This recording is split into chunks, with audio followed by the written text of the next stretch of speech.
Hello everyone, welcome to my YouTube channel. In this video, I'm going to show you a quick overview of WhatsApp clone app which we are going to develop in the further videos. Okay, so I've already started the app in two different devices so that I can show you how exactly we are going to chat from one user to another user. In these both two devices, I'm going to log in with a different user so that we can send text from this one and being received that text in this device. Okay, so first here we have this click to sign up. So I'm going to sign up with a new user. So I'm going to click on this and this will open a sign up activity like this one. Here we can put the username. So I'm going to put a username that is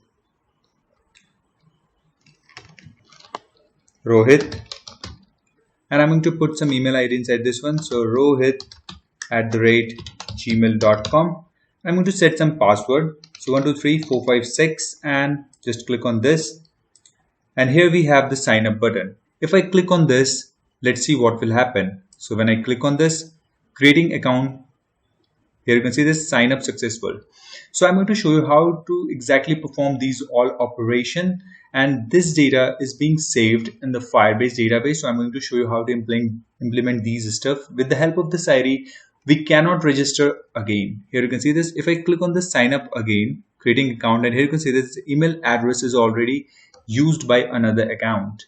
So we cannot sign up with the same email ID. So now we can log in with this ID. Okay. So move back to the login page and here we are. Okay. So we have actually forwarded from directly from that sign up page. If this creation is successful, then we move directly to the chatting app. Okay. So if I'm going to log out this one and I'm going to log it again. Here you can see this. Now we have set this to rohit@gmail.com and the password is 123456. And here you can see this. If I sign in, validation progress, and now we move back to chats. Here I'm going to show you how to fetch all the images and set inside this recycler view with the different names over here. Here you can see this. This is the last message being shown over here. If I click on this, this will open the btechdays. So we haven't had any conversation with any of these users. That's why here we can see this one is last message. Okay, so this user have not had any conversation in the past. That's why it's showing this one. So now we are going to update and we can perform these operations. But before that, I'm going to log in inside this one with this Google. So I've also implemented this login with Google feature in our app. So I'm going to show you how to exactly perform this one also. So I'm going to click on this and here you can see this. It's showing all the email ID which is already logged in our device, that is btechdays.care@gmail.com. So when I click on this or select on this, it will sign up with that one. If we already sign up with that one, then it directly log in with us. This is the btechdays. So I'm going to click on this and this will log in. Here you can see this. We have created our account with the Rohit, but here Rohit is not visible. Inside this one, Rohit is visible over here. And here you can see this. The Rohit has not updated the profile yet, so no user profile is visible over here. You can see this. So I'm going to show you how to design this one, that is chat, status and calls in the different activities, different fragments. These are the different fragments. So I'm going to show you how to perform these operations. And here you can see this. We have actually checked that which user is login and we don't have to show that user over here. Currently we have 4 users in our database, that is a Firebase database, and we are only visible with the 3 data because one is login. So btechdays is login over here, so btechdays is not visible over here. In that case, if you are login and your name is also visible over here, then you can send text to yourself. So that doesn't make any sense. Here you can see this. The last message is shown because this user, that is btechdays, had conversation with the Kumar. So that's why the last message is visible over here. And with the Rohit, in the same case, there is no last message because we haven't had the conversation with this one. So what I'm going to do is I'm going to update the profile for Rohit because here you can see this, there is no image inside this one. So click on this, click on settings. It will open a setting over here. So in the Rohit, we haven't set anything in the about. So I'm going to set this something over here. So Rohit is something software developer and click on save. And here you can see this profile updated. This data is updated in the Firebase database. You can also check this. Okay, I'm going to show you how to perform these all operation. If I click on back and move back again, now this time the software developer is here. This data is being fetched from the database and set it over here. If I close the application, restart it, and again when I log in over here, we will see this software developer. Now I'm going to set an image inside this one. So click on this and this will open your local directory, and here you can see this. I'm going to set this image or this bird. So click on this one and here you can see this, the bird is set. So now move back and click on save and move back over here, and let's move back over here. You can see this, then now the profile for this Rohit, the pic is updated. Now I'm going to send a message to this Rohit. So I'm going to type, hey Rohit, how are you? Okay, before I send a message, I'm going to show you how to design these all the stuff, that is the back button and all of these stuff over here, like this text fields and this button. We are trying to develop exactly similar to the WhatsApp. So I have given the same interface like the WhatsApp. So when I click on this, here you can see this, hey Rohit, how are you? The message is sent. And here you can see this design is, the format of this one is exactly same width and height as per the text. If I move back over here, we have sent the text from btechdays. So if I click on this one and here you can see this, hey Rohit, how are you? Now I'm going to text back from here. So I'm going to write, I am good. I'm good. How are you? Like this one, and click on send. And at the same time, here you can see this message is delivered. And we are able to design the different form or different design for this receiver and send messages so that we can uniquely identify on this one. We can also send smileys from here. So click on this one and I'm going to send this one. And here you can see this is received over here. Okay. So you can see this, we can actually update the profile images and we can perform these operations. If I click on back, and this time here you can see the last message is smiley, so it's visible over here. And I'm going to send some other message like, okay, so from the Rohit that we have to send to Rohit from this btechdays. So I'm going to send some message to I'm good, like this one. If I send it over here, move back over here, and here you can see this, I'm good, the last message is visible over here. Okay, so I'm going to show you how to perform these all operation, and I'm going to show you how to save these all data in the Firebase database, even from the scratch, that is the Google authentication, the sign up, and everything I'm going to show you. So you need to just subscribe and share with your friends. Okay, and I'm also going to show you how this is working. We have one group chat over here. If I click on this one, the group chat is over here. So I have given name this one to friends chat. I'm going to log in over here. Here anyone can log in. Here you can see this, the old messages are visible to this new user, which is connected in the friends group. That is the friends chat, group chat. Okay, so here you can see this, these all are visible over here because we are logged in with the different accounts. These are the messages sent by the different users, so that's why it's visible over here. So if I'm going to send, hey, I am Rohit, like this, and send it, you can see this, hey, I am Rohit, and this is btechdays. So I'm going to type, hey, I am btechdays, and I'm going to send this one and move back over here. Here you can see this, these are on the left side. So now I'm going to log in with the different user, that is Gaurav. So move back over here and I'm going to log out. I'm going to log in with Gaurav. So Gaurav@gmail.com, and the password is 123456. Sign in. Validation in progress. I'm going to show you how to set that also.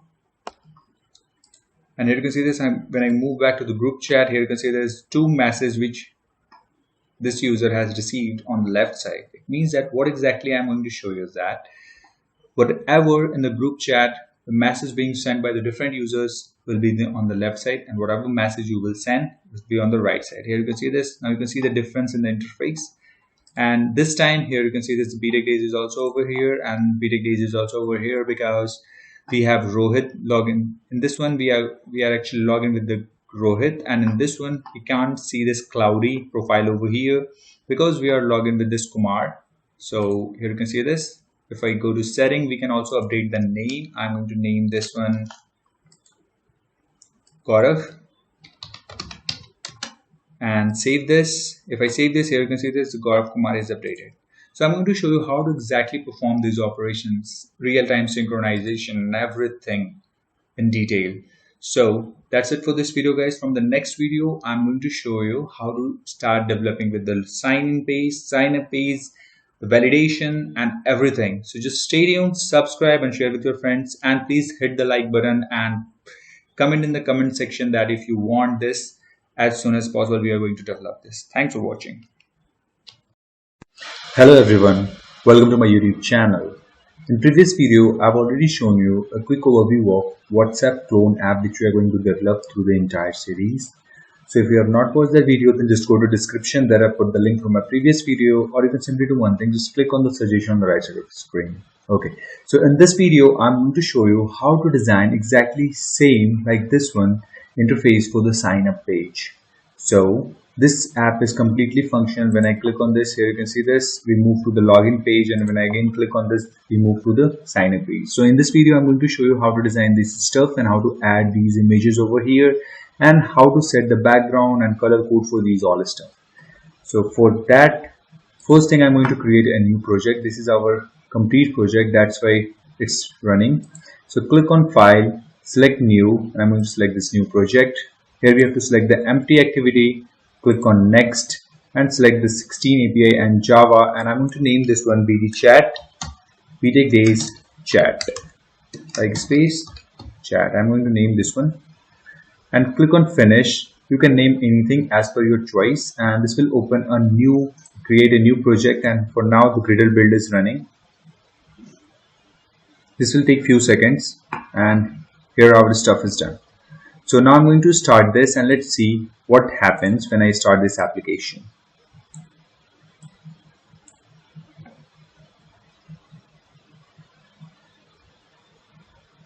So Gradle build is running. It will take few seconds. Install is in progress. Launching activity, and here you can see this hello world is being visible over here, and the name is BD chat. So the first thing what I'm going to do is I'm going to set the color, the same color for this one. Here you can see this. Inside this one, on the top, we have the different color. I'm going to design exactly same as a WhatsApp. So I'm going to change the color code. So I have already put all the color code in the description of this video, like this one.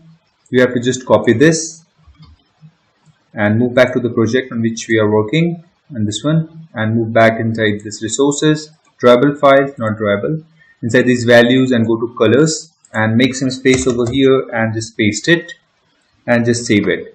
These are the color which we are going to use for this entire development of the WhatsApp clone app, or we can say the BD chat. Okay, after this we have to move back inside these themes. So now we have set the color, but if I start this one, we can't able to see any changes. So let me just, this one is reinstalling.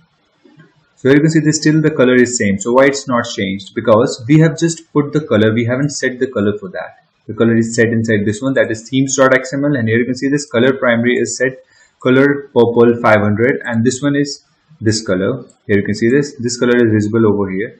So I'm going to change this one to color primary and color primary dark to this one. I'm going to change this one to color primary, and the second one to color primary dark, like this. Now restart the application and let's check if there is any difference in this app or not. And here you can see this, now the color is changed as per our choice. Now this one is looking nice. After this, while designing the sign up activity, we need some drawable files. So I have also provided those drawable file link in the description of this video. Just go and download those drawable files. So I'm going to open the folder for where I have kept this all drawable files. This one, and I'm going to copy all these, right click and copy, minimize it and move back inside this one, drawable, right click on this and click on paste and select this one, that is drawable, and click on OK, and again click on OK. This will add all drawable file we need throughout this entire development of the project. So make sure you downloaded these all file and done in the same way as I have downloaded. So now minimize this After this, what we have to do is we have to create a new activity. So right click on this, click on new and go to activity and click on this empty activity, and I'm going to name this one sign up activity.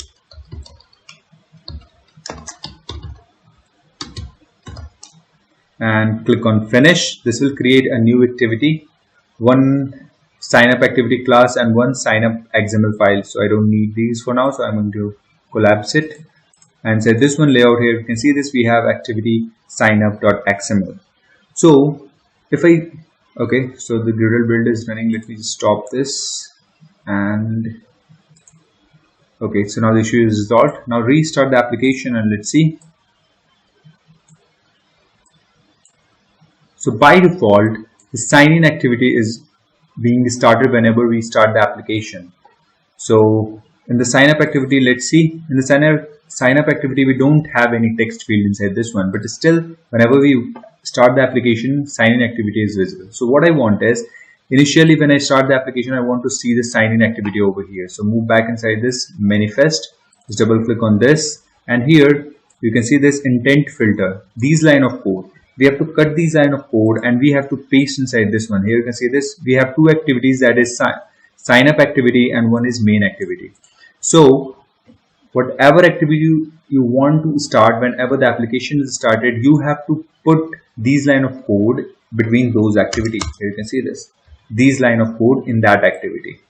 Here you can see this is the sign up activity start and this is the end, and between this I have put the intent. Now I'm going to restart the application, and this time you can see it's being restarted, and this time you will find that the hello world is missing. I haven't removed that hello world from this main.xml, but still this one is missing because this is sign up activity. Okay, now I'm going to stop this. After this, what we have to do is we have to move inside the drawable file, sorry, the layout file, that is activity sign up, and I'm going to close all the remaining, close others, and inside this one finally we have to start the designing. So move back to the split, just click on the split. Here we can see the design, and here we have the code for this XML. So first I'm going to delete this constraint layout and change this one to linear layout, and we have to set some properties for this. First is orientation, and I'm going to set this one to vertical. After this I'm going to set the background for this. So background @drawable, and you don't need to worry, I have added all the, if you have added all the images which I have given or provided in the description of this video, then you can simply use like this @drawable w1. If you can't able to find it after adding into the drawable, then you must have done something wrong, so check it again. Okay, after this we have set the background. After this we have to set the gravity. Just set this one to center, not center vertical. I'm going to set this one to center. Then we have to, now the task for this one is done. Inside this one I'm going to create one more linear layout, and for this one width will be match parent and the height will be wrap content, and I'm going to set some margin start to 30 dp. After this I'm going to set this margin left to 30 dp. Again I'm going to set margin end to 30 dp. I need margin from all sides, so I'm going to set this margin right to 30 dp. Okay, after this I'm going to set the gravity. Whatever we put inside this layout needs to be in the center. So I'm going to put this gravity, and I'm going to set this one to center horizontal, and after this I'm going to set the orientation for this, and I'm going to put this vertical. Okay, so we have to close like this one and make some space. Here you can see this in the center of this, we can see the linear layout, but we haven't put anything, and we have set the height wrap content, that's why it's being wrapped in.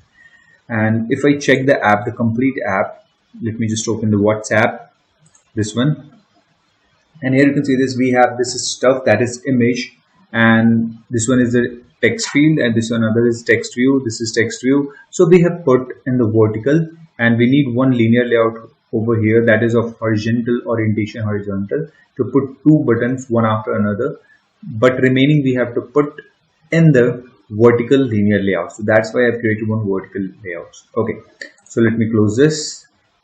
You cannot close this, just minimize it. Okay, inside this one, first thing was image view. So I'm going to put one image view over here.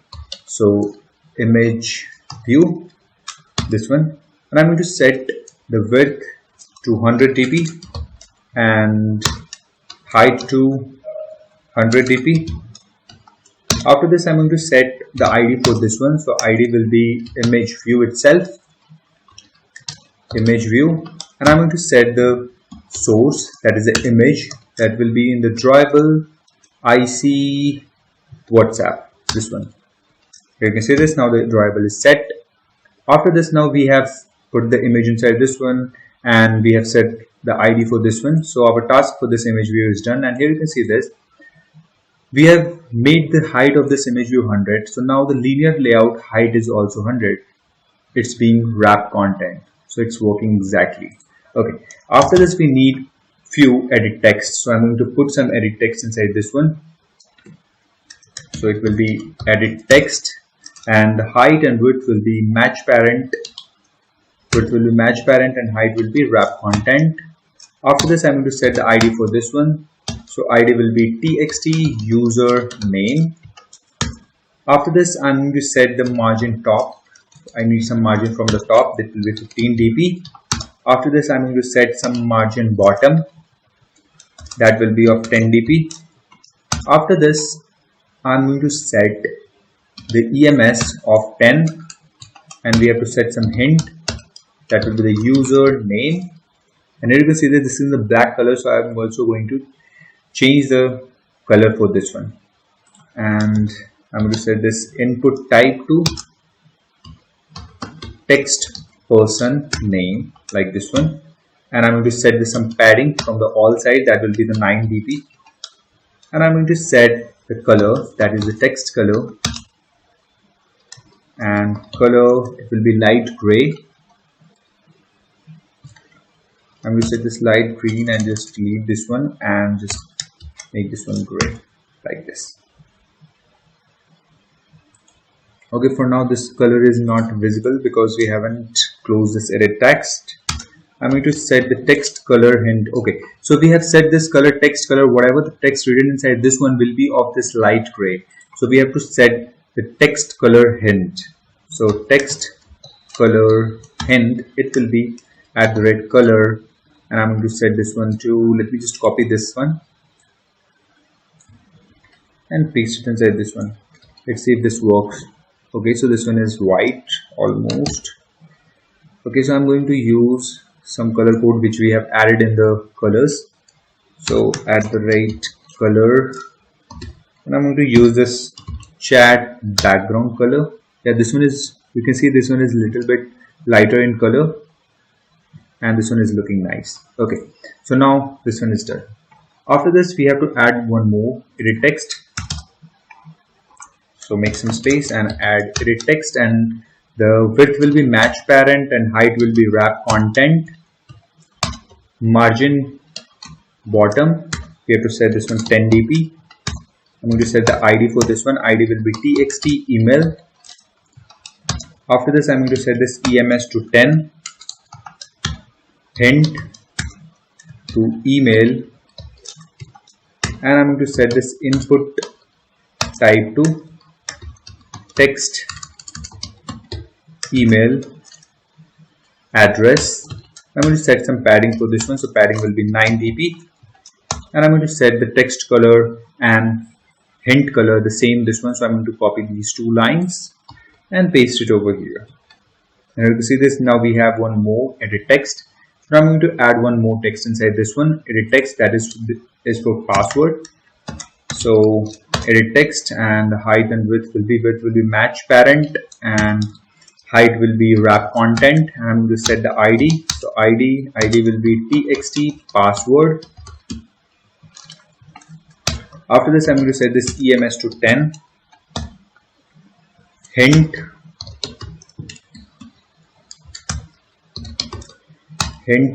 that is password. Input type will be password, text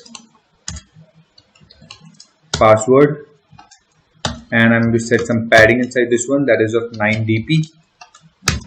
And I'm going to set some text color, and that will be same for these two. I'm going to copy these stuff and paste it over here, and now our edit text is ready. After this, we need to add a button that is the sign up button. So I'm going to add that button over here. So that will be button, and the width will be 150 dp. We have to hard code this so that we can exactly design the same stuff, and the height will be wrap content. Now you can see this, the color is automatically set in the background. After this, I'm going to set the ID for this one. So ID will be btn sign up. After this, I'm going to set some margin, top to 10 dp, padding to 15 dp. Now you can see this, now this one is looking better. After padding, I'm going to set the text, that is sign up, and I'm going to just disable this. Here you can see this, for now every text is in capital letters. I haven't set this one capital letter. I have written inside the small letter, but still is showing in the capital letter. So we have to make this one disable or false. Text all caps. Just make this one false. Now here you can see this, it's in the same format what I have written over here, that is sign up. S is capital and U is capital and remaining is in small letters. So after this, I'm going to set the background app background tint, and I'm going to set this one. Okay, I'm going to set this one at the right color, not like this. We have to put this into double quotes, color, and I'm going to set this one slash design default second variant. I'm going to use this one and hit enter. Okay, after this, what we have to do is we have to just add some corner radius.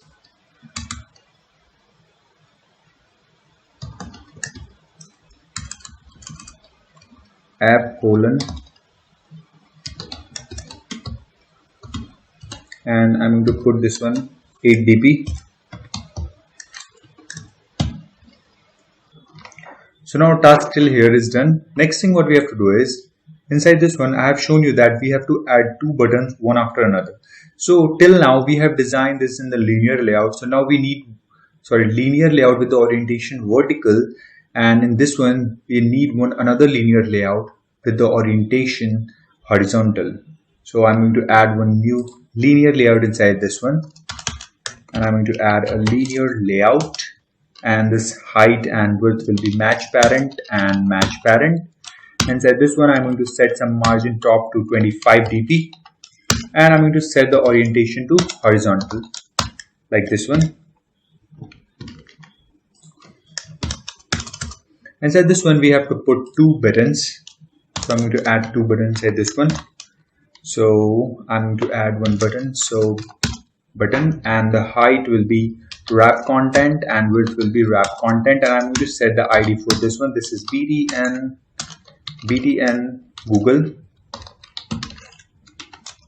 After this I'm going to set this margin end to 4 dp and margin start or margin right to 4 dp. Now the error is resolved. Layout weight will be 1. So it will cover the entire space. Drawable left. I am to set the image inside this one. So we have to select this first, that is drawable left. Inside this one I'm going to use this drawable, or you can simply write Google. If I start typing Google, so drawable, I see Google. Just double click on this and this will add a Google over here. After this I'm going to add padding. So padding will be of 15 dp. And now this button is looking nice. After this I'm going to set some text inside this one, that will be the Google, and disable the text all caps and make this one false. I'm going to set the text color to Android color black, and the background color or background tint. So I'm going to set this app background tint, and I'm going to set this one to at the right color, not like this, at the right color, and I'm going to set this one white, and I'm going to set the corner radius to make this one curve.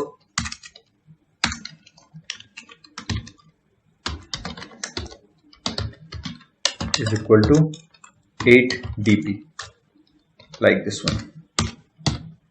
Okay, so now our button is ready. We need one more button, that is for the Facebook. So I'm going to add button, and width will be wrap content and height will be wrap content. I'm going to set the ID for this one. So ID will be PTN Facebook. After this, I'm going to set this one margin start to 4 dp, or what I can do is I can simply copy these all stuff. These stuff over here, just copy this and paste it over here, and we need to change few stuff. First is I'm going to change this drawable left, and I'm going to change this one to IC Facebook. Okay, after this I'm going to change the color. So background tint, I'm going to change this one to FP color, which we have added. If I move back inside this one, values and color, here you can see this. We have added one FP color, this color. You can change this as per your need, but I'm going to keep it as similar as that one. Okay, so we have set everything, that is margin end and margin start. Okay, so we don't need to set this one, the margin end. So we have to set margin start. Change this one to start, like this, and now we have a space between this one, and we have to make this one margin right to margin left. And now here you can see this one is looking nice. The padding is also over here. Next thing, we actually missed one small stuff over here, that is one text view, which we have missed.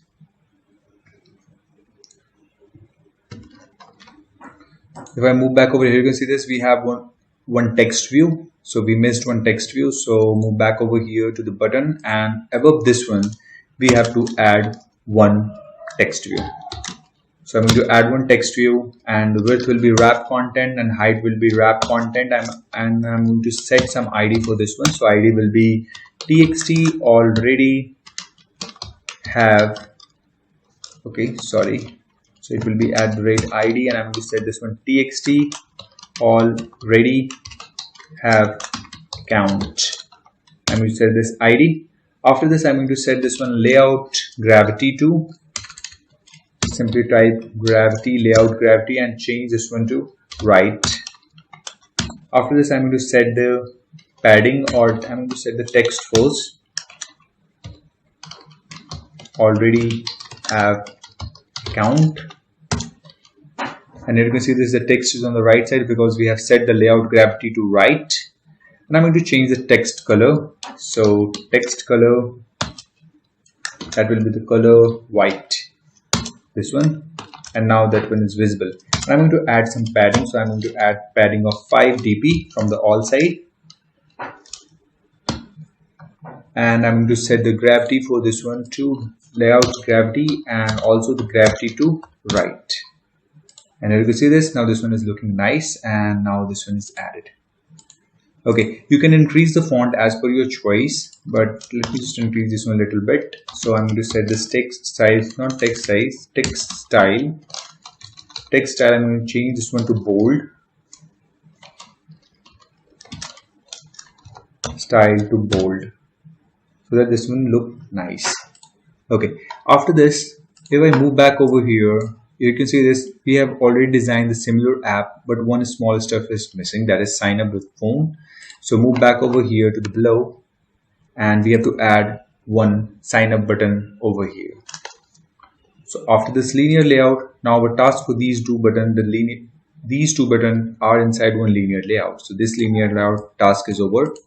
Below this linear layout, I'm going to add one text view, and that will be of wrap content, and wrap content height and width will be, and the ID will be txt sign up with phone. So I'm going to simply write sign up phone, and I'm going to set some margin from the top, and that will be of 15 dp, and I'm going to set the text, that is sign up with phone. I'm going to set the text color to add the right color white, and I'm going to set the size, text size to 19 sp, like this one. And if I start this application, and let's see, our app is exactly designed as this one. So now our new app, that is BD Chat, is visible, but you can observe that in our previous app, that is the complete application, we don't have any toolbar over here, action bar. So I want to just hide that action bar in our project on which we are working, that is BD Chat. So just stop this. Our designing part for this one, that is activity sign up, is done. We have set the ID for every design and every button inside this one. So move back inside this one, sign up activity, and make some space in this one on create. And here we have to write one small stuff, that is get support action bar dot hide. When we write this and restart the application, we can see this. Now the action bar is gone and this one is looking really nice and everything is working. I mean, we can type text inside this one. This is in the white color. You can increase the font size for these all as per your choice in the design. So that's it for this video, guys. We have successfully designed the sign up page. In the next video, I'm going to show you how to design the sign in page, and after that, followed by the remaining videos in which we are going to develop the complete WhatsApp app. So stay tuned, subscribe and share with your friends, and thanks for watching. Hello everyone, welcome to my YouTube channel. In previous video, I have shown you how to design this sign up page. So if you have not watched that video, then just go to description. There I put the link for my previous video, or you can simply do one thing, just click on the suggestion on the right side of the screen. Okay, so in this video, I'm going to show you how to design a sign in page like this one. So we are going to design this in our app. This is the complete app, that's why everything is functional. So I'm going to close this and move back to the app on which we are working. We are working on BD Chat. So here you can see this BD Chat. Here when I click on this, nothing happens because we don't have the sign in page. So I'm going to close this and let's start this by creating a new activity. So here we come over here into the Java, right click on this, select new and select the activity and select empty activity. Click on this and I'm going to name this one sign in activity. And click on finish. This will create a new activity and new Java class file. So you can see this new Java class for sign in activity is created and one XML file is also created. So we are going to design over here. So just double click on this and now activity underscore sign in underscore in.xml is created. We move back over here. No error is here. Once Gradle build is done, the error is automatically resolved. So move back over here, click on split, and here we can start designing this sign in page. So let me just change this one to linear layout, and I'm going to set the orientation to vertical. So orientation and vertical, and let's start the application once and let's see what will be visible when the application is started. So move back over here. And now, launching activity. Here you can see the sign up activity. So we haven't coded on this one. So I'm not going to code in this one. I'm going to change into this one, that is Android manifest.xml. So for now, I'm going to put this intent filter, just cut it and put it inside this sign in activity over here. So in previous video, I've explained you that whatever activity we want to open when the application start, we have to put these line of code between this activity opening bracket and within this closing bracket. And now if I start this and move back inside this one, and here we will observe that this time blank page is visible. So inside this activity underscore sign in XML, we don't have anything. So that's why it's showing only clean activity. So I'm going to add a new stuff, that is another linear layout inside this one, and then again I'm going to add the image view, edit text and other stuff inside this one. So I'm going to start adding component inside this one. So linear layout, and the width will be match parent and height will be wrap content. I'm going to set this margin. So I'm going to set the margin from all side to 30 dp, and after this I'm going to set the gravity to center horizontal, and after that I'm going to set the orientation to vertical, and I'm going to set the, we don't need to set the ID. Okay, so I'm not going to set the ID. Here you can see this. After this, inside this one, I'm going to put some image. I'm going to change this one, that is margin, and I'm going to change this one to margin start, and Okay. After this, press Ctrl D to copy this line. I'm going to copy this 4 times. And after this, I'm going to change this one to margin start to margin end, and this one to margin left. I don't need margin from the top, so that's why I'm going to change this one to margin right, like this one. Okay, so now the error is automatically resolved. Inside this one, I'm going to put one image view because we have to set the image of WhatsApp. So image view width will be 100 dp and the height will be 100 dp. After this, I'm going to set the image inside this one. So I've already provided all the drawable images I'm going to use inside this complete project. So I hope you have downloaded that image. If not, then just go to description there. I put the link for the images. Just download it and add into this drawable file. So I have already added. So I'm going to use this one @drawable and /IC_WhatsApp. When I click on this, here you can see this. Now we have the image. Okay, so when we missed some stuff over here, so inside this one we have to set the gravity to center, and I'm going to set the image, the background image. So I'm going to set this background @drawable, and I'm going to set this W1, and here you can see this. Now this one is looking nice. Okay, inside this one we have set the image, and now I'm going to set the ID for this one. So ID will be ImageView. Now close this. Now the task for the ImageView is done. After this, we need to add few edit text inside this one. So I'm going to add 2 edit text because we are going to, this is a sign in page, so that's why one is for username and one is for password. So edit text inside this one, we have to start with the username first or email ID. So I'm going to set this width to match parent and height to wrap content, and I'm going to set the ID for this one to txt email. After this, I'm going to set the margin. So margin bottom will be 10 dp.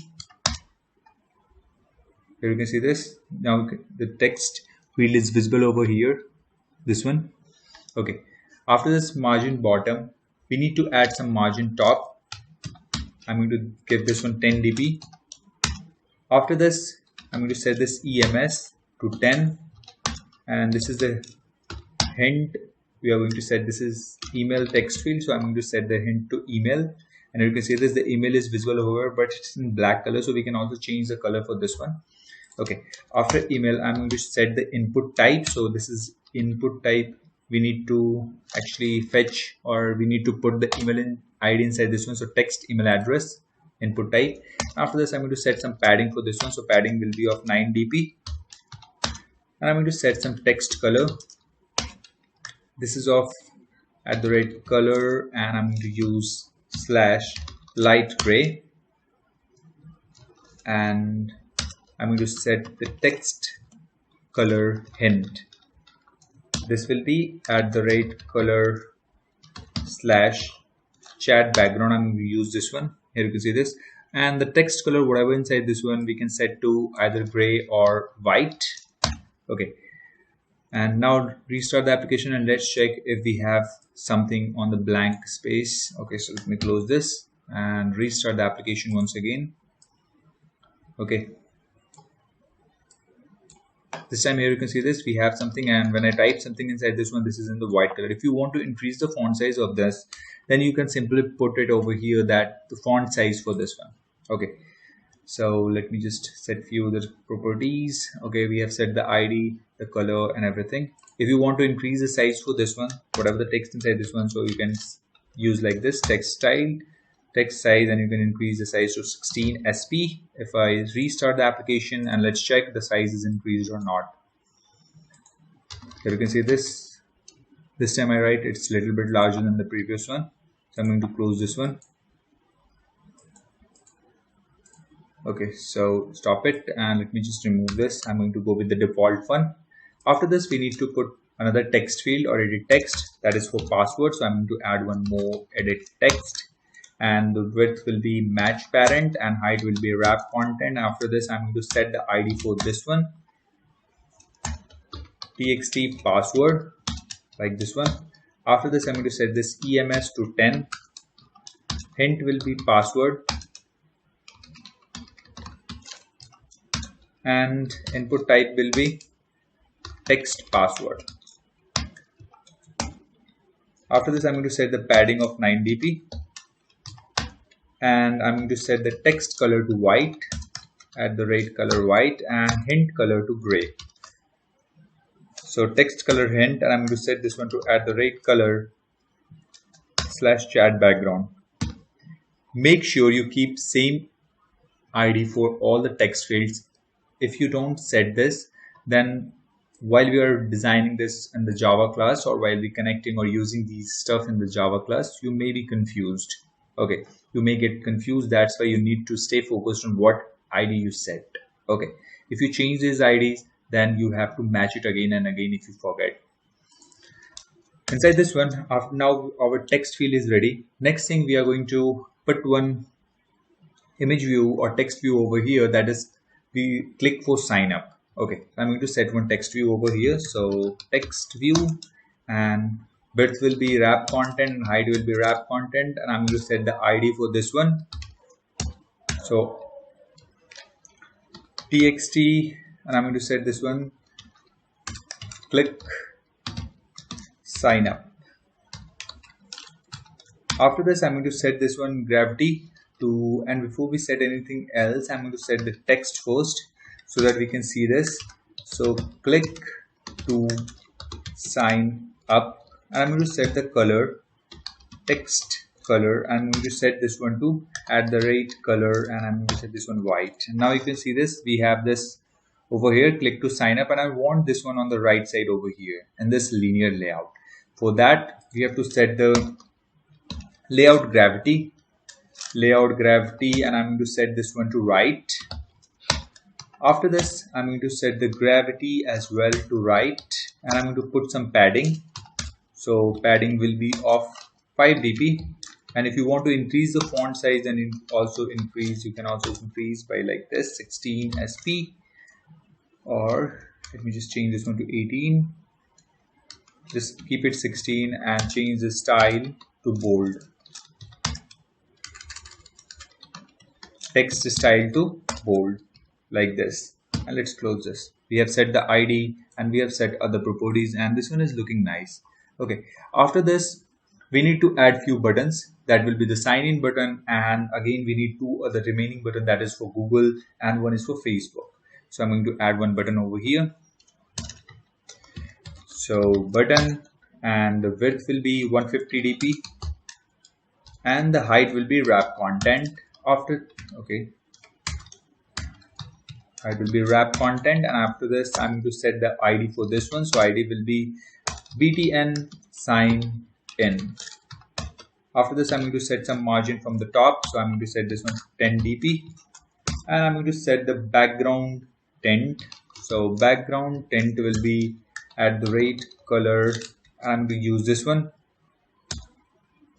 You can see this, now the color for this one is changed. After this, I'm going to set this padding force from all side to 15 dp, and I'm going to set the text.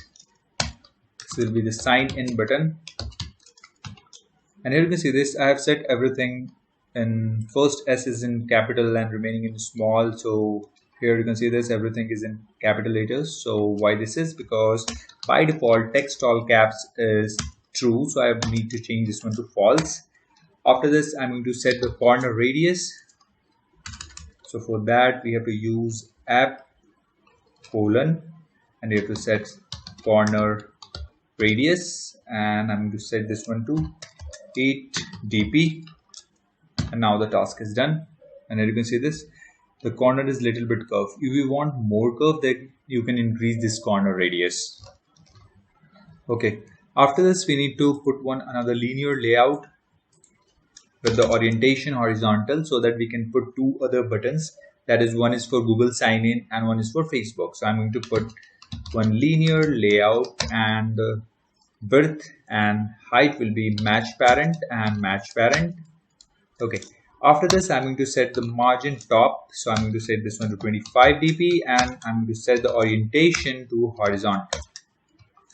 We just close this, and within this we need two buttons. So I'm going to add two buttons inside this one. One is for Google and one is for Facebook. So first I'm going to add the Google button. So button and the height and width will be wrap content and wrap content, and I'm going to set the ID for this one.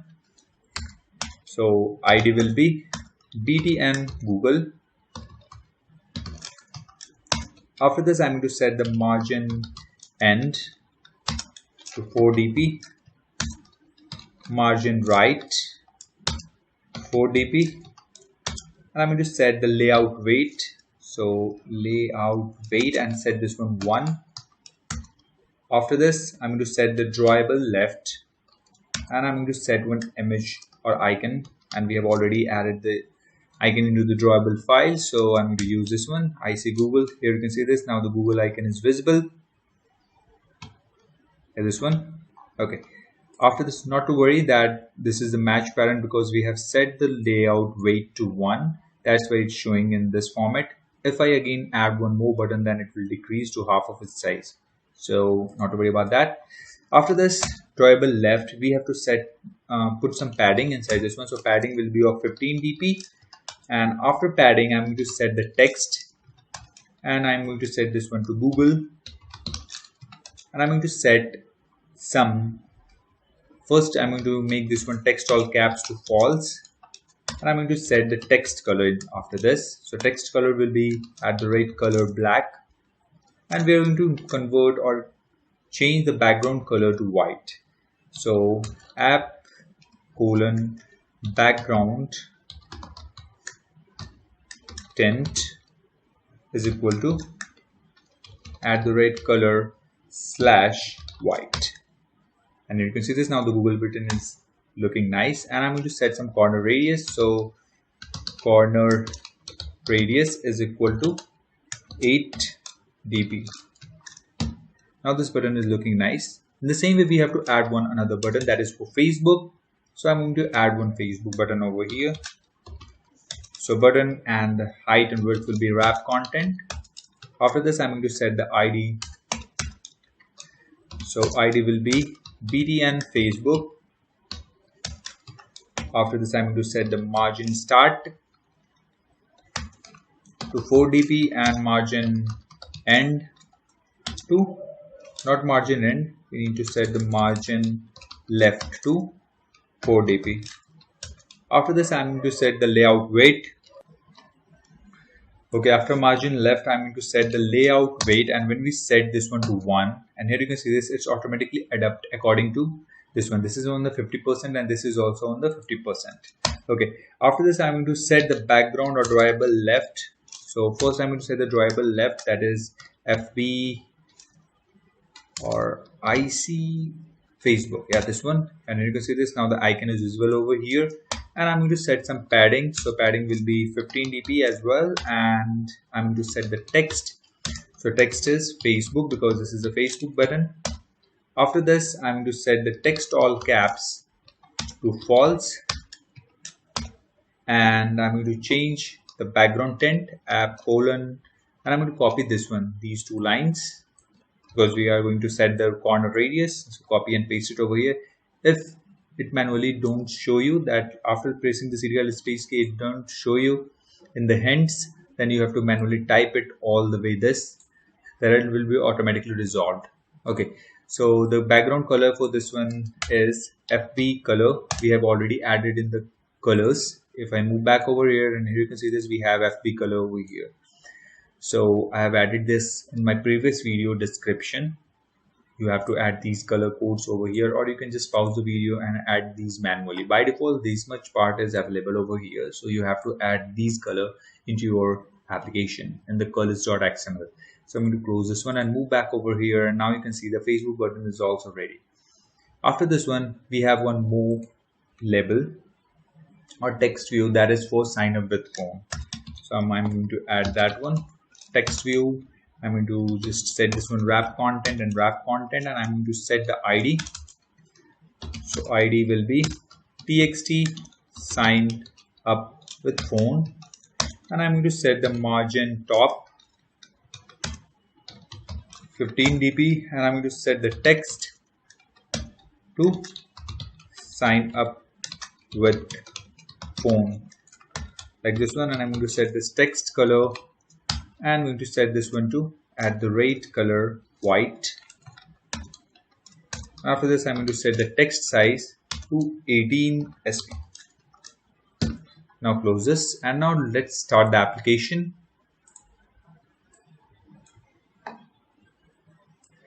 And here you can see this. Now our sign up page is ready, but one small stuff is missing, that we don't need this toolbar.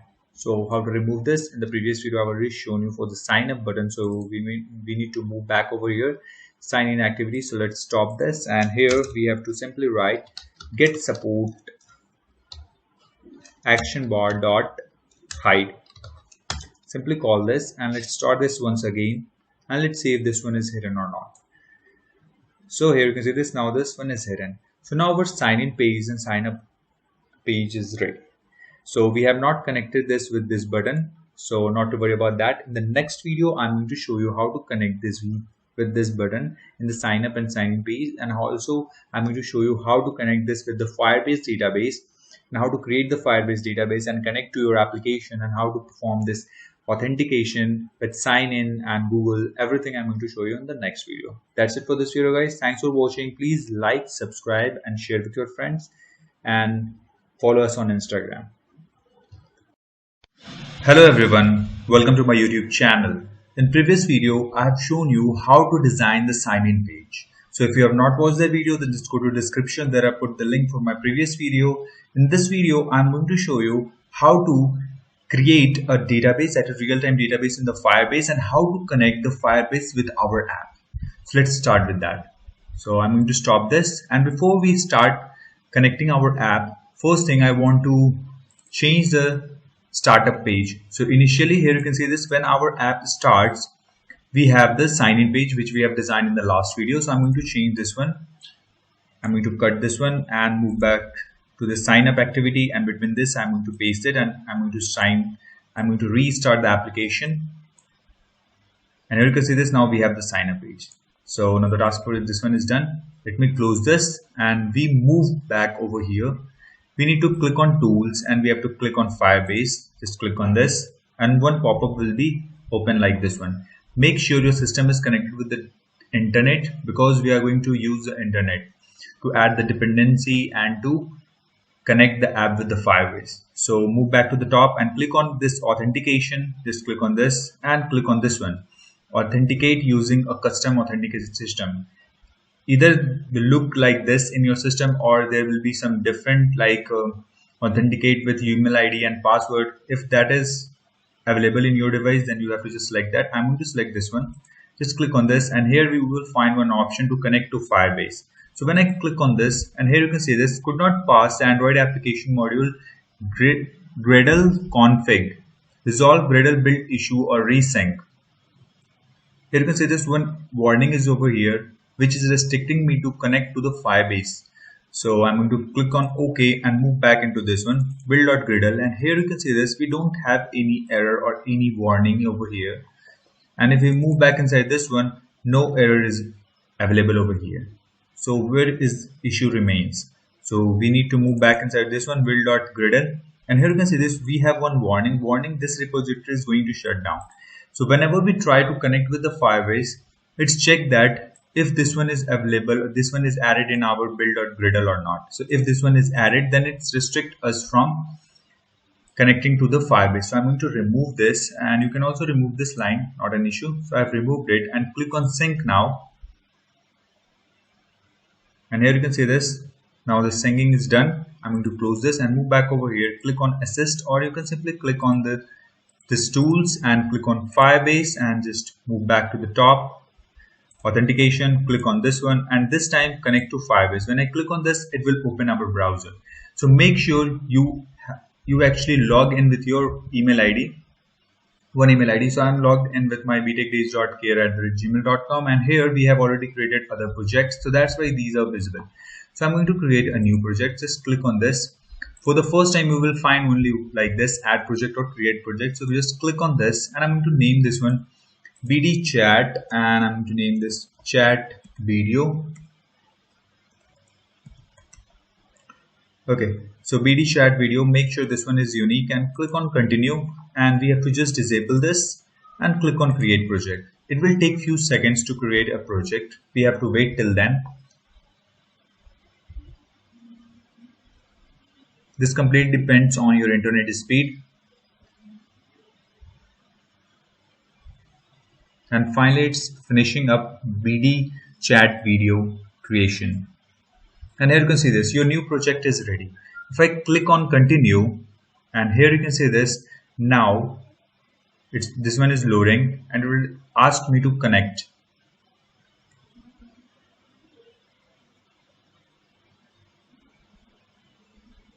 And here we have the option to connect. Just click on this and your Android Studio project is connected to your Firebase Android app. So what will happen when we click on connect? If we move back to our app, and here you can observe that, go to this one and click on project, and if I extend this, and here you can see this, we have one in the Gradle. Let me just open this in the app. Yeah, here we can see this, we have google-services.json. This code is responsible to connect to our Firebase database. Okay, so this one is automatically added whenever we click on that connect. So we don't need to make any changes inside this one, just change this one to Android to back. Okay, so now in this one, our project is created and we have successfully connected with the Firebase. So let me close this and move back over here, not inside this one, over here. So here we will see this, we have just, let me refresh it. And here we have BD chat video. We have to click on this and move back inside this one. So here we have to make few changes inside this authentication, and we also have to create a real-time database. Before that, move back inside our app in which we are working, and first thing we have to add a dependency. That is, we have connected the app with the Firebase. Next thing, we have to just click on this, and here you can see this, it will ask for the following dependency: accept changes, and here you can see this, configure project, build Gradle, and it's adding the dependency and synchronizing. So just move back over here, and dependency set up correctly. Here you can see there's a message is green tick. If I move back over here, let me just minimize this, and here you can see this, by default this one is added, com.google.firebase or firebase-auth is added, the dependency is added inside this one. Next thing, let me just open this and move back inside this one. Now the authentication part is done. We also need to create a real-time database. For that, just click on this and get started with real-time database. Just click on this, and here you can see this, our app is already connected, so we simply need to add the dependency. Just click on this and accept changes, and now the dependency is added. Here you can see this, a Firebase database, and we have added this, and the synchronization is automatically done. So I'm going to make some space over here. Here you can see this, the version of this Firebase database also added. So in the future, if this version is changed, then we need to manually change it over here. To overcome this issue, we are going to use the Firebase BOM. So move back inside this one and visit this link. I'm going to put this link in the description of this video. Just visit over there, and you can also read other stuff over here. So I'm going to use this one. Import the BOM for the Firebase platform. So I'm going to copy this. This is the latest version. So I'm going to use this one. Move back over here, and I'm going to paste it over here, this one, and I'm going to remove this now. Okay, we need to actually put this above this one and click on sync now. So this is the latest version, and for now the Firebase database version is 20 point something. So if there is any changes or upgradation in the Firebase database, then it will automatically adapt it with the help of this Firebase BOM. Okay, so now we are free with this version of the Firebase database. Now this task is done and the syncing is also done. Okay, so we have added all this stuff inside this one. Now move back into this one. We have added the dependency for Firebase authentication and for the real-time database. Next thing, we have to just move back over here. Why we have created the real-time database? Why we have added the real-time database dependency in our app? Because we are going to store some data of the users in the real-time database, and also we are going to store the chats and other stuff in the real-time database. Okay, so move back inside this one, and first thing we have to just click on this get on authentication, get started. Here we have to enable this one, that is email and password, because we are going to sign up with the email ID and password. So click on this and enable this one and just click on save. Here you can see this, you will see a pop-up like this one, that is enabled. Next thing we have to move to this one, that is real-time database. Here we have to just simply click on this create database, click on next, start in logged mode and enable this.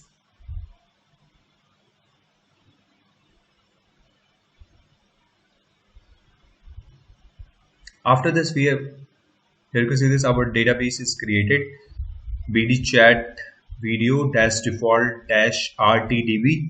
Next thing we have to set the rules for this database. So just click on this one, rules, edit rules, and here we have to just change this one to true so that we can actually perform the read and write operation. So true, and click on publish. Now our rule is published. It will show some warning, so I don't care for now. Just close this and move back over here. So now our database is created and everything is set up, and our app is connected with the Firebase database. And one more thing what we have to do is, inside this one we are going to actually use the binding feature, view binding feature in our app throughout the development of this project.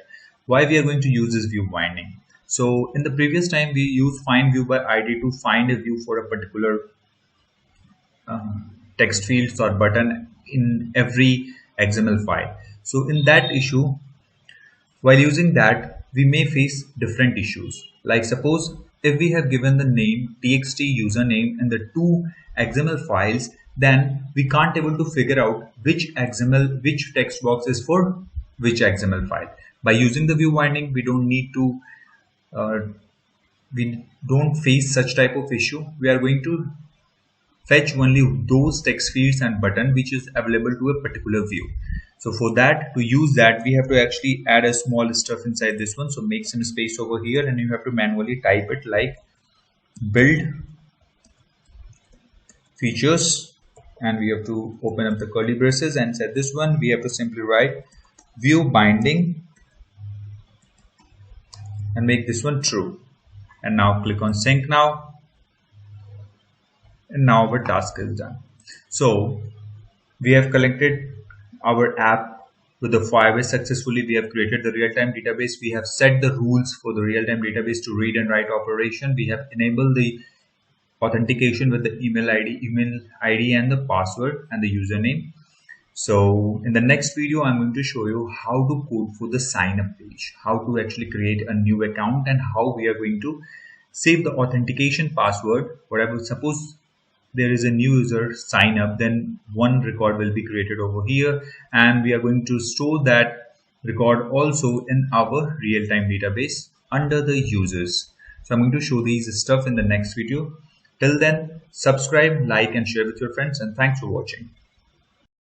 Hello everyone, welcome to my YouTube channel. In last video, I have shown you how to connect your app with the Firebase. So if you have not watched the video, then just go to description there. I put the link for my previous video. Just simply watch the video and after that you can continue watching this. In this video, I'm going to show you how to create a new account when we click on the sign up button. And here you can see this. I've already implemented this on one of my another app. And here you can see this. If I'm going to create a new, we already have one abc@gmail.com. So I'm going to try the same abc. And if I enter the email ID abc@gmail.com and the password will be 123456, and if I click on sign up, let's see what will happen. And here you can see this creating account. The email address is already in use by another account. So we already have another account over here. That's why we can't able to use this email ID. I'm going to change this one abc to D, and I'm also going to change the name to D. And here you can see this, when I click on sign up, we are creating an account. Sign up is successful. If I move back over here and click on this, and here you can see this abcd@gmail.com is here.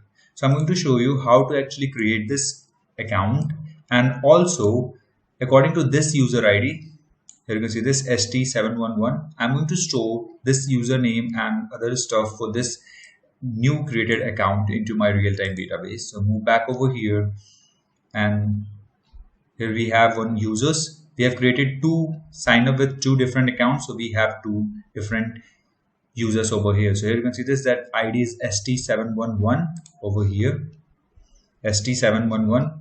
For that, we have stored that data in our database under the users, and this is the key, unique key. And under this, we have saved email ID, that is abcd@gmail.com, and password and username.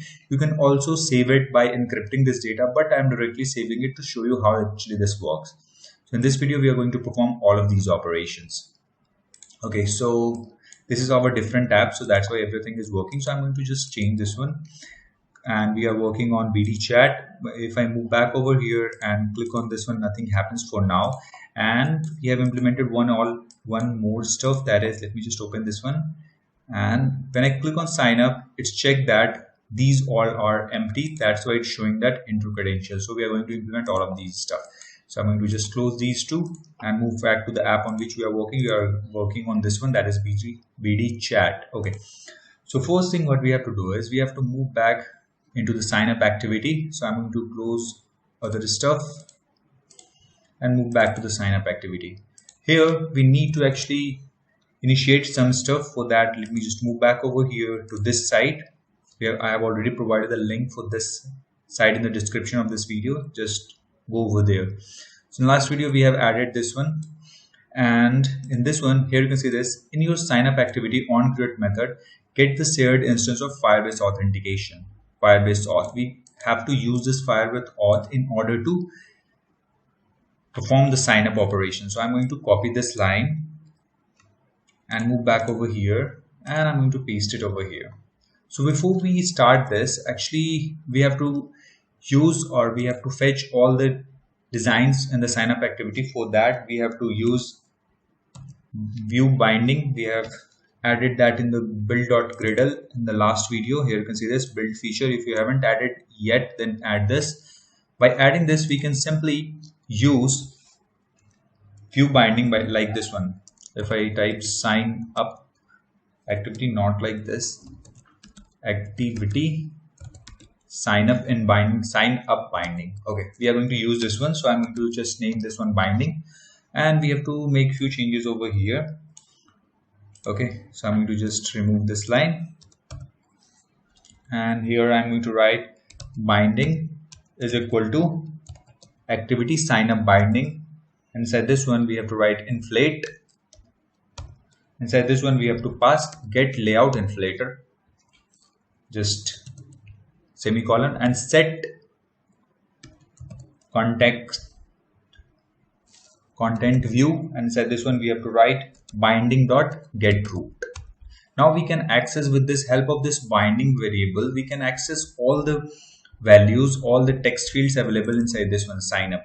Like we can access this, that is the error text. The name for this one is txt username, this one is for txt email address, and we can access this with the help of this binding. Okay, so I'm going to show you how to perform these operations. So now we have actually copied this Firebase auth from here, and I'm going to initiate this Firebase auth in on create.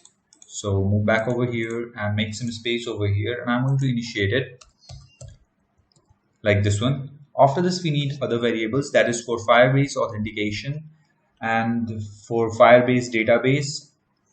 Okay, so we are going to use the Firebase database as well. So I'm going to create one instance for that.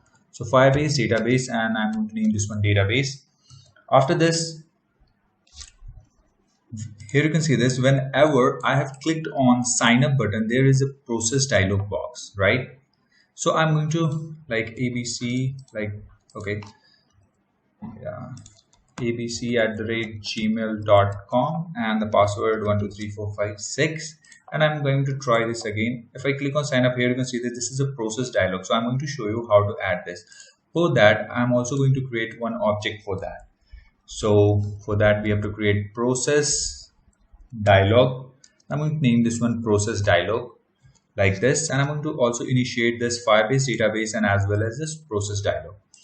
So first I'm going to initiate the database. So database is equal to Firebase database dot get instance. Now we have the instance of database. After this, I'm going to set the process dialog. I'm going to set some name and some text which will be visible to the user. So process dialog, first I will create a new process dialog. So new process dialog, and inside this one we have to pass the activity. So sign up activity dot this. After this we have to set the title. So process dialog dot set title. Inside this one I'm going to set the title, that is creating account, like this one. And after this I'm going to set message. Inside this one, okay, this is cancel, set message. And inside this one, okay, set message. Inside this one we are creating your account, like this one. Now this message will be visible whenever we show this process dialog. Okay, so now the task till here is done. Next thing, we have to create a button click event for the sign up. So with the help of binding, I have told you that we can access the button. So binding dot btn sign up dot set on click listener. Inside this one we have to write new view, and you have to select this first one, that is view dot on click listener. Double click on this and this will generate a click event like this one. Inside this one, first thing what I want is I want to check the apps, check the text fields. Okay, so let me close this, and we are working on this BD chat, and here you can see this, here you can see the text is empty. So what I want is when I click on this, I want to show the user that these fields are empty. Like simply I'm going to show a toast that enter credentials, or you can type anything. Okay, so first I'm going to check that, and here first thing is we have to put a if else condition, and if, and we have to pass like this, not binding. With the help of binding, I have told you that we can access all the text fields and button. Here you can see this, with the help of binding I have accessed the btn sign up. So with the help of binding I'm going to access the btn txt username dot get text dot toString is empty. If this one is empty, then I want to, if this is not empty, then we are going to enter into the if condition. If I remove this mark, then we are going to enter in the if condition if this text field is already text is empty. In the else condition, I want to show the toast message. So I'm going to show the toast message inside this one, that is I'm going to create a new toast, and in this one I have to write enter credentials, like this one. Let's restart our application.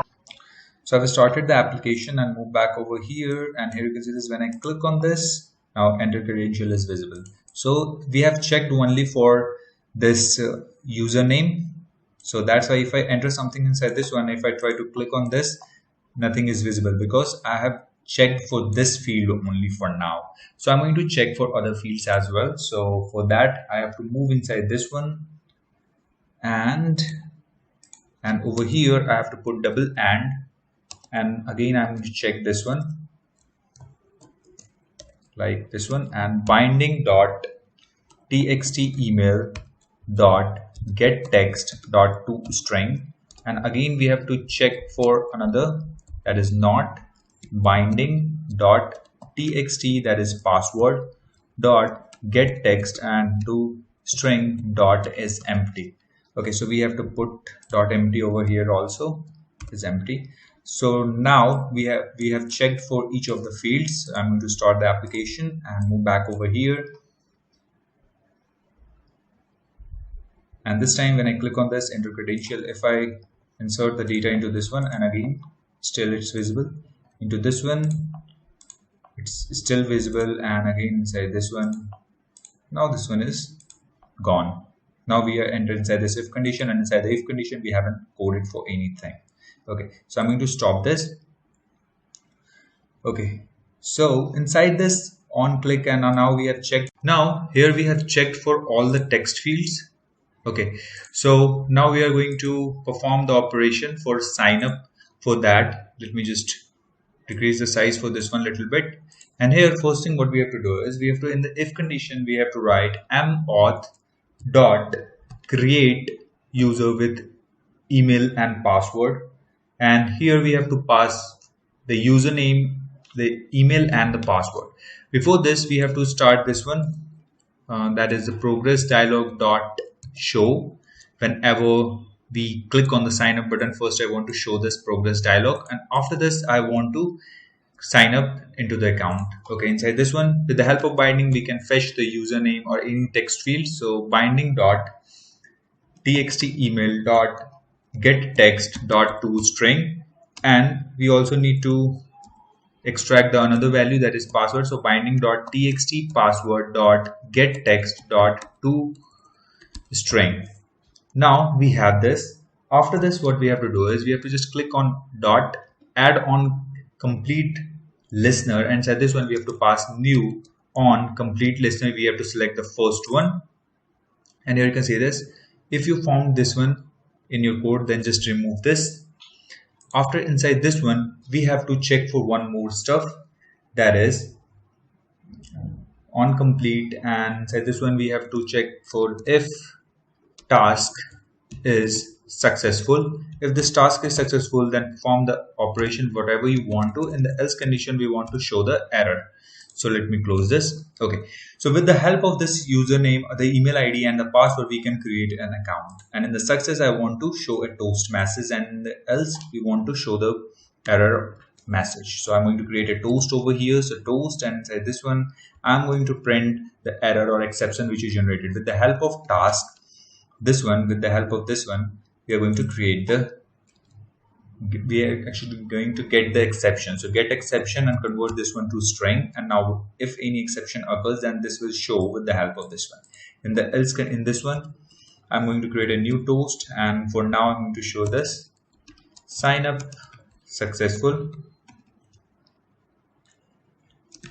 like this, and I'm going to start this project, start the app, and okay, so it's showing some sort of error.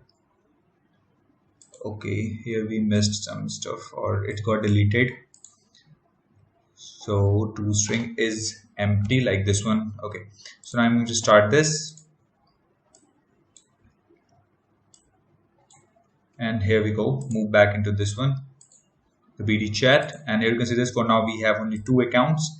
Inside this one I'm going to create a new account, so abcde @ or bcd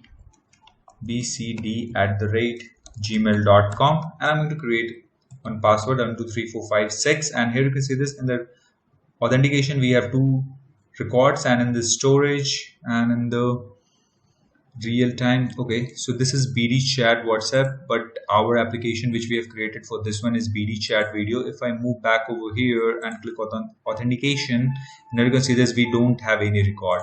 So I'm going to click on sign up, and when I click on sign up, we are creating, here you can see this, the process dialog is visible, but this one is not being hidden. But in the back end, our account is already created. Here you can see this, but it's still visible. So on success, we have to just hide this or close this one. We have to dismiss this progress bar. So move back, let me just move back into our project, and let's stop this one, and we have to dismiss this progress bar on complete. So out of this if condition, I'm going to dismiss this progress bar dialog dot dismiss. Now restart the application and move back over here. I'm going to create one more account. So I will start with the application, and here you can see this. I'm going to create with the abc @gmail.com, and in the password I'm going to create 123456 and click on sign up, creating account, and sign up successful. We are in the if condition, and if in if condition we have only shown one toast message. And if I go to the real-time database, here you can see this. Inside this one we don't have any data. But in the previous case, I have shown you that whenever a new user is sign up, we have to fetch that value and set the UID as key and store the data in this our real-time database. Okay, so now our sign up is being done. So it means that this one is working fine. So move back over here, and inside the if condition, here we have to fetch that data, that UID, and we have to save that in our database. Okay, so before we do anything, we have to create a model class for our users. So for that, I'm going to create a new package. Right click on this, and I'm going to create a package with the name models and hit enter. And set this one, I'm going to create a new class, Java class, and I'm going to name this one users. And click on enter. And here you can see this. Now we have created the one class. And here I'm going to create some variable of a string type. So string, one is for profile pic, one is for user name, one is for email, or I'm going to change this email name to mail, and one is for password, user ID, last message, status. Okay, so most of the stuff like this profile pic, we are going to use this in the further videos, so not to worry about this.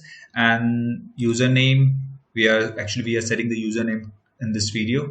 Okay, so this mail and the password, UID, last message, and status, these stuff we are going to use in the further videos. For now, we have created all of this stuff. After this, I'm going to just create the constructor. First, I'm going to create an empty constructor, which is always be used by the Firebase. So it's mandatory we have one empty constructor. Okay, after this, I'm going to create a constructor matching this one to super. Okay, so you can simply type or press alt insert, and here you will find this constructor, or you can simply right click on this and generate, and click on constructor and select all and click OK, and this will create one constructor. I need one more constructor, that is for sign up, and that in the sign up page we have only three stuff, that is the username, email ID, and password. So I'm going to create one more, so you can do the last stuff which we have did, or you can simply press alt or insert and click on constructor, and we are going to select three stuff, that is mail, password, and UID, right? Not UID, that is username, this one. Click on OK, and this will create our constructor, and this is sign up constructor. We are going to use this one in the sign up. So username, mail, and password. Okay, now we have to generate getter and setter. So alt insert and click on this getter and setter and select all and click on OK, and this will generate a getter and setter. So now the task for users is done. I hope you have created all of these stuff. Let me just collapse this, and now you can see all my stuff inside the users. Here you can see this. These are getter and setters. I hope you have created. Okay, so now I'm going to close this and move back to the sign up activity.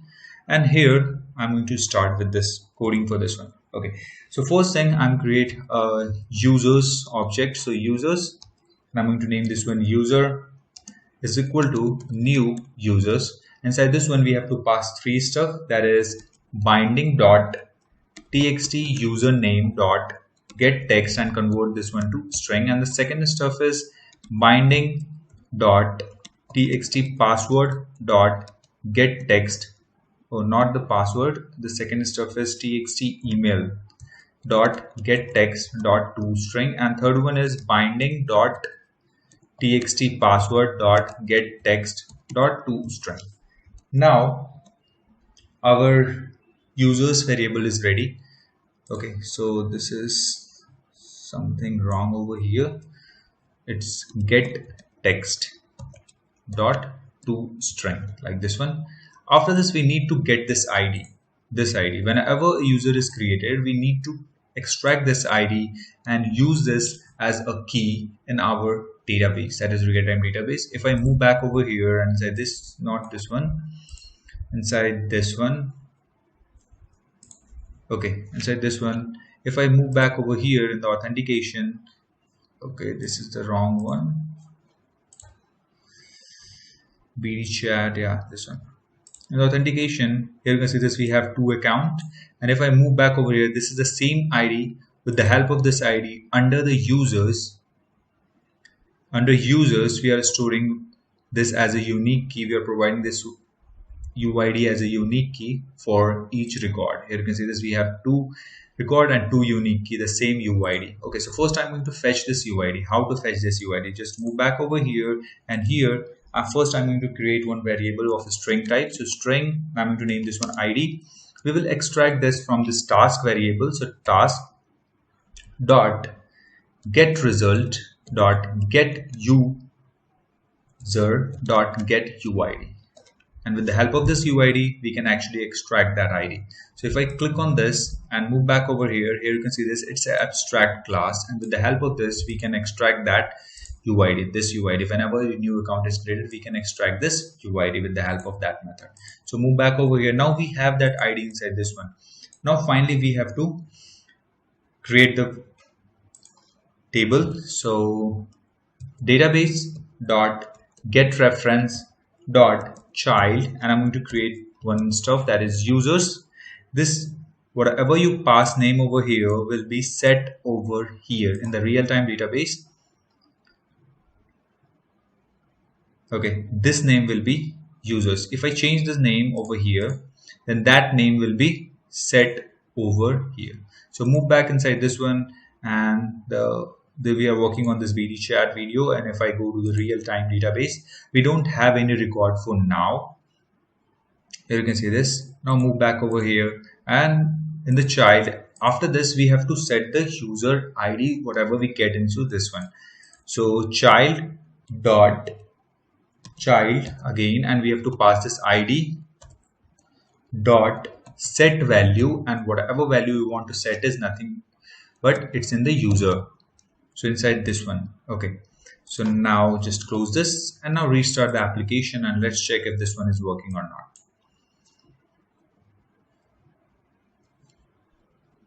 So move back into this one, and here you can see this one is null for now. So I'm going to create a new ID. So abc@gmail. Now this is the username. So abc@gmail.com, and password will be 123456. And now I'm going to create one sign up. And here you can see this one is auth collision exception. Okay, so I'm going to just change this ID to ABCD like this one, and click on sign up. And sign up successful, new account is created. And here you can see this, we have this table that is users. Click on this and click on this. Now here you can see this abcdd@gmail.com. If I move back to authentication, and here you can see this, now abcdd is added. So I'm going to remove these previous two accounts for now. I'm going to delete these two stuff. And now here you can see this. Now whenever a new user is signed up, we are going to set this value, that is this one, that get UID, and under that we are actually storing all the records. So if I move back to the real-time database, and here you can see the same ID is over here, that is SUMYHL. Move back over here, SUMYHL. If I create again a new user account, then again we are going to store sign up over here will be successful, and again we are going to store that data in the real-time database. And here you can see this. Now you can see the code over here, that is we have extracted all the values from 3 text fields and stored in the users. We have created one user model. So if I move back into this one, here you can see this, we have created one constructor that is for sign up. Inside this one we have to pass these values. With the help of this, we have also generated the getter and setters. So with the help of these getter and setter, we can actually access the values from all of these variables. So move back inside this one. Now we have the values inside this users. Finally, we have extracted the ID, this UID. Okay, with the help of this method, that is get UID. Now we have the ID over here, and finally we have created one child in the database, real-time database, with the from where this database come from. So this database is actually Firebase database, and we have actually extracted the, here you can see this Firebase database, and we have created object for this. Database is equal to Firebase database.get instance. If there is any exception occur, then make sure you check these two stuff, that you have initialized this or not. Otherwise it will show call on null exception, something like this. Okay, so now the task for this one is done. So that's it for this video, guys. In the next video, I'm going to show you how to sign in and how to perform Google sign in. So thanks. Please like, subscribe, and share with your friends. And thanks for watching. Hello everyone. Welcome to my YouTube channel. In previous video, I've shown you how to code for the sign up button and how we have checked that whenever any field is empty, then we are going to show a toast message that enter credentials and how to store these data, the sign up data, into our real-time database in the Firebase. Here you can see this. In this one, this is a real-time database inside the Firebase, and here you can see this. We have created 2 accounts for now: abc@gmail.com and username is abc, and abcdd@gmail.com and the username is abc for this one also. So I have shown all of these in the previous video. So you have not watched that video, then just go to description there. I put the link for my previous video, or you can simply do one thing, just click on the suggestion on the right side of the screen. Okay, so in this video we are going to code for the sign in button, and also when I click on this already have an account, we want to move to the sign in button, and when I click on sign up, then we need to move on this page. For that, move back to our project and let's start working. So we are working on this PD chat. So first thing, we are going to start coding for sign in. For that, initially I want to open the sign in page. For that, go into the Android manifest.xml, and here we have to cut this part, and whenever the app start, I want to open the sign in from now onwards. So I'm going to restart the application, and let's check over here that if sign in page is on the screen or not. So you can see this, we have the sign in page. So I'm going to show you how to code for this one and how to code for this button, this label actually. So let me close this and move back. I'm going to close this one also and move back to the sign in activity. Double click on this and make some space over here because we are going to create some variables over here. Okay, so let's start with this. So in the previous video, I have told you that we are going to use the binding feature of the Android throughout this complete application. We are not going to do the find view by ID and something like that. So make sure you have watched my previous video so that you can understand this one very easily. Okay, so first thing here, what we have to do is we have to create a activity sign in binding, this one, and I'm going to name this one binding.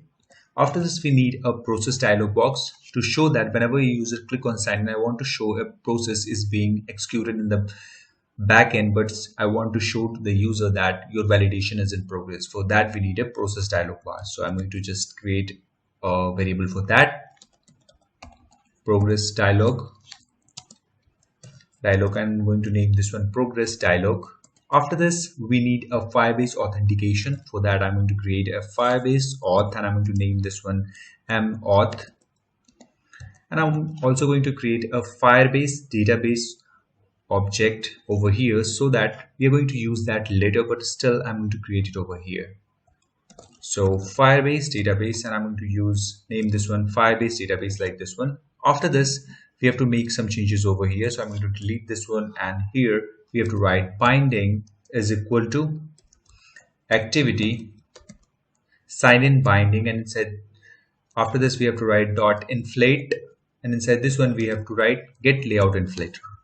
Now the task for this one is done, and after this we have to set content view, and we have to pass binding dot get root. Now the task for this one is done. We have already hidden the toolbar because we don't need it in the sign in.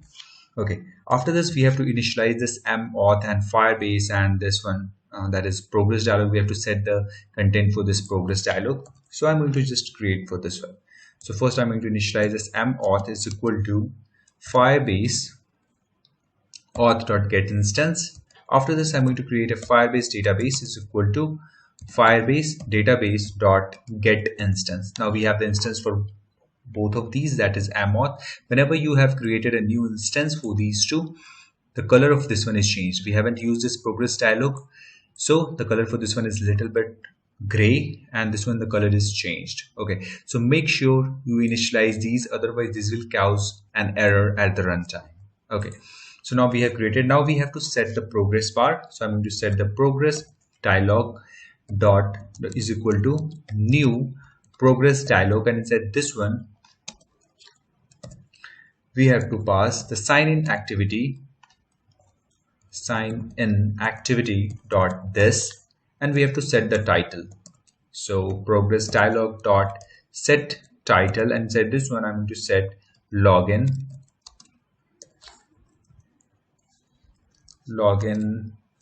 Okay, And after this, I'm going to set this progress dialog dot set message, and set this one I'm going to set validation in progress. Validation in progress. Or before this, I'm going to type like this. Please wait, and I'm going to put the /n to change the line validation in progress. Yeah, this one is looking better. Okay, after this, I'm going to set a click listener in the sign in button. So my sign in button name is binding.btn sign in. Let me just show you from where you have to fetch this name. So move back inside the sign in, just double click on this, and on this design, click on this one, and here you will find the ID for this one.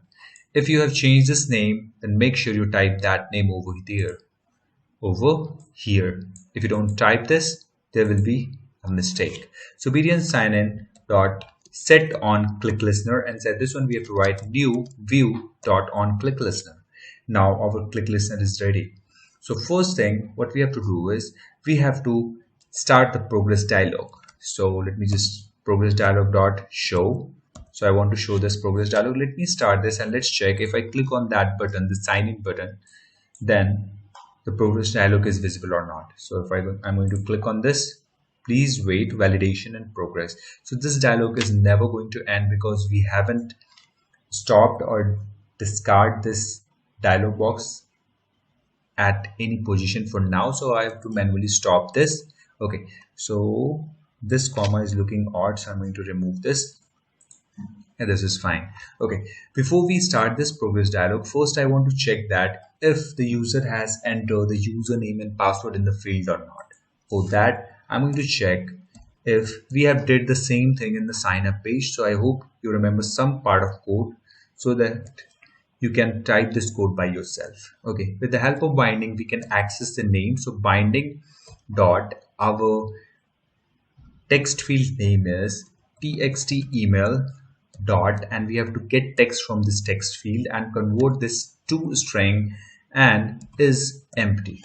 So when we write as empty and we put a exclamation mark over here, then it means that it's not empty. We are going to check that if this text field is not empty, then only we enter into this if condition. Otherwise we need to go to the else condition, and we have to check for one more, that is not binding dot txt password dot get text dot to string dot is empty. Now we have to put this under this one, just cut this and paste it inside this one and delete the extra space. And in the else condition, I want to show some toast to the user. So toast, create a new toast. Inside this one, I'm going to pass a text that is enter credentials like this. Okay, so now validation for the empty text field is done. So let's start this and let's check this one. So in the if condition, we have set the progress dialog to show, and in the else condition, we have shown a toast. So when I click on this and these both fields are empty, so it's showing toast. If I enter something inside these two, and when I click on this, it will show me the progress dialog. Okay, so this one is working fine. Now we have to start working inside this one. After this validation, we have to use this mauth dot sign in with email ID and password. This is predefined method which we can use with the help of this Firebase auth.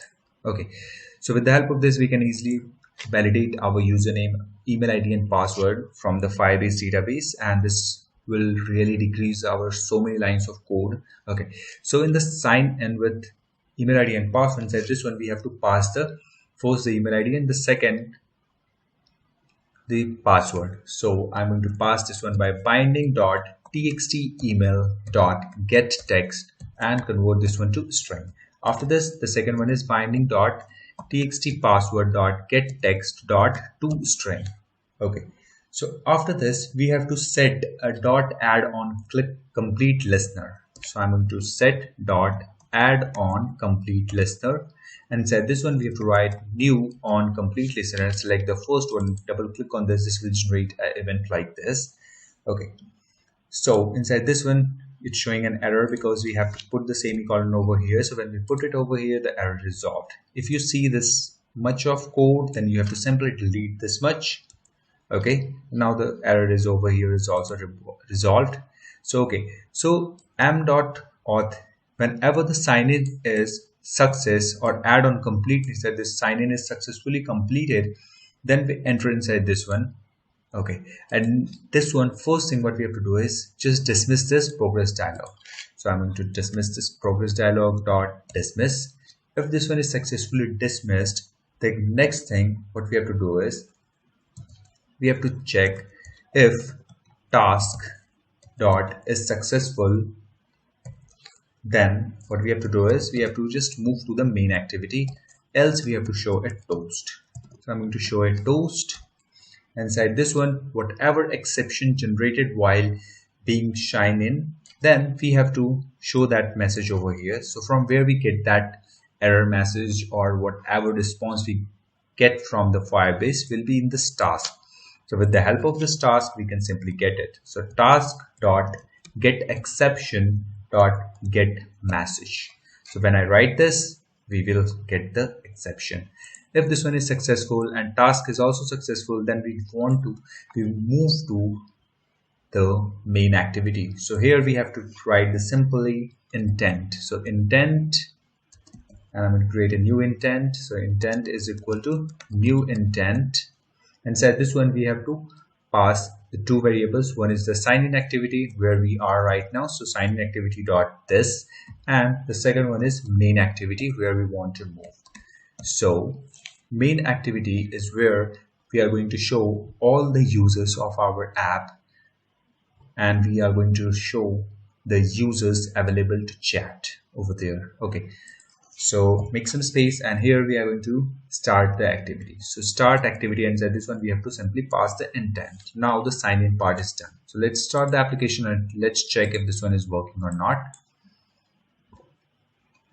Okay, so first I'm going to click on this. We are here in this else condition because this one is empty, so we can't enter into this if block, so we are in here. Okay, so now we are going to check that what will happen if I enter some wrong username and some wrong password. If I click on sign in, validation in progress, the enter email address is badly formatted. So this email address is badly formatted for now because Gmail address is like this, or even any email address is like this.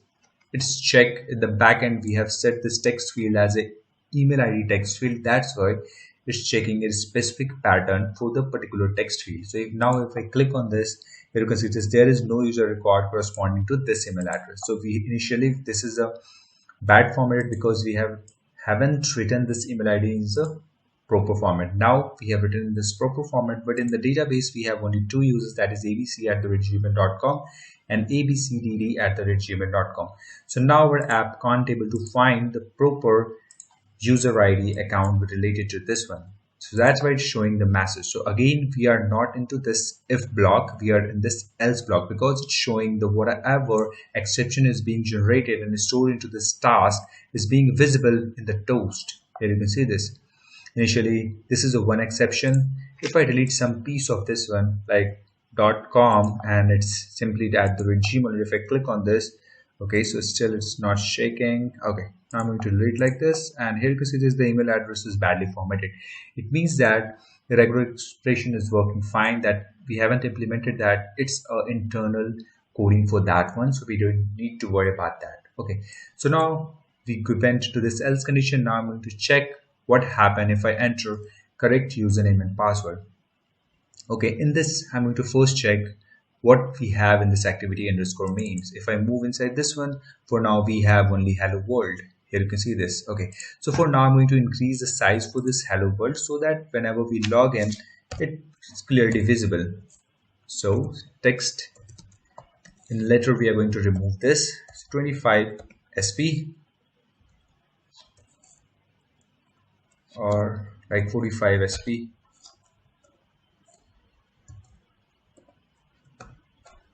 Okay, and I'm going to change this one to hello world to welcome.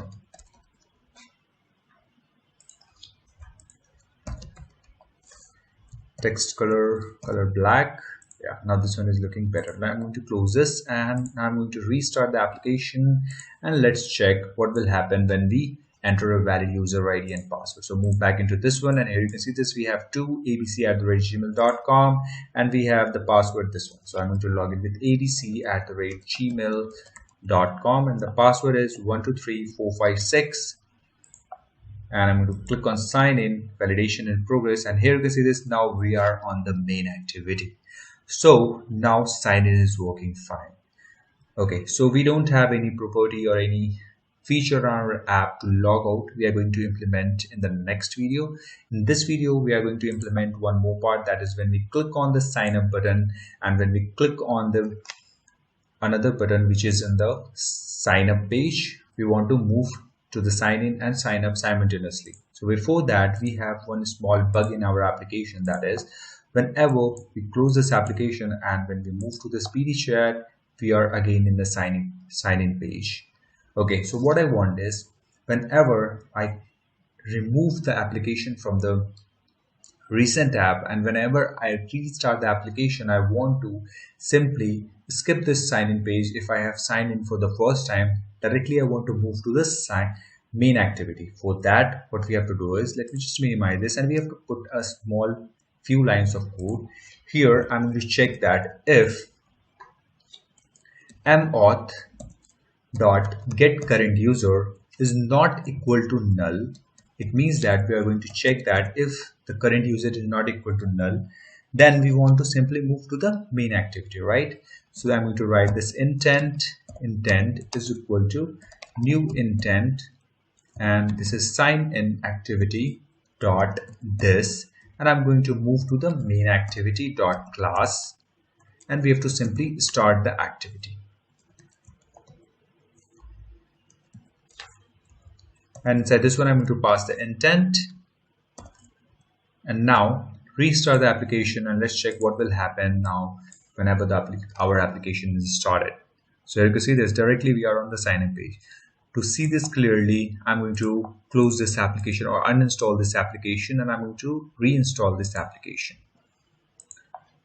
So here you can see this uninstalled BD chat, so I'm going to reinstall it, and this time we are on the sign in page. So now I'm going to start sign in with the abc@gmail.com, and password is 123456, and I'm going to click on sign in.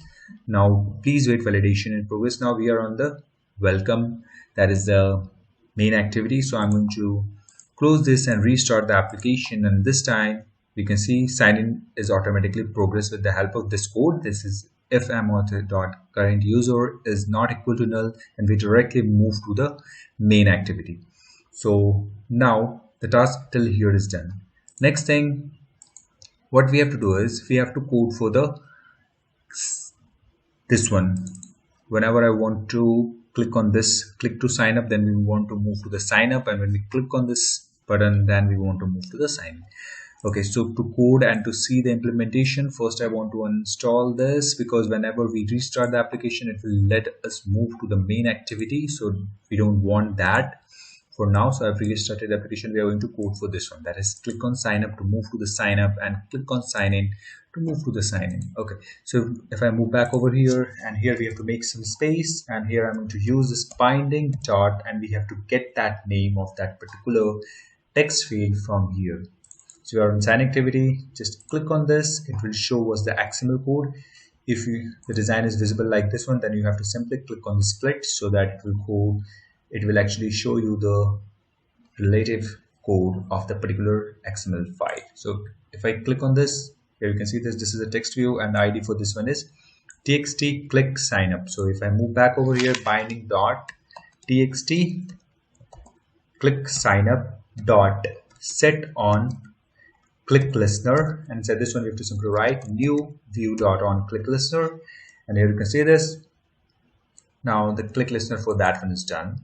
Okay, so now I'm going to simply create an intent and move to the sign up activity. So intent is equal to new intent. Inside this one we have to pass the sign in activity dot this, and we have to pass where we have to move, that is sign up activity dot class, and we have to simply call start activity, and we have to pass the intent. Now restart the application and let's check if this one is working or not. So I've restarted the application, and when I click on this, and you can see this, we are on the sign up page. So now I'm going to code for this one that is already have an account. So I'm going to stop this application, and if I move to this one, that is activity underscore sign up XML, and here we are going to check the name for this one that is already have an account. Click on this, and this username, the ID for this text view is txt already have account. If you have changed the name, then you have to just get this name. Now I'm going to move into the sign up activity, and here go to the bottom, and here I'm going to write binding dot txt already have an account dot set on click listener new view on click listener. Inside this one we have to simply move to the sign in activity whenever we click. So intent is equal to new intent. Inside this one we are currently on the sign up activity, so sign up activity dot this, and we have to move to the sign in activity. So sign in activity dot class, and we have to pass this intent into this start activity. We have to pass the intent. Now I'm going to restart the application, and let's check if this one is working or not. So here we go. Click on sign up, and when we click on this, we again on the sign up, sign in, sign up, sign in, sign up. This one is working fine. So I hope you have coded this and this one is working fine in your system. So that's it for this video, guys. In the next video I'm going to show you how to implement the logout in the main activity, and after that I'm going to show you how to log in with Google in your application. So till then, just stay tuned, subscribe and share with your friends, and like this video and follow us on Instagram. Thanks for watching. Hello everyone, welcome to my YouTube channel. In previous video I have shown you how to validate for this one. When I click on the sign in button, if these text fields are empty, then it will show a toast that enter credentials, and I have also shown you how to move from one activity to another. When we click on the sign up, then we move to the sign up activity, and when I click on this we move to the sign in activity. And I have also shown you how to log in with the username, the email ID and password, and we move to the main activity. If I open over here, this is my Firebase database where I have stored the username and password. I'm going to log in with any one of these. So I'm going to log in with abcdd@gmail.com, and I'm going to set the password, that is 123456. Here you can see this, and I'm going to log in. And I've shown you how to show this progress dialog bar and also dismiss when we move to the main activity. So if you haven't watched this video, then just go to description. There I put the link from my previous video, or you can simply do one thing, just click on the suggestion on the right side of the screen. Okay, so in this video I'm going to show you how to add a menu bar over here. When I click on the menu, it will show an option of setting, group chat, and another is logout. So we are going to implement the logout feature in this video. So when I click on the logout, we want to move out from this application. Okay, so in last video I've also shown you once we log in, whenever we restart the application, we directly move to the main activity without again typing the username or email name and password. So here you can see this, when I click on this, we directly move to the main activity. We don't need to go through the sign in activity. Okay, so it's mandatory to watch my previous video. After that you can continue with this one. Okay, so I'm going to move back to that BD chat, and here first thing what we have to do is we have to create a new folder over here. So right click on the resource, click on this Android resource directory, click on this resource type, click on this and select menu, and I'm going to keep the name directory name will be menu. Click on OK. This will create a new directory over here. Here you can see this. Right click on this, click on new, create a menu resource file, and again I'm going to name this one menu. Click on OK, and this will create a new menu.xml, and here you have to just click on split. This will open up the menu XML code, and here we have to create the 3 items inside this one. So I'm going to take first item, that is Android, and I'm going to set the ID for this one. So this will be settings,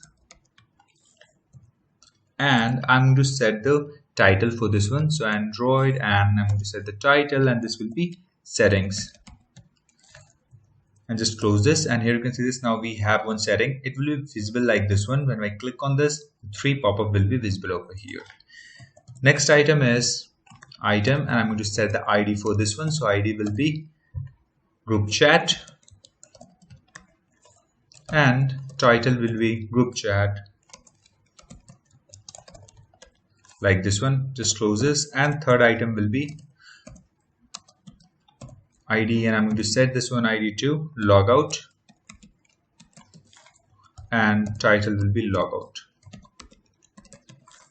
Just close this, and now our menu resource file is ready. So we don't need to make any changes inside this one. Just close this, and I don't need to make any changes in the sign activity. So I'm going to close these all too, and we have to simply move to the main activity. Double click on this, and this will open main activity.java. Here we have to make some space over here, and here we have to first create a binding object. So activity main binding, and I'm going to name this one binding. Whenever we click on this, here you can see this, it will import a library, that is import com.example.btchat.databinding.activity main binding. With the help of binding, we can actually access all the text fields, buttons available in the main.xml. So if I go over here, activity underscore main.xml, whatever text field inside this one and other stuff we can access with the help of this binding. So before we start coding that into anything into this one, so we have to set binding over here. So binding is equal to activity main binding dot inflate, and inside this one we have to pass get layout inflator, and finally inside this one we have to remove this r.layout. We have to simply pass binding dot get root. Now the task with this binding is done. We need one more stuff, that is Firebase auth, because we want to log out from our device whenever we click on that logout. For that we need a Firebase auth object. So Firebase auth, and I'm going to use this auth, and we're going to initialize this. Auth is equal to, we need the instance of this one. So Firebase auth get instance. Okay, so now the task till here is done. First thing what we have to do is we have to, if I start the application and if I move into the main activity, we can't able to see that menu over there.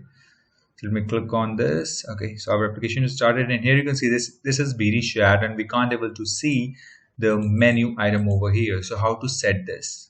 Just stop this and move back over here.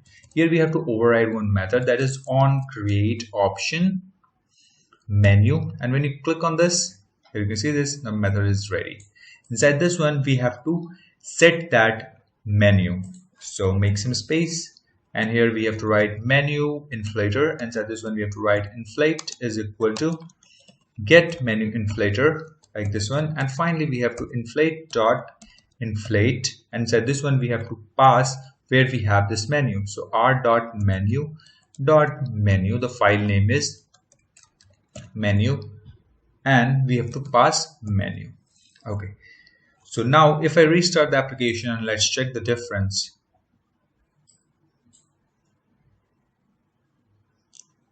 And here we move to the main activity, and here you can see this, we have this settings, group chat, and logout. But for now, if I click on these stuff, nothing happens. So now we have to set a click listener or something similar to that on each of these items. So now I'm going to stop this, and here we have to simply override one method, that is on option item selected. When I make some space, and here we go. And this one I'm going to use a switch case, because we have 3 different buttons and 3 different menu items in the menu. So I'm going to use a switch case to simplify this stuff. So switch, and here let me just make some space over here. Inside the switch we have to simply write item dot get item ID. So what will happen if we get the ID? Inside this menu item, we have set the menu item over here. So with the help of that, we can extract which item is selected, and that will be over here in the item. With the help of this item, we can get the ID. Suppose we get logout. Then what we will need to perform, we have to write in that particular case. So we have set the ID for each of these items. Here you can see this in the menu.xml. We have set the settings, that is ID settings. For group chat, ID is group chat. For logout, it's logout. So I'm going to close this and move back into this one. And here the first case is for r.id.settings. Inside this one, we have to simply show a toast message that the setting is clicked.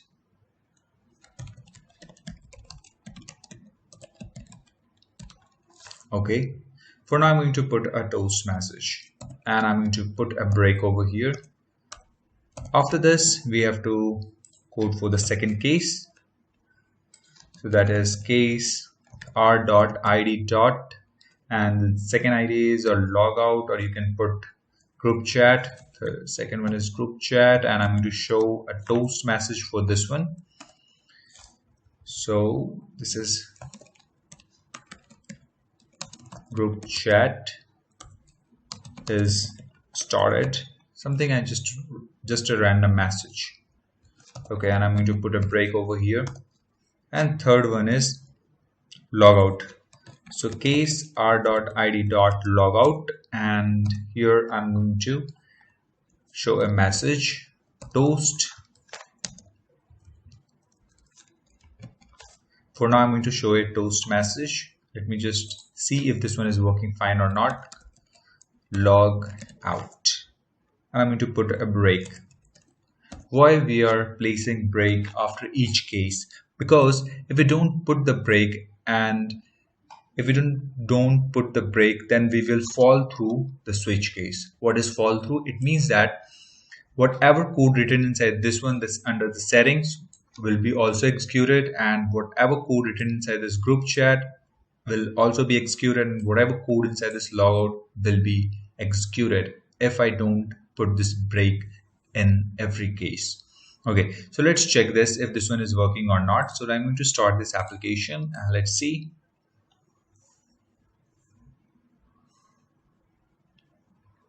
Here you can see this. When I click on this, now the menu is here. When I click on setting is clicked. When I click on group chat is started, and if I click on logout is visible. So first thing what I want to do is, whenever I click on logout, I don't want to show the toast. This one is working fine, so I'm going to remove this code. And after this, first I want to log out from our device. So we have already created the mauth object. We already got the instance of this Firebase authentication. So we have to simply write this mauth.signout. This is predefined method which is provided by the Firebase authentication. If you want to see more about the sign out, you can simply search on Google, or you can simply press the tutorial key and click on this with the help of the mouse, and you can see what happens over here, what is in the background is going on. And this is a Firebase auth class, and here it's a lot of code you need to read, and you can simply, in the simple way, you can search it in Google and you can study it. Okay, so basic functionality for this one is m.signout. So this will form a sign out operation, but it will be a little bit not super cool, because I'm going to start this application. Let's see what will happen.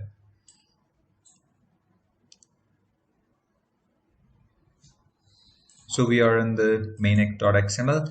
Now I have closed the application and I'm going to restart the application, and here you can see this, we are on the main activity. So this one is working fine, and here we see the magic. I'm going to click on the logout. Nothing happens.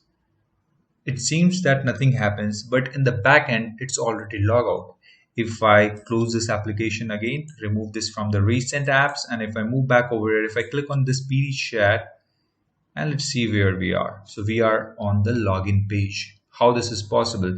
Because in the login page we are going to check that if current user is not null, then only we want to move to the main activity. But when we click on that logout, this mauth.signout is performed. It means that we are logged out. Now, here you can see this. If we are logged out, then current user is null, then we can't move to the sign up, or sorry, the main activity. We are still on the sign in activity. It means that in the back end, this one is working. So what I want is at the same point, I want to log out from the Firebase, log out from our app and move to this login activity or sign in activity. So we have to write a few more lines of code over here. So let me minimize this and let me put intent over here. So intent is equal to new intent, and inside this one we have to pass main activity dot this, and where we have to move to the sign in activity dot class, and we have to simply start this activity. So start activity, inside this one we have to simply pass the intent, and now restart the application and let's check how this will work. The application has been restarted, and here I'm going to log in with one of these accounts. So previously I've added login with this one, so I'm going to log in with this one this time. So abcdd@gmail.com, and the password will be 123456, and I'm going to sign in. Now you can see this sign in is done. We are on the main activity. If I click on this and click on logout, and we are logged out, and we are again in the sign in activity. If I close this and reopen this, we are still on the sign in activity. So we have successfully logged out and we are still on the sign in activity. It means that our app is working as we expected. So that's it for this video, guys. In the next video, I'm going to show you how to code for this sign in with Google. So just stay tuned, subscribe and share with your friends, and thanks for watching, and don't forget to hit the like button in this video. Hello everyone, welcome to my YouTube channel. In previous video, I have shown you how to add menu buttons over here. Here you can see this. When I click on this, three options will be popped up. The first is settings, and one is group chat, and third one is logout. When I click on this, it will show a toast. I have shown all of these stuff. And when I click on logout, we actually logged out from our device and we are again in the sign in page. So I have shown all of these stuff in my previous video. So make sure you watch that video, and the link of that video in the description of this video. So check it out. Okay. So in this video, I'm going to show you how to code for this Google button. That is, whenever we click on this, it will show all the email IDs logged in our device. And when we select any email ID, we actually sign up with that email ID and we move to the main activity. So what exactly I'm going to show you, let me just show with the help of the app. So in this app, I have implemented that part. So here you can see this. When I click on this, it loads for a few seconds, and here you can see this, choose an account to continue to WhatsApp one. This is WhatsApp one. My app name is. Here you can see this. I'm logging with btechdays.care@gmail.com. Either n number of Gmail IDs you have login in your device, then n number of records or n number of Gmail IDs will be visible over here. Here you can add new account. So click on add another account, and it will process like this one. And here you can enter the email ID and password, and after that you can continue. So I'm going to click back and move back outside.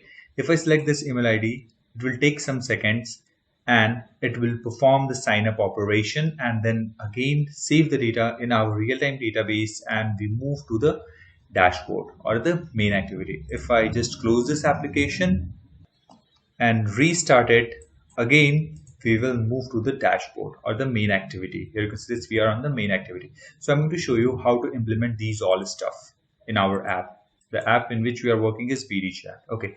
So first thing what we have to do is we have to add one dependency in our project. For that, just move into this one, that is build.gradle. Double click on this, and over here we have to add one dependency. So move back to this one, and here you have to simply search for authentication using Google Sign In on Android, and you will find this first one, that is authentication using Google Sign In on Android. Make sure this Android is over here and the Firebase. Select this one and move below a little bit, and here we have to add this dependency, that is place service authentic dependency. So I'm going to copy this one and move back to our app, that is BD chat, and we have to simply paste it and click on sync. Now our synchronization is done. Okay, so now we have to now our dependency is added successfully. Now we have to move back over here, and here we have to copy this much code.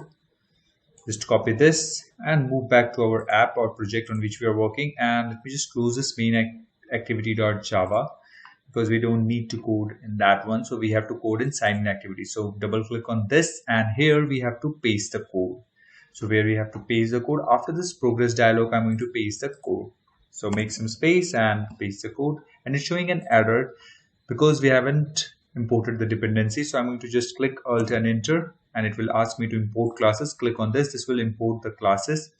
Okay. So why I'm going to use this? Because it's a configure Google sign-in. If I move back over here, and here you can see this configure Google sign-in is available over here. It's written over here. Okay. So next thing, move back over here, and we have to actually copy a few more lines of code. Okay, so below this, first thing, I have to create a Google sign-in client object. For that, move back over here, and we have to copy this one. Okay, and move back over here, and again paste it like this. We have to Alt Enter inside this one. Just copy this and move back to the top, and here we have to create Google sign-in client, and here we have to paste the same name, and now error over here is resolved. Okay, after this we have to copy a few more codes from there, that is this one. Here you can see this private sign-in. We have to copy all of these lines and move back to our project, and here go to the below, and after this make some space and paste it over here.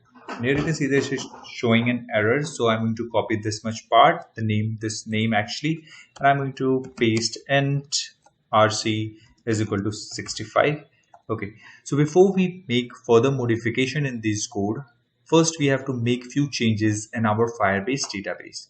So move back to your Firebase database, and our project is this one, that is BD chat. Okay, and here first thing what we have to do is just click on this, and we have to just go to this project setting and click on this one, and here we have to add one SHA certificate fingerprint. So click on this, and here it will show certificate fingerprint. So how to get this fingerprint? We can get this fingerprint from our Android Studio. Okay, so how we get this? In the previous time when we go to this Gradle, the interface is different. In this one we can see only dependency.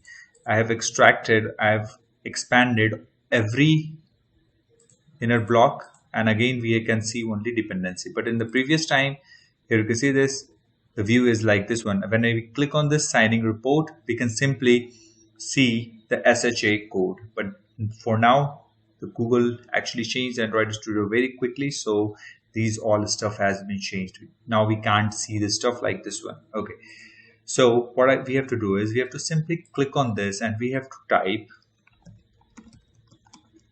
report sign, and we have to write signing, right?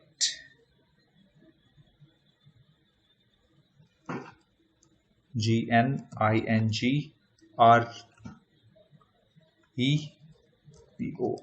and hit enter. And when you execute this, you will find the SHA1 over here. Here you can see this same code is over here. You can copy any one. That doesn't make any sense. That doesn't make any change. Okay, so I'm going to minimize this. I hope you got how to get this. Just click on this, and here you have to type this one, signing report, and hit enter. You will find the code like this. Okay, if I move back over here, and we have to simply click on this add fingerprint, then you will find the option like this one, paste it, and it will automatically identify this is SHA1. Just save it. Now our SHA1 is added. We need to make one more changes. What is that? Just go to this authentication, and here in users you have to select this option that is sign in method. Just click on this, and here we have to enable the Google sign in. So click on this and just enable this, and here you have to provide one Gmail ID. So I'm going to provide this btechdays.care@gmail.com. You can provide your email ID. Just click on save, and this will add one Gmail ID, and this will enable our app for Google sign in. So you can see this Google is enabled. I got the message. Make sure you got the same message, and if here enabled is written, then that's totally fine. So now whatever changes we need to make in the Firebase is done. Okay, now we move back to this one and start coding. So click on this, close this, minimize this one, and here first thing we have to resolve this issue. So just simply enter, alt enter, and click on import classes, and here into this one, that is API exception, just alt enter and import classes, and we have to simply put this log. Just move back over here, and we have to put this log, alt enter, and just the issue is resolved. And if you want to resolve this one issue, just simply put this in the double quotes, and the issue will be resolved.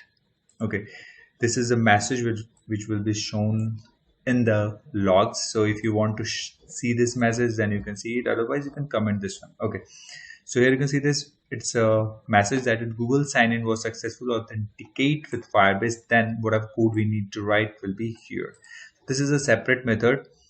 For this one, I'm going to just put this one also in the double quotes, and this is a separate method which is being called inside this one. So code for this Firebase auth with Google is also available over here in the same link. If I move back over here, you can see this private Firebase auth with Google.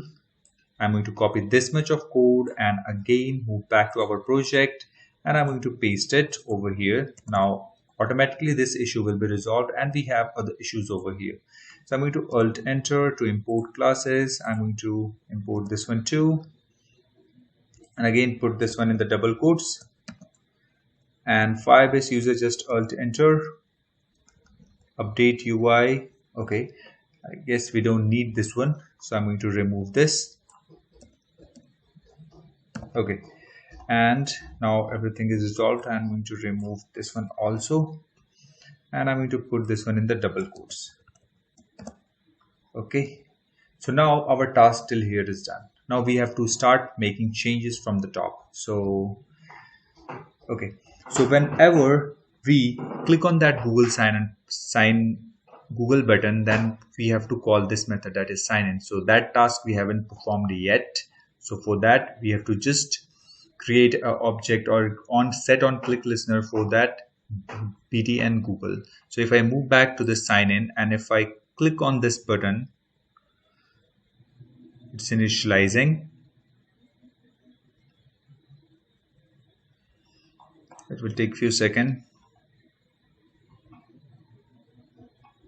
So here we go. If I click on this, and here you can see there's the ID for this one is BT and Google. So we have to set on click listener at this button, and at that moment whenever user click on that, we need to see, we actually need to call this method that is sign in. So make a space over here after this BTN, click sign up.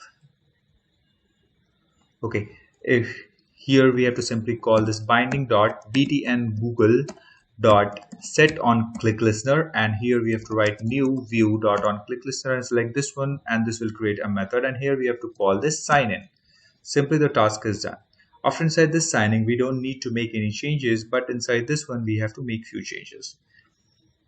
First thing, this one, the task till here, that is Google sign in account is equal to task dot get result API exception class, and Google sign in.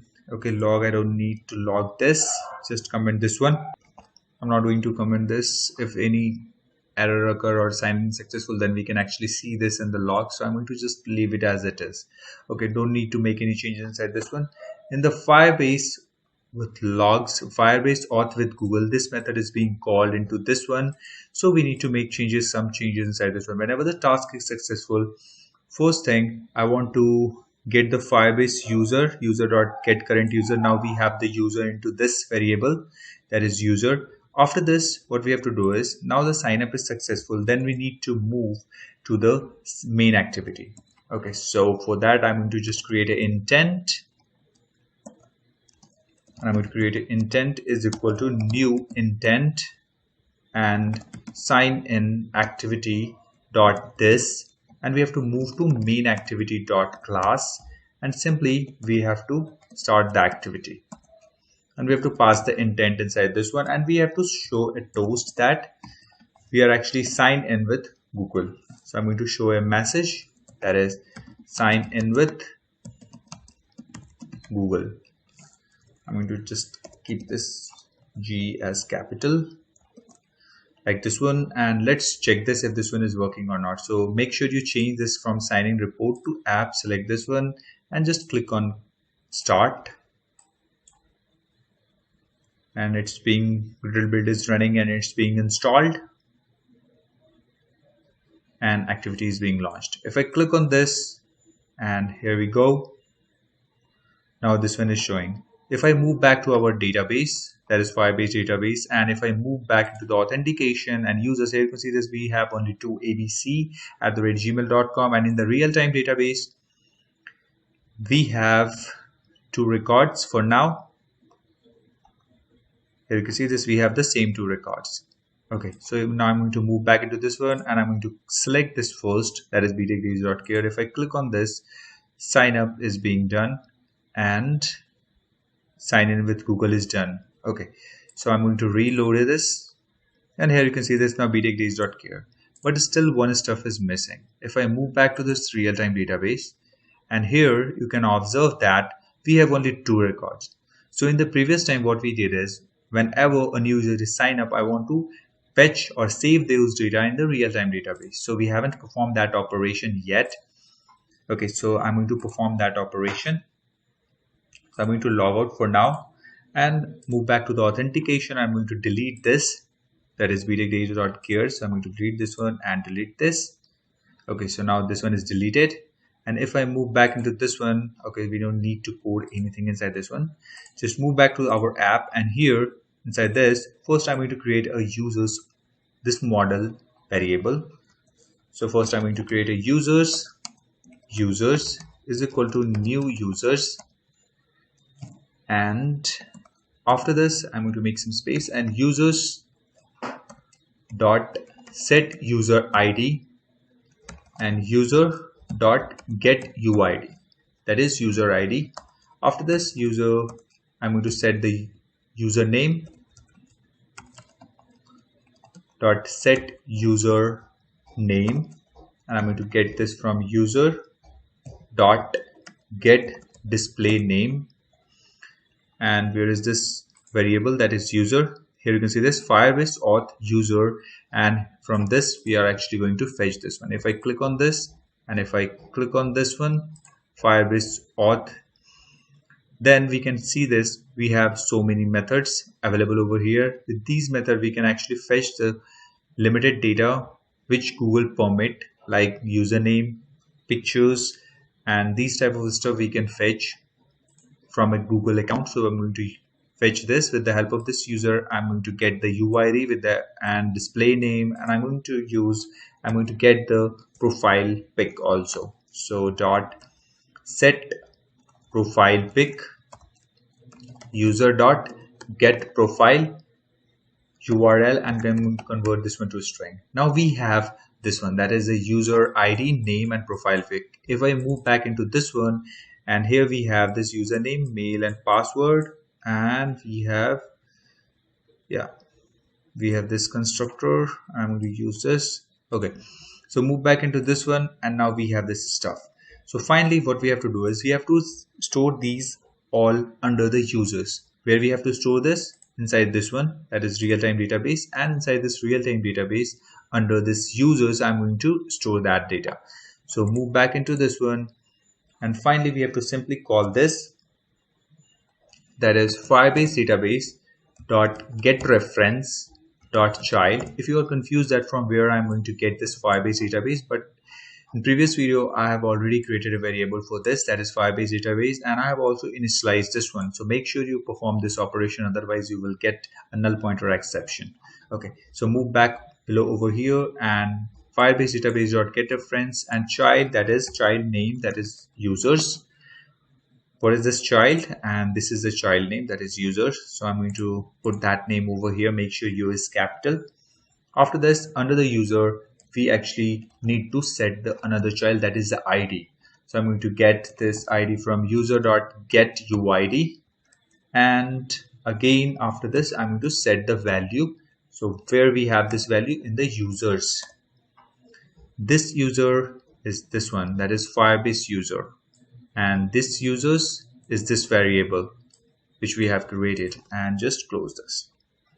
If I restart the application, and let's check by signing in again if there is difference over here or not. So for now, if I go back to the authentication, here you can see this, we don't have the btechdays.care. If I move back over here, we don't have it again.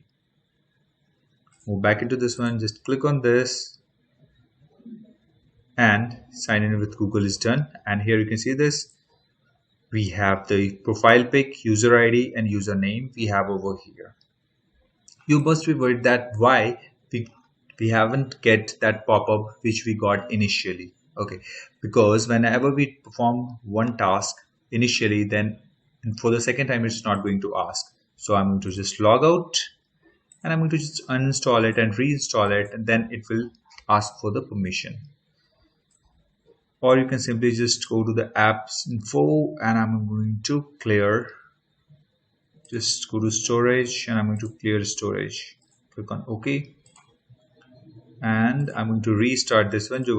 Just click on this PD chat and click on this Google, and here you can see this, it's asking me choose an account. Okay, so I'm going to select this, because whenever we process one data, it stores the selected data in our local storage and or cache. According to that, the app actually perform. So whenever you select initially for a particular email ID, then for the second time it's not going to ask. Now I'm going to click on this, and it will directly move us to the main activity, because we have already created this account previously. That's why it's directly going to move back. If we select the new account, then it's going to sign up with that user ID, and then we again move to the main activity. If I click on authentication, and here you can see this, we have btechdays.care available over here. Okay, so here you can see this, how much simply we have implemented the sign up button in our application with the sign in and sign up with Google. How easily we have implemented this. All the codes, we don't need to write so much of code. I have to just copy few codes. First, that is Google sign in option GSO. Simply just copy this much and initialize this variable. First, I have initialized this variable Google sign in client. Initialize this one, copy this much code. Now task till here is done. Again, we have to copy this much of code. This one, sign in and on activity result. And inside this on activity result, we don't need to make any changes. Simply just paste it. After this Firebase auth with Google, I have explained this much of code, which is important, very important to understand. Whatever is being performed with these operations is completely done by Google. You can read it about on the Google, but not to remember this, because these code always is going to be used by copying from that side.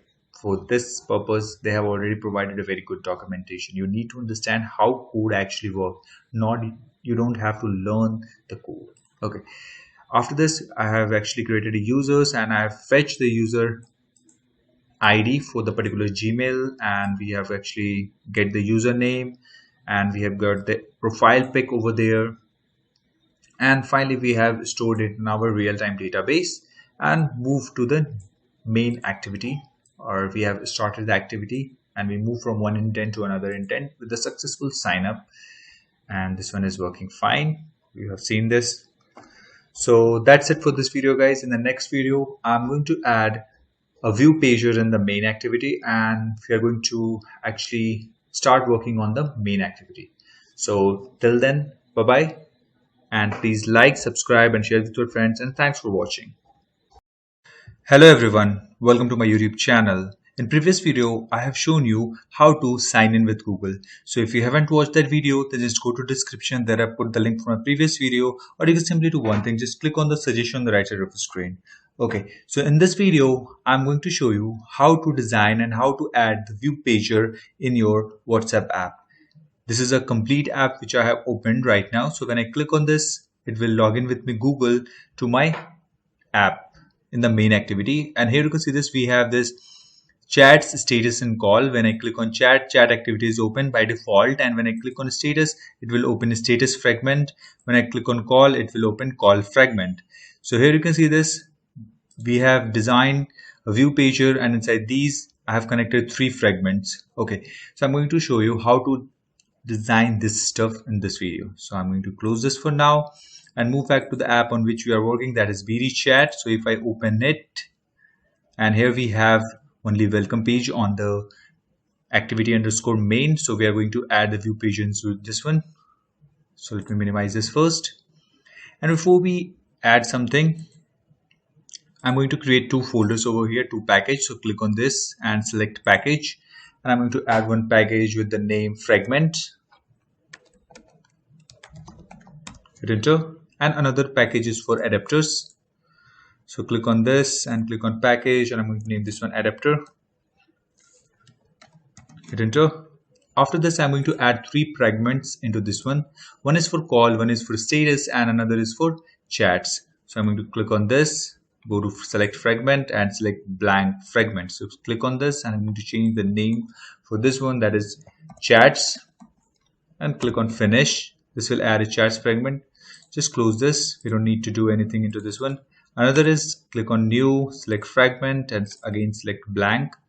After this, I'm going to add a calls fragment and one more. Just click on this fragment and select this fragment.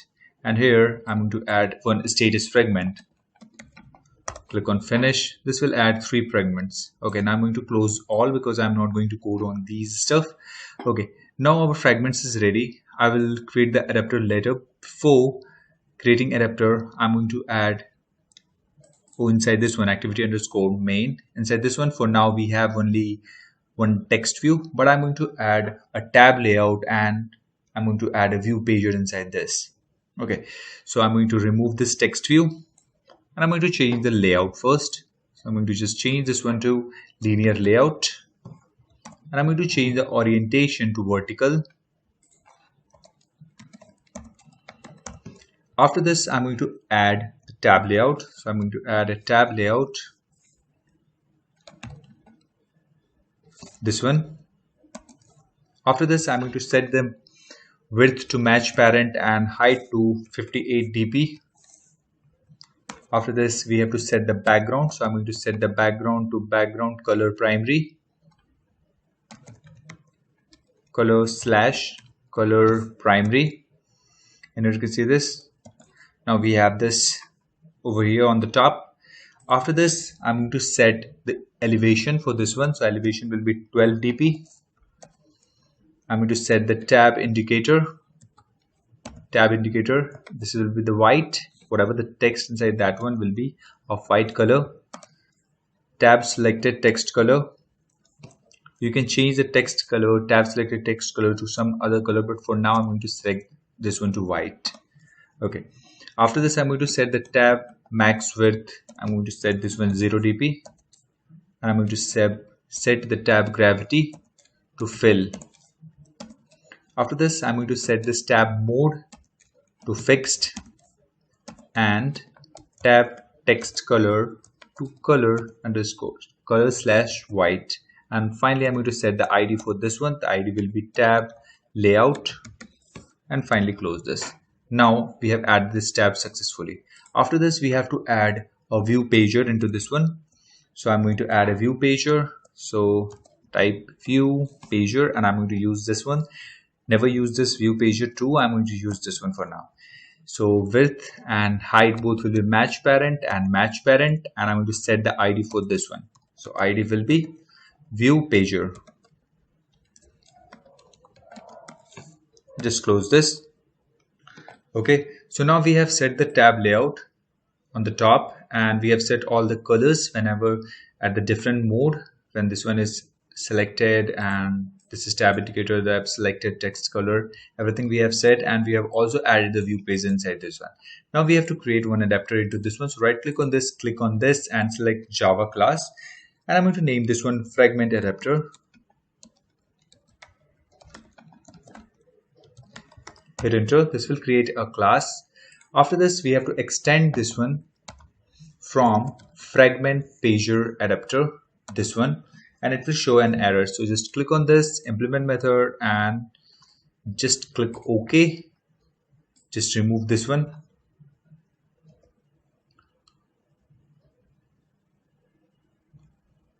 Okay.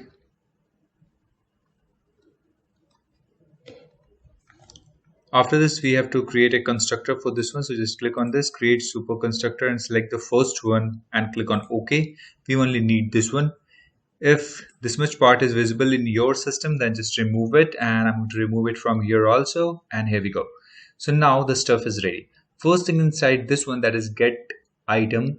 From here, I'm going to add a switch case where I'm going to return the different fragments for the different cases. So I'm going to just delete this return,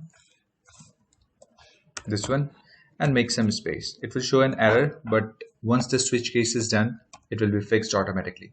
So this switch will be on the position. Basis of this position inside this get item, we already have a variable that is end position. Okay, on the basis of that, we are going to use this switch case. So first is case 0. That is, if selected index is 0, then we are going to return new chats fragment. And for case 1, we are going to return new status fragment. And for case 2, we are going to return new calls fragment, like this one. And in the default, I'm going to return new chats fragment. So now we are returning whenever we have select 0th in the, let me just open this one in activity, and here you can see this in the tab layout. Whenever the index selected is 0, then it will be the first is chats, and on this 1 we have status, and on 2 we have calls. So whenever we select according to the index values, we are going to return the different fragments over there. Okay, so we are going to get this one, that is get count. So I'm going to hard code this one because we have only 3 fragments, so I'm going to return this 3. After this, we have to override one method, that is get pager title, this one. And when you click on select that, how to do this, I'm going to show you once again. Just make some space, and you have to simply write get page title and select this first one. Just double click on this. This will generate a method that is override a method that is get page title, like this one. Just remove this. After this, make some space over here. I'm going to take one variable of a string type, and I'm going to name this one title. Initially, it will be null. So if position is equal to 0, then the title will be status. So title is equal to, that is chats, right? Because first one is chat and the second one is, here you can see this. Let me just open the complete app so that I can show you. So if I open the WhatsApp, and here you can see that this one, first one is chat, second one is status and calls. So according to index, the initial index is 0, this is 1, this is 2. So for the 0, I have set the chats. For if position, okay, so I'm going to copy this much part and I'm going to paste it twice. And I'm going to change this chats, and I'm going to index value to 1 and this chats to status.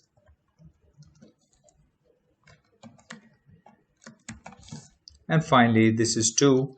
So I'm going to change this one to calls. And finally, I'm going to return, not this one, I'm going to return this title, like this one. Now the task for this one, that is the fragment adapter, is done. Next thing, we have to move into this one, that is the main activity. Inside this one, we have already used this variable as activity main binding, and we have created the binding variable, and we have set the binding, and the task for this one is done. After this, we have to simply set the view pager. So binding dot view pager dot set adapter, and inside this one I'm going to set new fragment adapter, and I'm going to pass get support fragment manager. After this, we have to set the binding dot tab layout dot set up with view pager, and I'm going to pass this binding dot view pager. Now our task is done. I'm going to start the application. Let me just close these two, and I'm going to start this and move back into this one. Gradle build is running.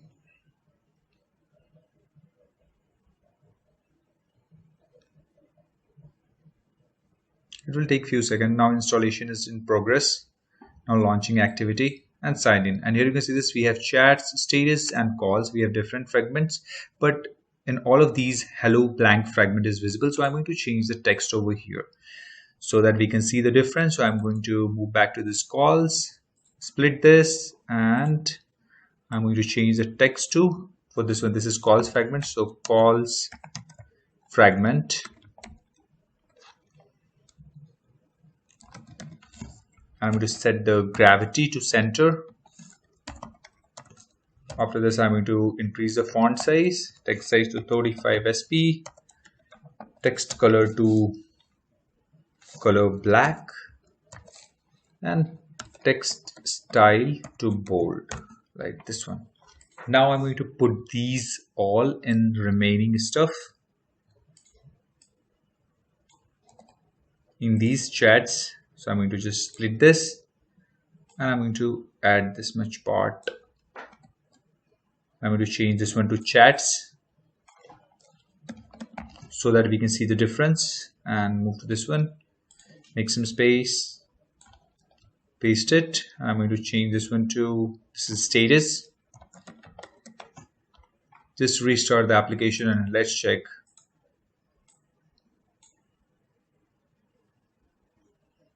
So here, this is chats fragment. When I click on status, this is status fragment. When I click on this calls, this is calls fragment. So everything is working. We have successfully added the view pager, and we have added the tab layout into this one. So that's it for this video, guys. Thanks for watching. Please hit like, subscribe, and share with your friends. Hello everyone, welcome to my YouTube channel. In previous video, I have shown you how to add view pager in our app. Here you can see this, we have different stuff, that is chats, status and calls. When I click on this, the fragment is changed according to that. When I click on calls, it's call fragment. When I click on status, it's status fragment. So I've shown all of these stuff in the previous video. So if you haven't watched that video, then just go to description. There I put the link for my previous video. Or you can simply do one thing, just click on the suggestion on the right side of the screen. Okay. So in this video, I'm going to show you how to actually fetch the records from the Firebase and show in our app, like this one. In this app, here you can see this, I'm going to show you how to implement this chats. I can see the image and the names, image and name. This is visible because for this user, he or she has not updated his profile pic. That's why it is showing a default image which we have already uploaded or added in the drawable file. Okay, so I'm going to show this, all of these stuff in this video. So just close this, minimize this, and start working on this. So first thing what I have to do is I'm going to add two dependency into this one, that is build.gradle. So double click on this, and I'm going to add two dependency over here. One is to actually make the circular image. If you observe in this app that the image is in circular, you can also put a square, but in WhatsApp it's still circular. So I'm going to use one dependency to implement this circular image view. Okay, and second dependency is used to fetch the image from the Firebase and show into this image view. So I'm going to use these dependencies. So move back to this one, and you can visit this link, or you can simply type in the system like this one, circle image view Android dependency. If you click on this and select this first one, if you click on this one, you can move into this, and finally you have to just copy this part, just copy this one and move to your app, and just make some space over here and paste it and click. Before I click on sync now, I have to actually add one more dependency. So move back over here, this one, that is Picasso. And with the help of Picasso, we are going to actually fetch the image from the Firebase and show in our app. So I'm going to copy this and move back over here and paste it again and click on sync now. This will actually download all this important stuff, whatever required for our app. So now these two dependency are added. So I'm going to show you when I'm going to use this. I'm going to explain that this dependency is being used over here. Okay. So now the task for dependency is done. Next thing what we have to do is we have to add a recycler view. In the recycler view, we are going to show each record. So now I'm going to move into this one, that is chats fragment, and inside this one I'm going to remove this text view. I don't need this because I'm going to add a recycler view into this one. So before I add recycler view, let me just add a background in this one. So I'm going to add a background for this. So background, and we have already in this one in the drawable, and I'm going to use this W2. And here you can see this, the image is set. In the previous videos, I have already added and I provided the link for all of these drawable file in the description of this video. Just download it and then you have to just put in this drawable. And here you can see this, we have this W2. If I double click on this, it will open over here. So I'm going to use this one. So close this and collapse this one. And now the image is set. After this, I'm going to add a recycler view into this one. So just like this recycler view, and height and width will be match parent and match parent. And I'm going to set ID for this one. So this will be chat recycler view, and just close this. Either you can close it by putting a slash over here, or simply you can close like this one. Okay, so I'm going to move forward with the first implementation type, that is by putting the slash over here. So now the task for this one is done. So I'm going to close this one. After this, we have to create a new layout. If I move back to our app, and here you can see this is a layout which is being set for each record which is being fetched from the Firebase. So I'm going to create a this much drawable file in which we are going to actually set the data. So I'm going to minimize this and going to layout, just right click on this, and I'm going to create a new layout resource file. I'm going to name this one sample underscore show underscore user. Hit enter. This will create a drawable file. Just click on this one, split, and here first thing I'm going to just change this constraint layout to linear layout.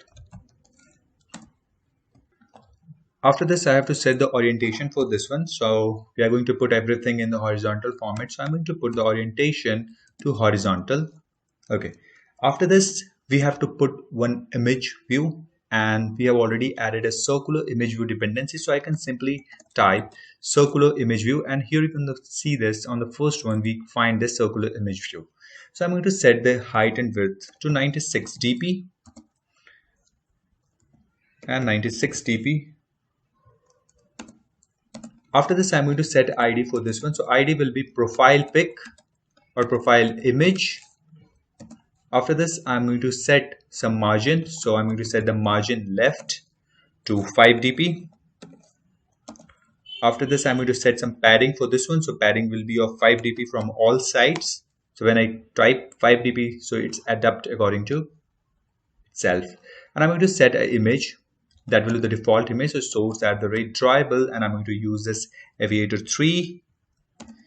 We have the different images I have put into this one, like 1, 2, not 2, and 3. So I'm going to use this 3.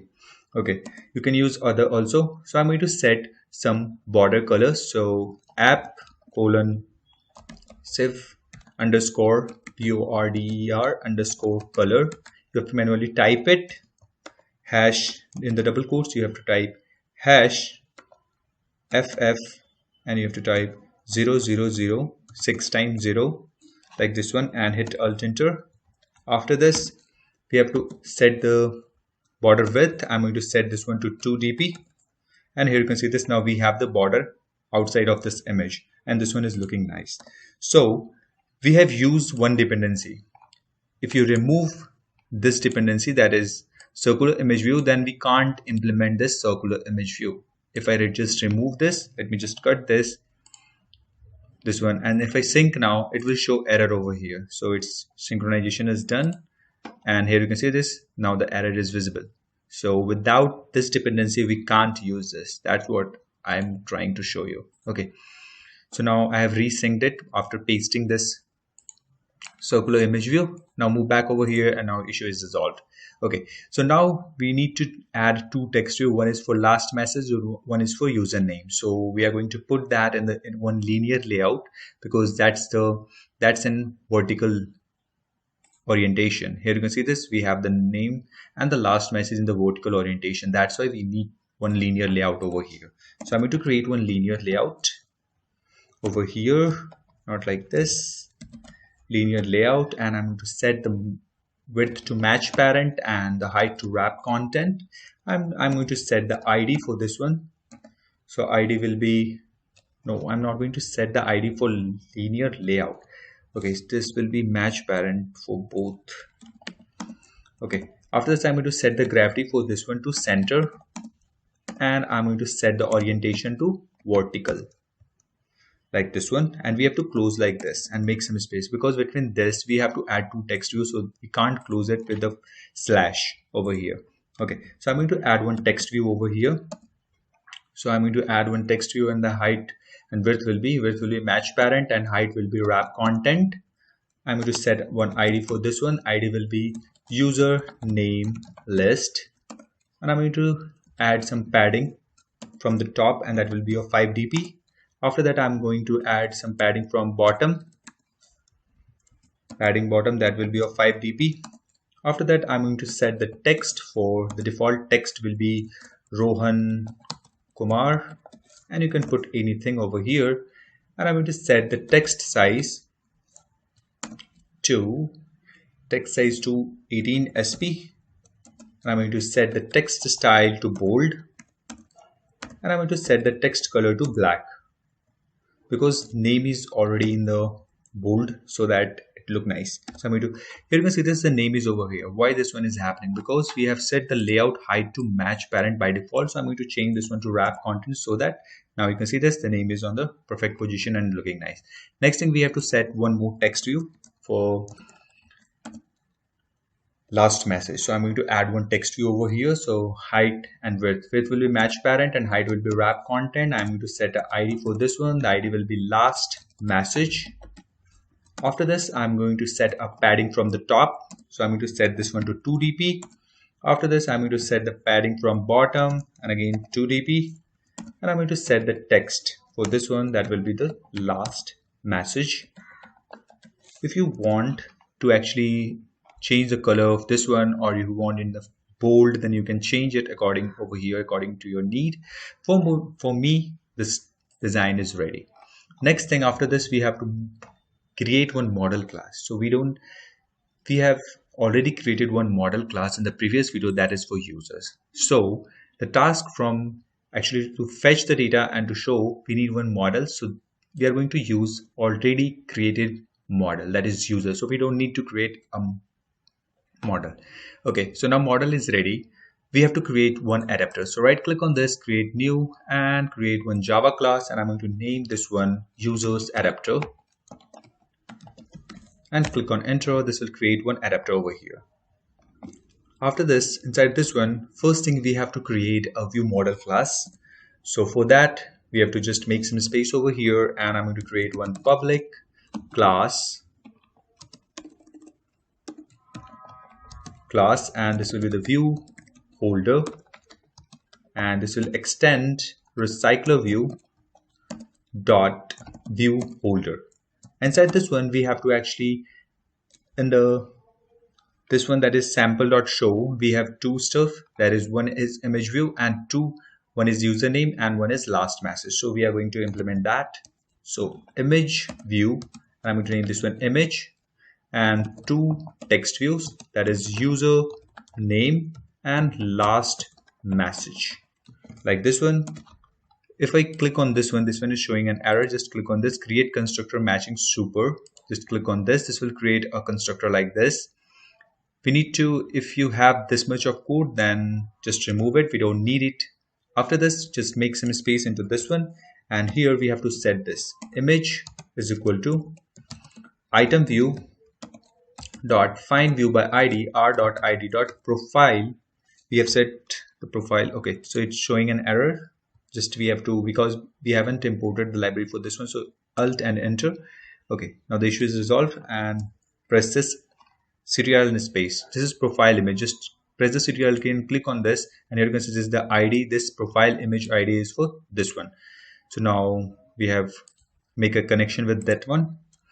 Just close this. After this, user name is equal to item view dot find view by id r dot id dot, and that is username list. After this, we have last message, so is equal to item view dot find view by id r dot id dot last message, like this one. Now the task for view holder is done. After this, what we have to do is we have to move back to the top over here, and here we have to extend recycler view dot adapter. Inside this one, we have to pass users adapter dot view holder. We have to pass this one. This is the current class where we are. So this is users adapters. We have written this, and from this user adapter, while we put this dot over here, then we can access this view holder. So I have passed this one. After this, we have to make some space. Just click on this implement method and select all of these three and click on OK. This will implement all three methods. Okay, so now we have to remove this much part. If you don't have this, then it's totally fine. Just delete like this one. Okay, after this, what we have to do is we have to create two variables over here. One is of array list, not array, it's array list. And said this one, it's of users types. We have already created the user model in the previous video, so I'm going to use this, and I'm going to name this one list, and one context we need, so context, and I'm going to name this one context. After this, I have to create a matching constructor for this one. So for that, you can type alt or insert, and if I click on alt insert, let me just, yeah, here you can see this. Just click on constructor, select these two and click on OK. Either you can do like this or right click on this, generate, and you can click on constructor and select these two. Okay, so now the task till here is done. Now the constructor is ready. After this, on the onCreate view holder, inside this one, we have to create a view and return the view holder, return the view. So I'm going to delete this. It will show an error temporarily because we haven't returned anything. So onCreate view holder, first I'm going to create a view of type view. Here for the first one, V is capital, and the second one, V is small. So don't get confused on that one. So layout inflator dot from where we need to take this one. So we need to pass this context from here. After this, we have to type dot inflate, and here we have to pass the layout. So layout dot, and we have created a layout that is sample show user. If you have given the name anything different, then you have to write the same name over here. Okay, so now we have passed this one, and we have passed parent as second argument and false as third argument. Okay, so now this one is done. Next thing, we have to simply return this view, new view holder, and we have to pass the view like this. Make sure V is small over here, not capital. Okay, now this task is done. Next thing, we have to make a small changes on this one, that is on view holder. Here we have to create a users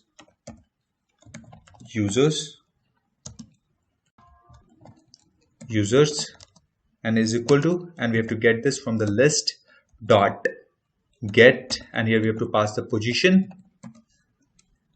After this, we are actually going to get all the list of the users which are available in Firebase database, and after this I'm going to use the Picasso. For that, we have already added the dependency. So if I type Picasso, here you can see that it's showing in our system. If you can't able to find it, you have made some mistake while adding a dependency, so recheck it. Dot get, and here we have to load this image. So load, we have to pass users dot get profile pic. After this, we have to pass placeholder. If there is no image, then press placeholder drawable dot, I'm going to use this aviator 3 dot into holder dot image. If there is no image, then we are going to pass this default image for that one. Okay, after this, I'm going to set the username. So username dot set text, and from where we get the name text, so users dot get user name. Just close this. After this, we have to simply make a small change over here. So we have to pass the list, how many count, that how many records are there. So I'm going to simply get it from the list dot size. Okay. So now the task in our users adapter is done. Okay, so now we have created the adapter. We have set the view, that is sample show user. We have actually fetched the placeholder, fetch the image and set into this particular image view, and we have also set the text, the username for that one. Now we have to move into the chats fragment. So move into this one, fragments, and make this one chats fragment. So I'm going to clean up these code because I don't need these. So clean all these stuff. I'm going to delete all these. Okay, and I'm going to delete this one also. Okay, so now first thing what we have to do is, we don't need to delete this one because this is required, the chats fragment, this is a constructor. Okay, after this I'm going to create a fragment binding for this one. So fragment chats binding, this one, and I'm going to name this one binding. After this I'm going to create an array list, and this is of type users. After this I'm going to name this one list. It's showing an error because we haven't imported the class. So import class list is equal to new array list, like this one. After this I'm going to create a Firebase database instance because we are going to fetch the data. So database. Okay, inside this on create view I'm going to make some space over here, and here we have to first bind this one. So binding is equal to fragment chats binding dot inflate, and here we have to pass inflator comma container comma false, just semicolon. After this we have to initialize this database. So database is equal to, we have to get the instance. So Firebase database dot get instance, like this one. After this we have to create a user adapters. So users adapter is equal to new users adapter, and inside this one we have to pass the list and dot get context. We have to pass the context, and we got the list, so we have to pass this list. Okay, after this now we have the user adapter. Inside this one we have to bind this. So binding dot chat recycler view dot set adapter. Inside this one we have to set the adapter. So pass this adapter inside this one. Okay, after this we have to create a linear layout. So linear layout manager and is equal to new linear layout manager. Inside this one we have to pass the context. So get context. After this we have to binding dot chat recycler view dot set layout manager, and we have to pass this layout manager. So now the task till here is done. Okay, so we have set the layout manager for this particular char recycler view. Okay, just chat recycler view, I've just written something wrong, the name is wrong over here. So if I move back over here, so it's char, so I'm going to change this one to chat recycler view. If I move back into this one, and I'm going to change this one to chat recycler view. Okay, after this what we have to do is, we have to create a database like this one, database dot get reference dot childs, and from where we are going to extract the data from users. This is our first root table, a root data in our Firebase. So let me just open that, and here we go to the Firebase real-time database, and this is BD chat video. So if I move back over here, this is the users, this is the root. From here first I use this, the child, and from the user's child is this ID. So I'm going to take this one first, and then with the help of this ID we are going to identify each user. So move back to our app, and here we have to child dot add value event listener. Inside this one, new value event listener. Okay, so now our event listener is added. So we have to code, it's showing an error, just put a semicolon over here and just remove this much of code from each of these methods. After this, inside this on data change, here we have to first clear the list. So list.clear. We are going to fetch all the data and put into this list. Okay, so this is a for loop, and I'm going to use this data snapshot. I'm going to use this advanced for loop. So data snapshot, and just put colon snapshot dot get children. So its children is the IDs. Okay, so I'm going to create a users is equal to data snapshot dot get value, and I'm going to take this users dot class. After this, I'm going to pass this users dot set user ID, and I'm going to pass this data snapshot dot get key. We are going to fetch the key. Now we got the key, and after this, okay, so now the task is done, and okay, the issue is resolved. Okay, so it's showing an error. I'm going to remove this much part also, and I'm going to restart the application, and let's check what will happen with this is WhatsApp 1. So we are not coding on this one, we are coding on BD chat. So it will, Gradle build is running now, installation is done, installation, and now it's open. And here you can see this, now the background is set and it's loading the image or the content.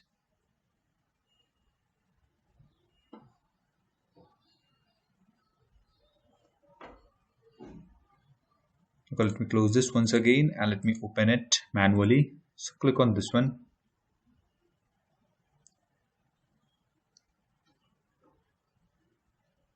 Okay, so actually we haven't returned the view.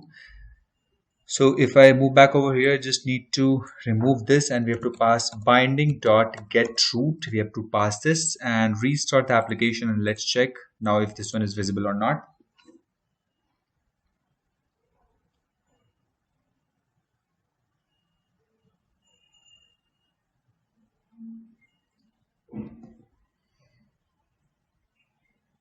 Okay, still we are having some issue. Okay, so this one is here like this one.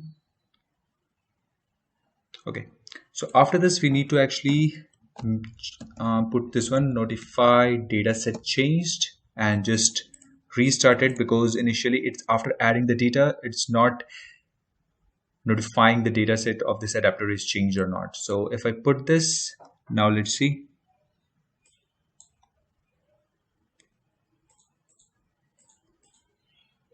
Let me just log out once, and after that I'm going to log in.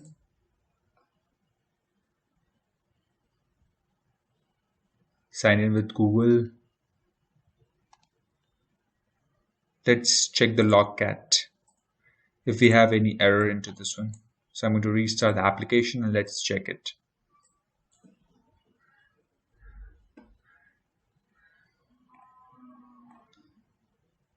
Okay, so we don't have any error. Okay, I guess we have missed something somewhere, so I'm going to check it once again. Okay, so our data is not loading because we haven't added this users to this list. So I'm going to add it. So list dot add, and I'm going to use this add this users and put the semicolon and restart the application, and let's check it. So I've restarted the application, and this time here you can see this, we have ABC, btechdays, and ABC. So one issue is remaining. If I log out and if I log in with Google, and here you can see this again, we are logged in with btechdays, and still it's showing our self the btechdays over here. So what I want is, I only want to view only those. I want to hide myself from this chat. Okay, so how to do that? For that I have to check that for myself. Okay, so here you can see this, we are adding all the records over here into the list. Okay, so I'm going to check this. If not users dot get user ID dot equals Firebase database, not Firebase database, Firebase auth dot get instance dot get UID. If this one is not equal, then only we want to add this in the user list. So I'm going to just cut this and I'm going to paste it over here. That is list dot add users. So just restart the application and let's check this time if this btechdays is visible over here or not. This is BT chat and restart the application, and here you can see this. Now we have two ABC. You must be confused at why we have two ABC while we can't sign up with the same email ID, but we can have the same username. So if I move back over here and just expand these all, and here you can see this, the name is ABC over here and ABC, but the email ID is different for these. So I'm going to change the name for this one. So this is ABC, and I'm going to change this one to D and hit enter. If I move back over here you can see this, now the name is changed.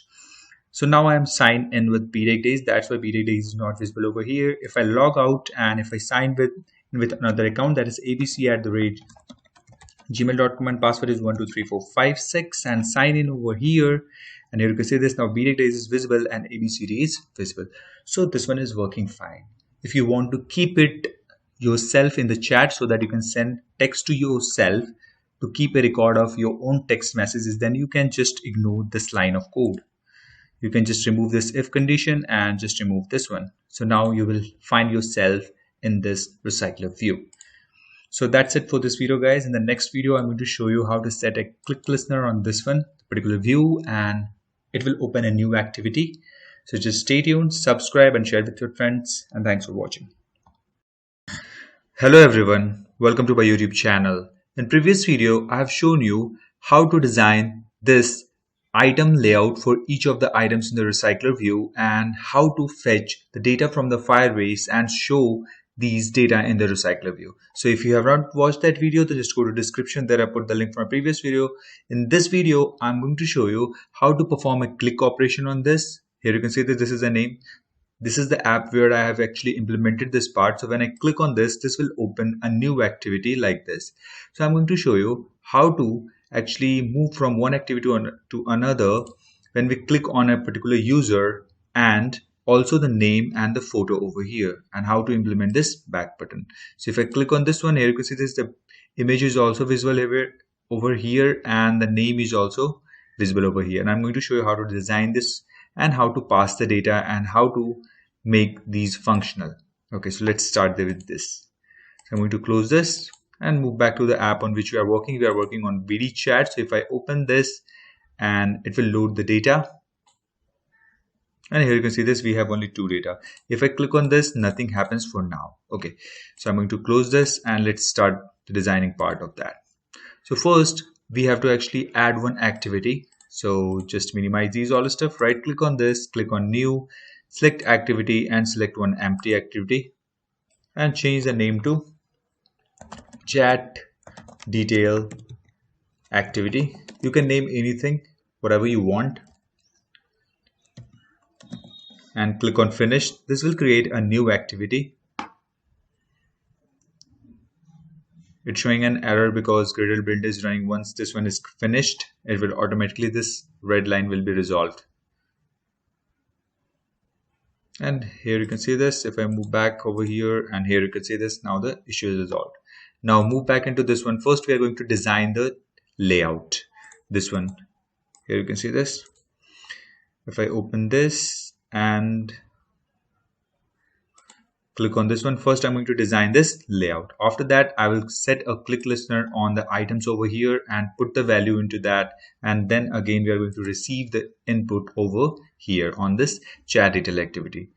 Okay, so I'm going to stop this, minimize it and click on split. After this, first thing I'm going to change this constraint layout to relative layout. Hit enter. After this, I'm going to set a background in this one. So I'm going to set a background, and the background will be drawable W4. Simply write W4. Okay, so in the previous video I have already provided all the drawable files, so I hope you have put all the files into this one, and I'm using one of those. So this is W4. Okay, so now the background is set. After this, we need to add a toolbar over here where we are going to actually put all of this stuff. Okay, before that, I'm going to add a recycler view into this. So recycler view and recycler, we are going to add the recycler view because there are a number of chats from the receiver and from the sender end. So we are going to show those chats over here. Okay, so the height and width for this one will be match parent and match parent. and I'm going to set the padding and margin from bottom, I'm going to set 3 dp. After this, I'm going to set this layout below.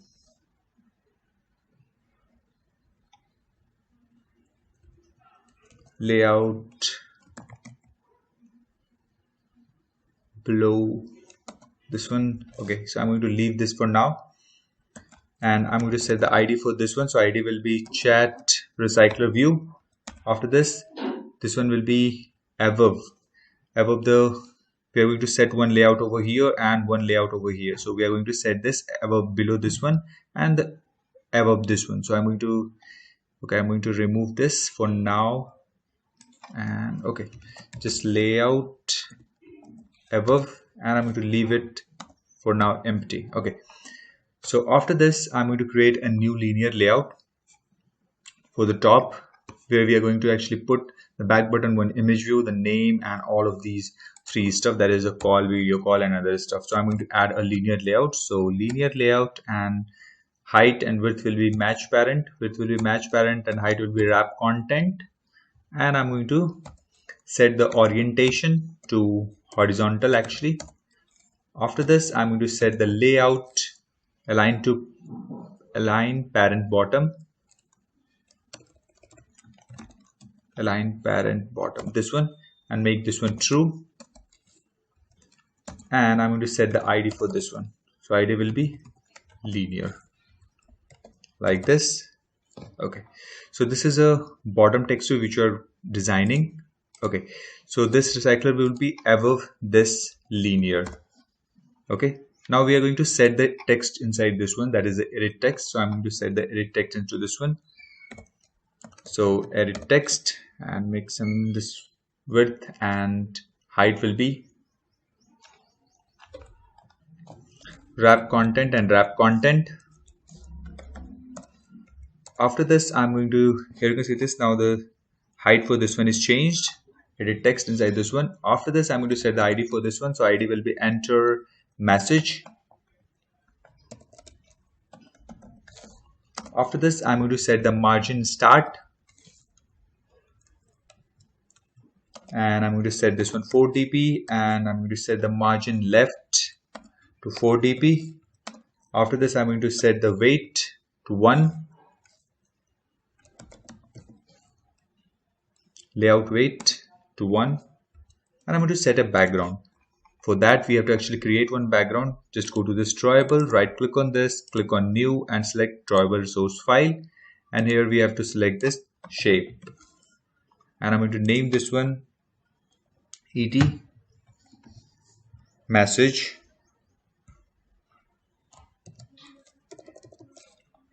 bg underscore et underscore message. This is a background for the message. So click on OK, and inside this shape we have to design this solid, and I'm going to set the color for this one. So Android color will be at the red color white.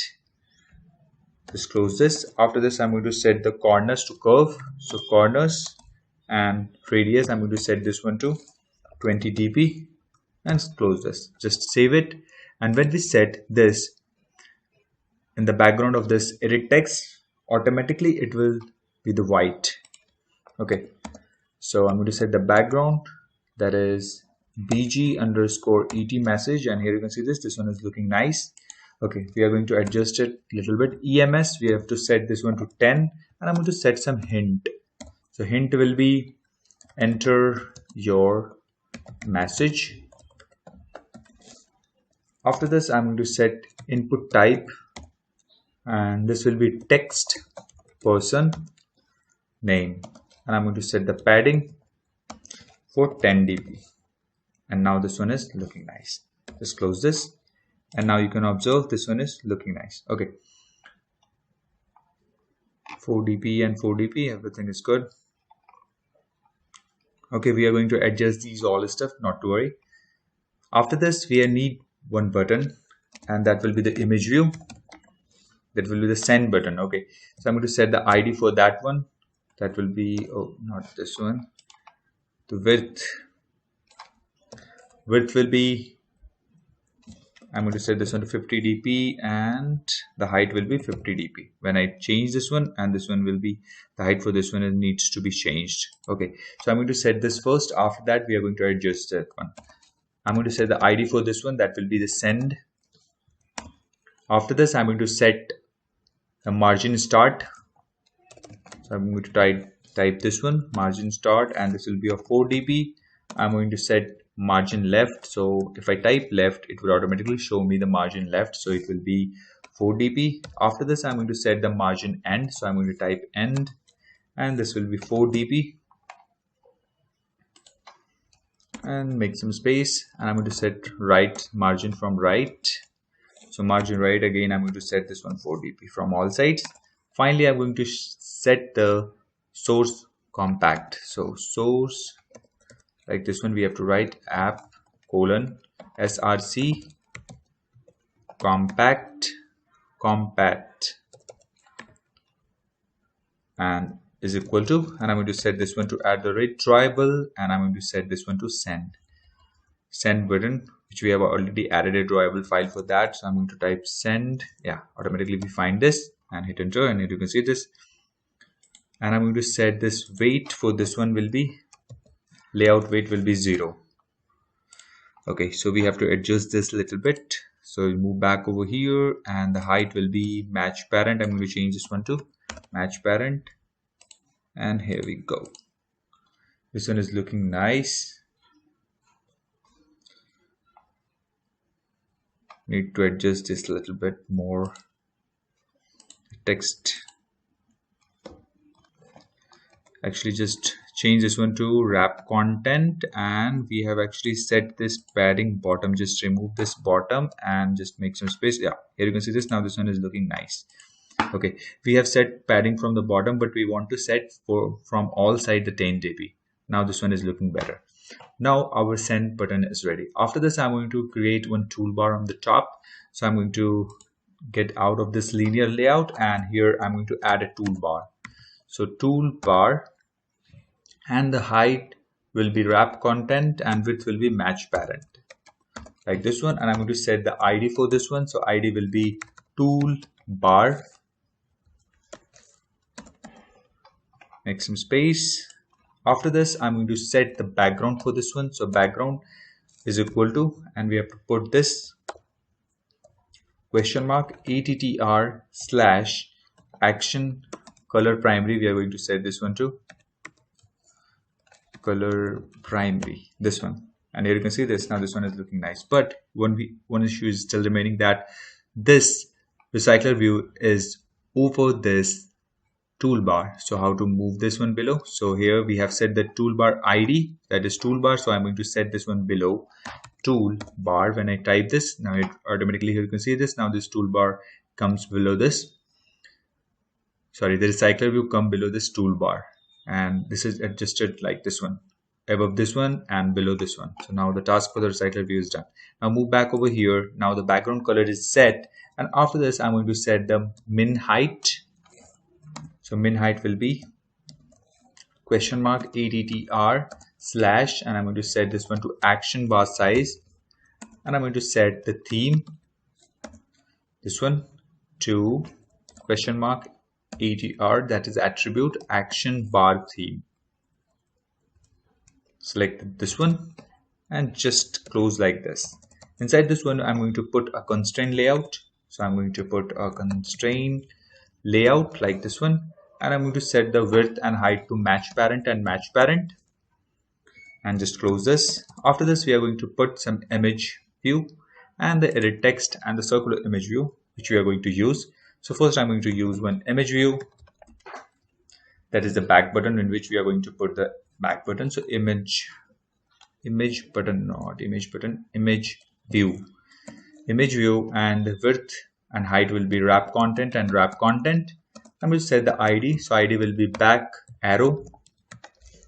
After this, I'm going to set the constraint to bottom, like this one, bottom off, and I'm going to set this one to parent. After this, I'm going to set the source compact, so that we can see the image app colon src compact is equal to @drawable, and I'm going to set the image left arrow white. Select this, and here you can see this. Now this arrow is over here. I've also added a black arrow. If you change the color for this toolbar, then you can use that arrow. Okay, so now this one is done. After this, I'm going to add a constraint to start off, constraint end, not end, constraint change this one to start off, and just select this one to parent. And after this, I'm going to set to top off to top off, and select this one, and I'm going to select the parent, and I'm going to set the constraint bias. So bias constraint vertical bias, I'm going to set this one to 0.4476, like this one. Now the design for this one is done. Now we have to just close this, and we also have set the ID. After this, I'm going to add one image view in which we are going to show the image. That's the circular image view. So we have to simply type circular image view, and inside this one the height and width will be 45 dp and 45 dp, like this. Just close this. After this, I'm going to set the ID for this one. So ID will be profile pic or profile image. After this, I'm going to set the margin from start. Type start, layout margin start. I'm going to set this one to 5 dp. Margin end or left first, I'm going to set this one to 5 dp. After this, I'm going to set the padding from all sides. So padding, and I'm going to set this one to 5 dp. I'm going to set the image, that will be the default image. So drawable aviator, and I'm going to use this one 3. And here you can see this. Now the image is over here, but the issue is it's over the back button, so we have to align it properly. So click on this one, and it's over here. Okay, so first I'm going to set the civic border color. So civ border color, it will be hash ff and 6 times 0, like this one. After this, I'm going to set the border color width.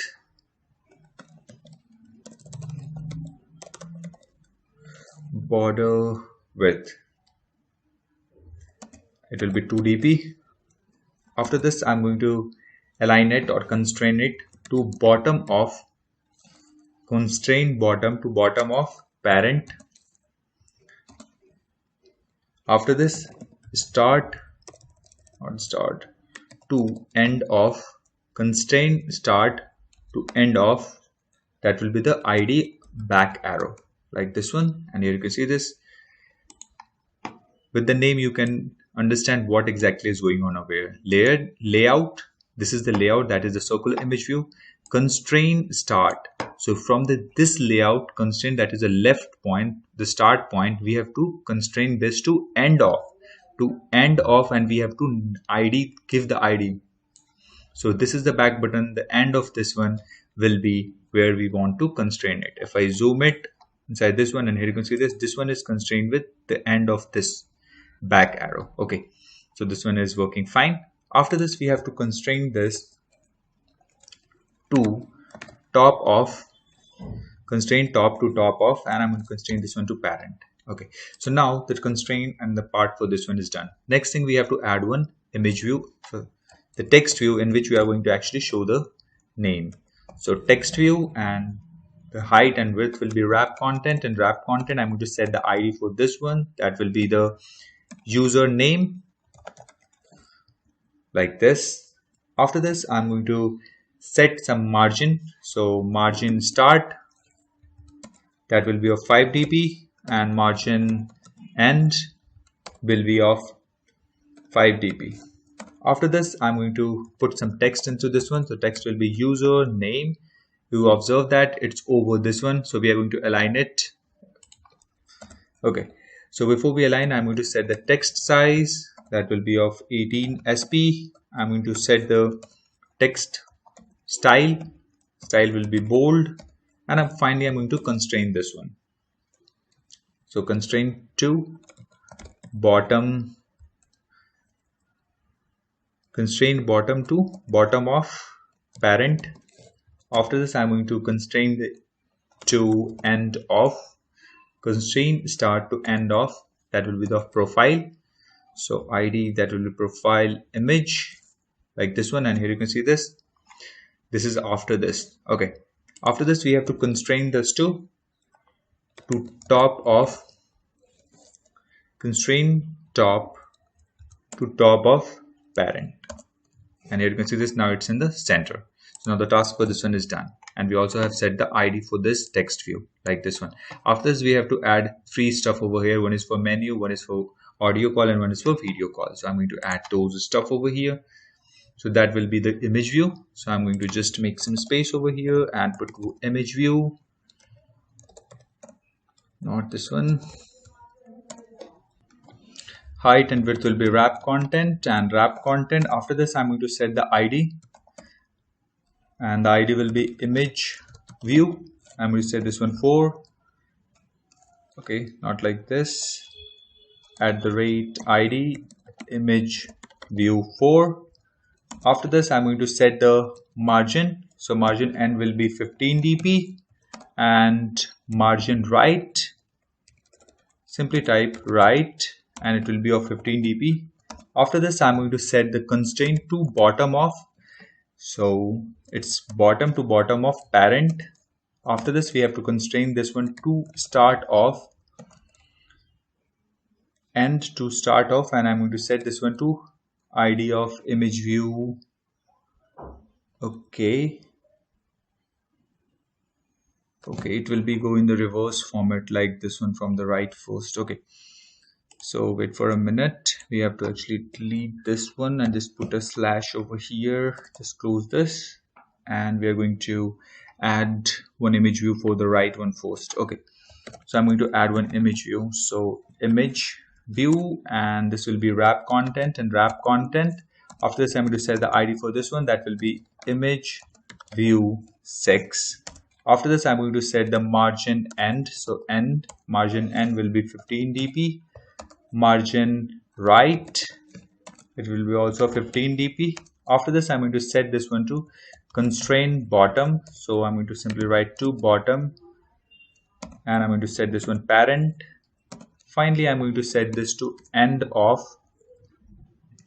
end to end of parent, and I'm going to set this to top of, top to top of parent, and I'm going to set the image inside this one. So app colon, just make some space, app colon, and here we have to write src compact, and here I'm going to set the image that is of drawable, and this is a menu.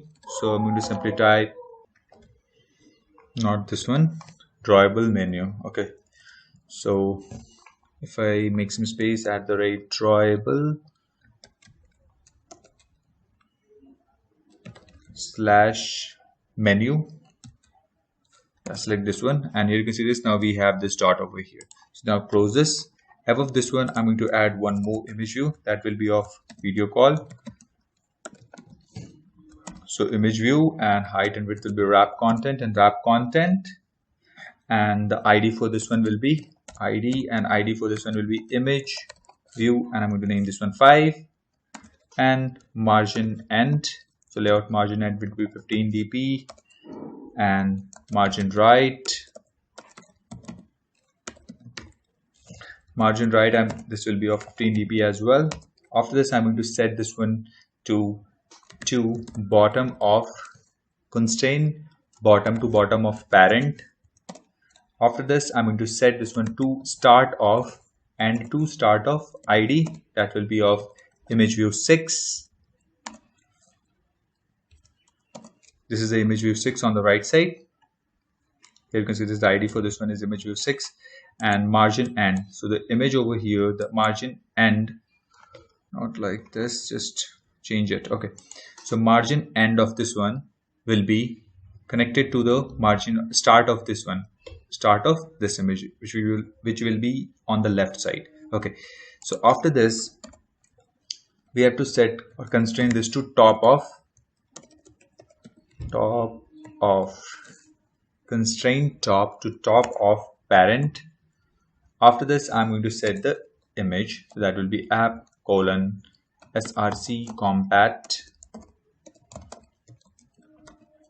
That will be at the rate drawable, and it will be video call. So I'm going to simply type video call, and here we find this and just close this. And here you can see this is on the right position. Above this one, we have to constrain this to end of ImageView 5. So ImageView 5, and I'm going to set the image inside this one. So app colon src compat is equal to at the rate drawable, and this will be call. So if I type simply call, and here you can see this, now we have this call, but it's a little bit on the below. So we have to set this one, constrain this one to top of. If I type this top of, and we have to simply type parent, and this will be constrained to the top. Here you can see this. Now our design is ready. Okay, so now the task for this activity chat detail is done. If I move back, yeah, this one is done. Let me just close this and reopen it. Okay, it's showing an error. So where it is, let me just check it. Just click on this one. Tag started is not closed. Okay, so here we haven't closed this image view, just put a slash over here, and the error is resolved. Okay, so we have missed the closing button over here in the send button. So we have closed this now. After this, the designing part for this one is done.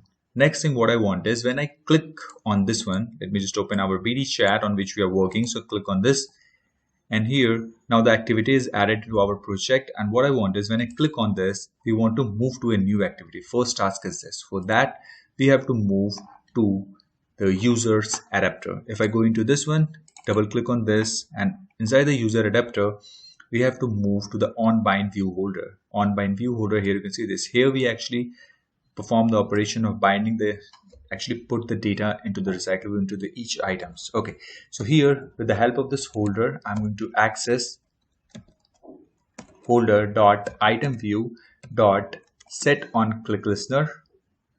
On particular item view, we are going to set a click listener, set on click listener, and set this one new view on click listener. Automatically the method is overridden.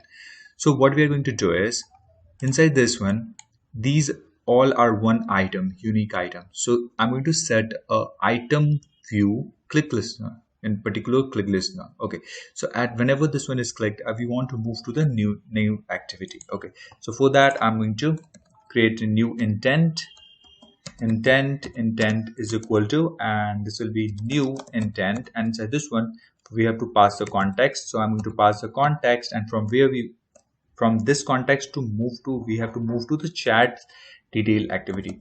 So we have to type that chat detail activity dot class, and we have to simply start the activity. So context dot start activity, and we have to pass the intent. Now let's check this.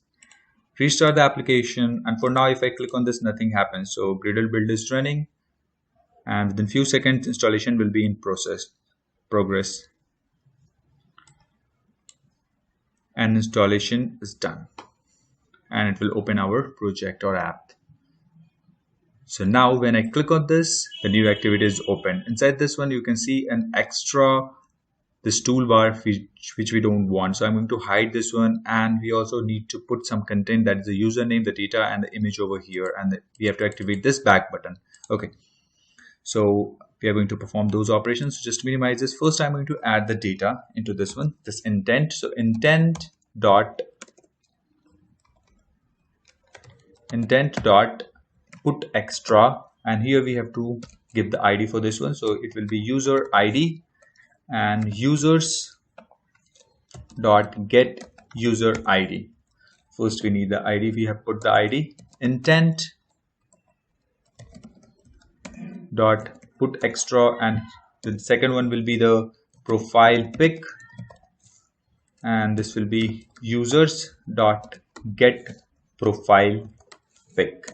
If you are getting confused that from where I'm using this get user ID and these stuff, so if I move back to this one where we have created this users, let We just click on this, and here you can see this, we have created the users, and inside, if I move to the model of users, double click on this, and here we have set the getter and setter. So for get profile pic, set profile pic, get username, we have already these getter and setter. With the help of these getter and setters, we are going to extract the fetch the value, and we are going to put those value over here.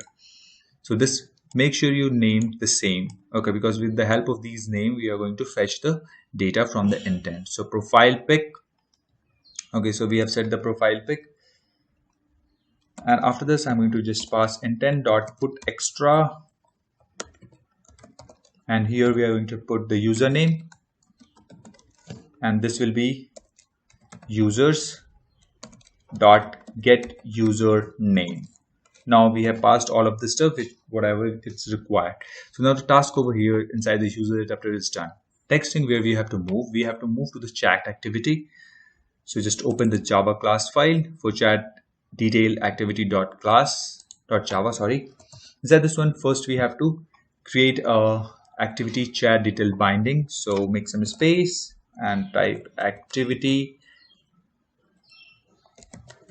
chat detail binding, and this will be the binding. After this, we have to perform the operation. We have to change this one, so we're going to just delete this, and we have to simply type binding is equal to activity chat detail binding dot inflate, and we have to pass get layout inflated inside this one, and finally set context view. Inside this one, we have to pass binding dot get root. After this, now this binding task is done. First thing, I want to hide that toolbar, the extra toolbar, which is by default. So get support accent bar and dot, we have to perform the hide operation. Now restart the application and let's check if that extra toolbar is hidden or not. So start the application and click on this, and here you can see this. Now the extra toolbar is hidden. Okay, so now we have to start. First we have to extract the username, image, and other stuff from the intent, and then we have to set it over here. So just close this and remove this. Okay, so first we need to create two variables of Firebase database. So Firebase database, and this will be database, and after this we have to create one variable of Firebase auth, and that will be auth. We have to initialize these. So make some space over here, and this will be the database is equal to Firebase database dot get instance, and we have to initialize this one. Auth is equal to Firebase auth dot get instance, like this one. After this, we have to actually extract the, we have initialized this, we are going to use it later, but first thing we have to actually fetch the username, ID, and other stuff from the intent. So I'm going to just create a final string, and this will be the sender underscore ID. I'm going to get the ID from auth dot get UID. Okay, after this I'm going to extract the string and receiver ID,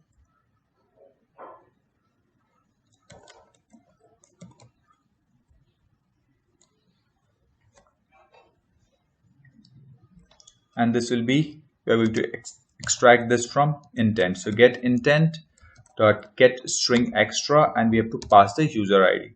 So user underscore ID. After this, we are going to create one more variable, that is for user name. So get intent dot get string extra, and inside this one we have to pass user name, like this one. After this, we need the profile pic. So string profile pic is equal to get intent dot get string extra, and inside this one we have to write profile pic,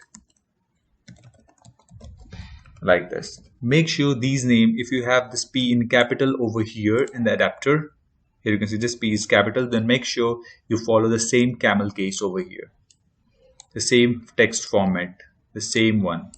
Username, N is capital, I is capital, and here you can see this. If you make changes in this one, then you also need to make changes over here, otherwise it will not work. Okay, so now we got the IDs. After this, we have to set this ID to binding dot username dot set text, and we have to set this text. So username, this is the username which we have set in the chat detail. If I click on this one, we move over here. Here you can see this in the text view.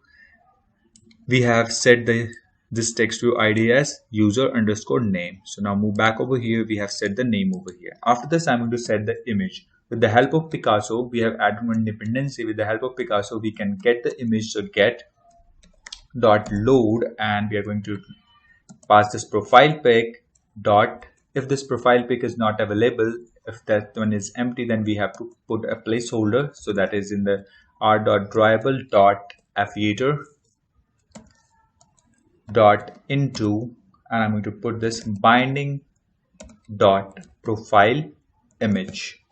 This profile image is the name of the profile. So if I click on this, and here you can see this is a profile image. Okay, so now move back over here. Now we have set the the name, and we have set the image. So now restart the application and let's check if this one is working or not.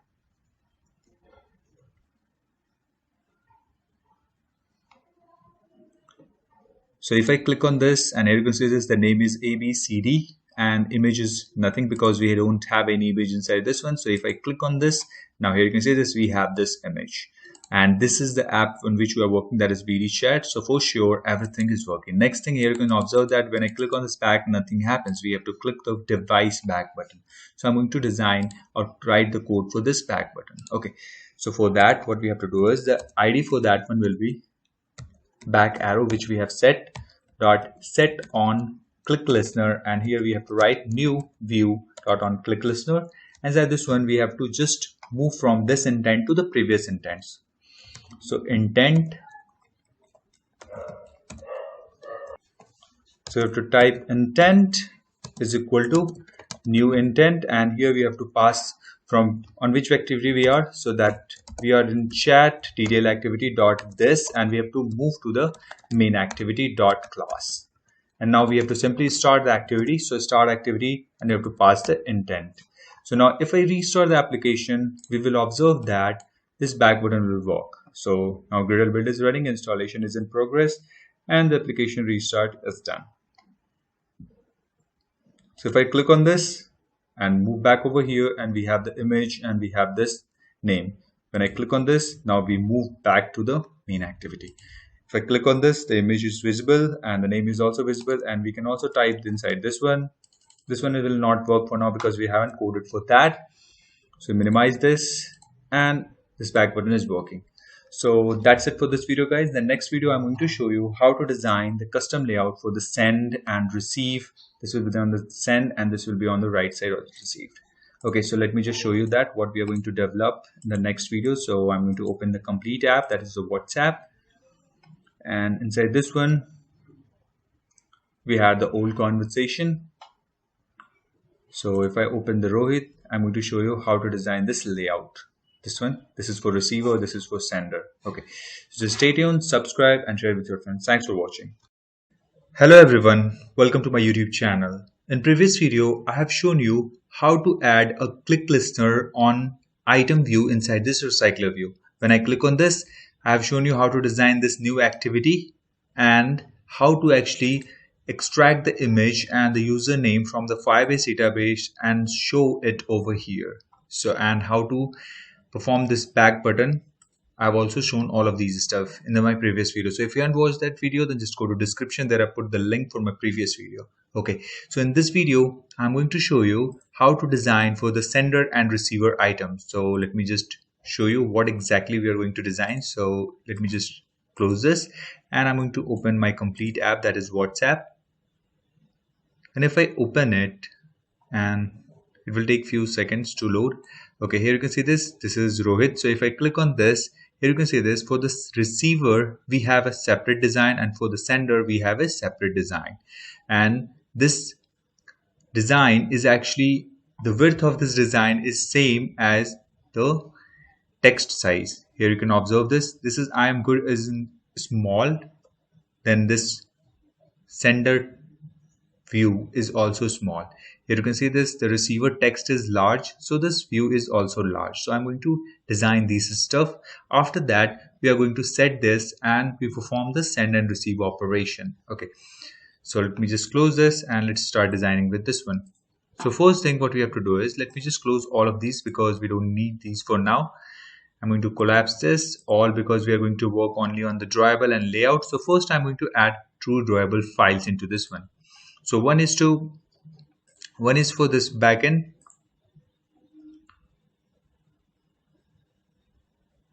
First I'm going to design two views, one the white one and this one is the another backend for this one. And here you can observe that the arrow on the receiver is on the left and the arrow on the sender is on the right. So we are going to first design this backend. So for that we have to go into the browser and we need to search for this one, chat bubble XML in Android. And when you search this, you will find a first over here, that is Stack Overflow. If you click on this and if you go below a little bit, here you can see this say bz underscore income bubble. So we have to simply copy this code like this one, copy this. After this we have to move inside our project and first we have to create a drawable file. So new and create a drawable resource file, and I'm going to name this one bg underscore receiver and click on enter, and this will add stuff like this, ctrl-a and paste it, and it's showing an error. So we have to actually change the color. So I'm going to change the color/color to white, and here you can see this is the corner, and I'm going to also change this one to white. And here you can see this is on the receiver message, which will be on the left side. So here you can observe we have this small arrow on the left side. So we have to make few changes. First I'm going to change this left to 8 dp so we can have this small arrow, and after that I'm going to change we have already changed the color, and I'm going to change this radius. Not this is good. Okay, so 4 dp and this one is -45 000 rectangle. Color is set, and yeah, everything is ready. So now BG receiver is ready. This is what we are going to set into the background of this one. Here you can see this. We are going to design a separate layout for this one, for the sender and receiver. And for that layout, in that layout, we have to set a background. So this is the background, that is BG receiver for this one. Okay. Now we are going to design one drawable file for sender. So click on this drawable file and I'm going to select, give it a name, that is bg underscore sender, hit enter, and again we have to move to the browser, and here you can see this. Just copy this code and move back over here and simply select all and paste it. Again we have to change the color. So this is the light gray or green, yeah, green, and here you can observe this one. We have actually added the color in the first video. So I'm going to use those colors, and here you can observe this. This is in the light green color, and we have the corner over here. So if you want to keep it long and sharp, then you can just keep it as 16 dp, but I want this a little bit smaller. So I'm going to set this one to 8 dp. Now we have set the color, and now these two stuff are ready. So now we are going to close this drawable file, and into this layout, I'm going to create a new layout that will be the sample receiver. So right click on this, click on this layout resource file. I'm going to create a sample underscore receiver. Hit enter. This will create a sample receiver.xml. Just split it, and here first thing we have to make some changes into this one. We are going to work on the constraint layout, so that's totally fine. We are not going to change it to anything else. Okay, now first change this width and height to wrap content and wrap content. Okay, after this we are going to set the layout margin start,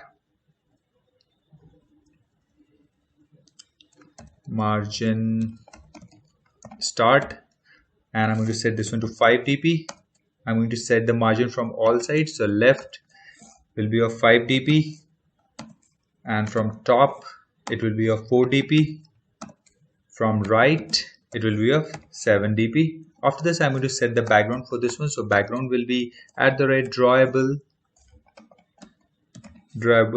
and we have set this one for bg underscore receiver. If I click on this, now the background for this one will be set, and I'm going to set the max width, and this will be 310 dp, and max height will be 400 dp, and I will set the min height to 30 dp.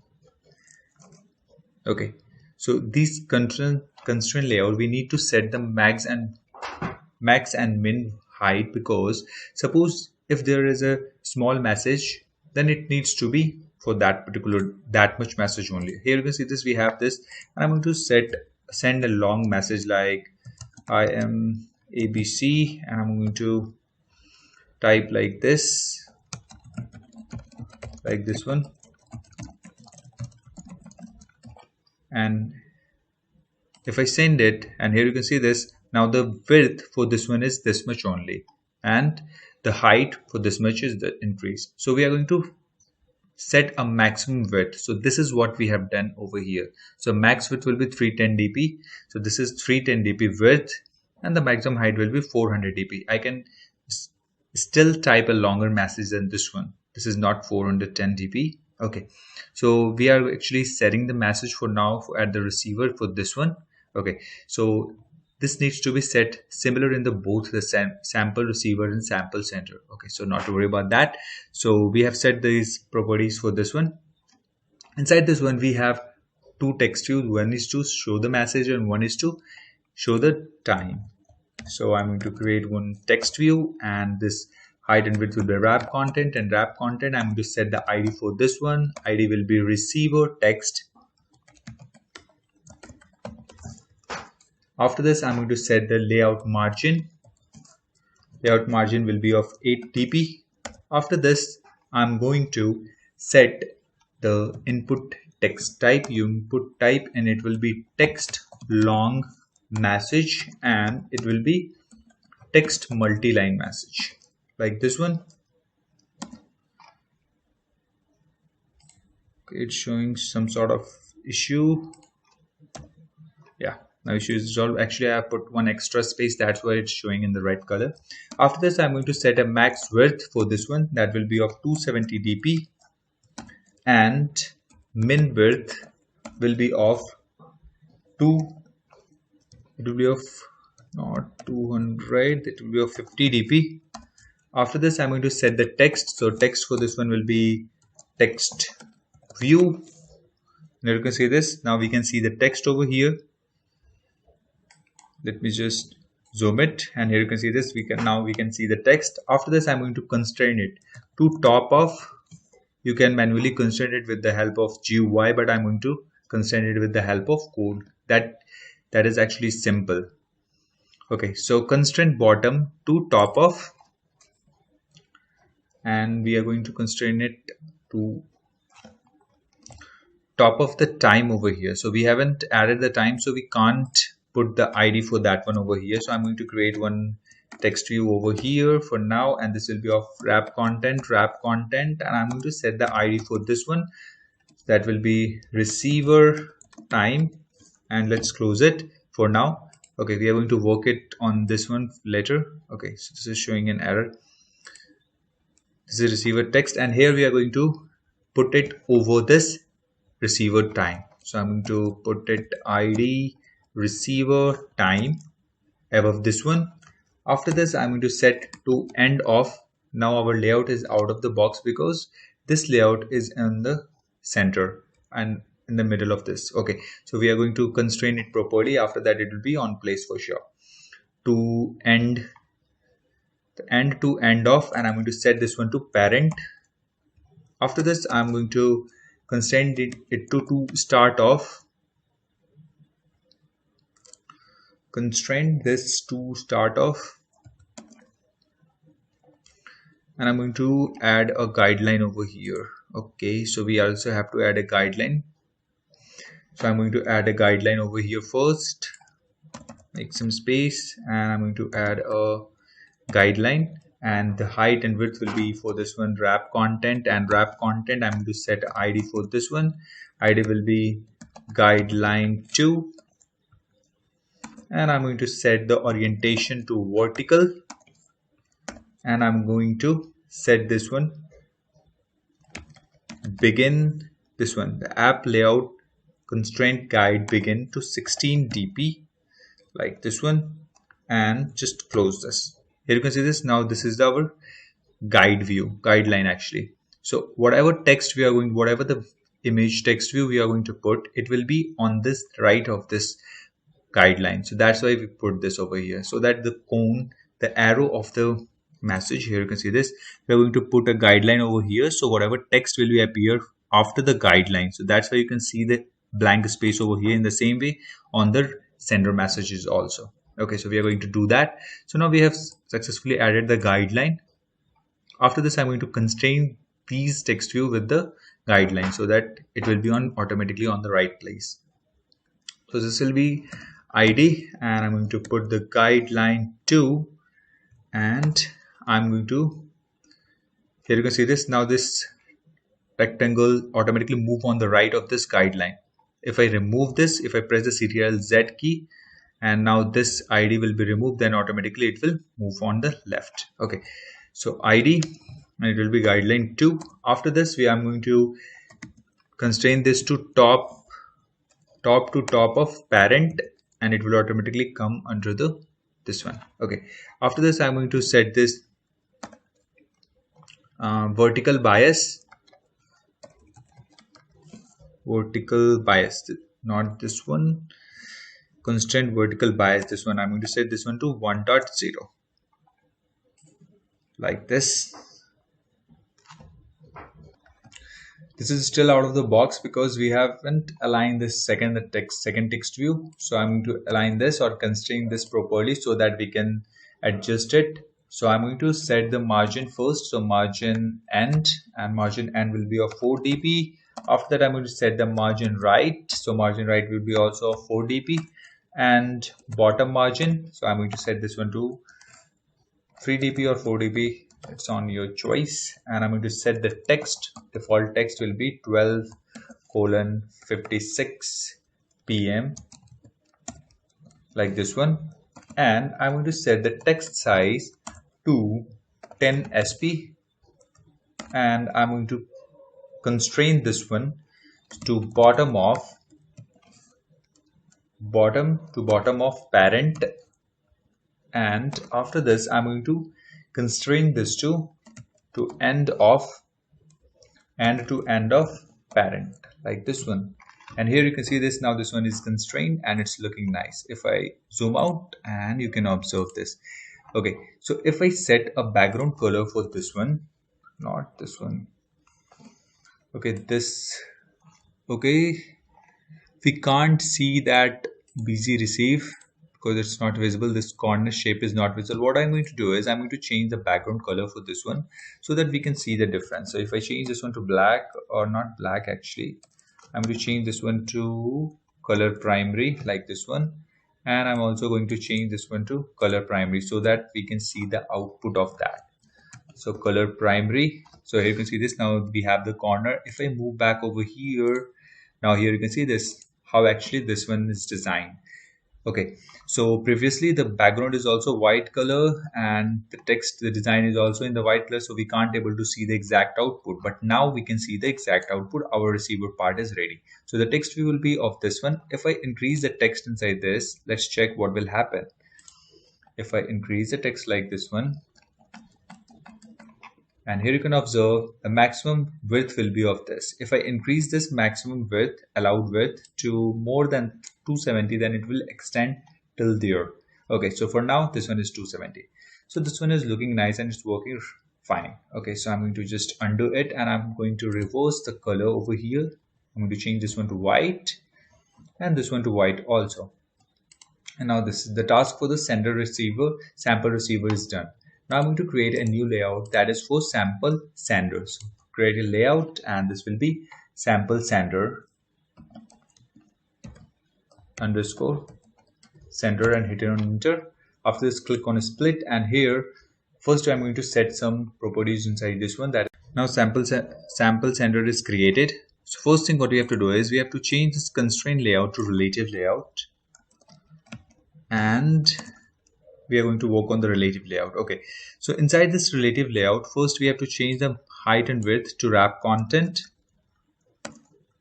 and height will be also of wrap content. Okay, after this I'm going to set or put a recycler view not this side, we'll actually constrain layout into this one. So constrain layout and height and width will be wrap content and wrap content. After this, I'm going to set the align parent bottom, parent right to true. After this, I'm going to set the margin start and I'm going to set this one to 5 dp. After this, I'm going to set the margin from left, that will be also 5 dp. After this, I'm going to set the margin from top 5 dp. Finally, end margin to 7 dp. I'm going to put a right margin of 7 dp. After this, I'm going to set a background for this one. So background will be what we have created, that is drawable bg sender. So if I search for this one, that is over here, bg center, and for now it's not visible because it's on the wrap content and we haven't put anything inside this constraint layout, so that's why it's not visible. So I'm going to put two text view, one is for text and one is for time. Okay, inside this one, I'm going to set allow the max width,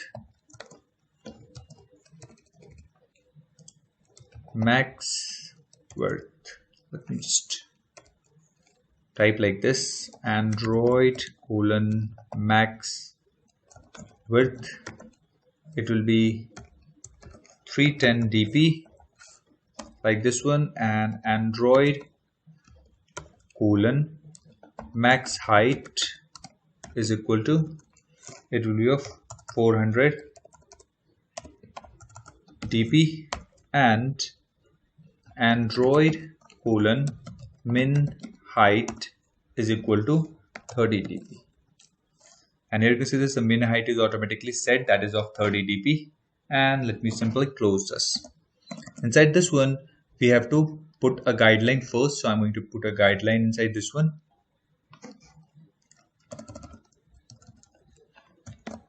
So I'm going to put a guideline, and this will be the wrap content. And wrap content, I'm going to set the ID for this one.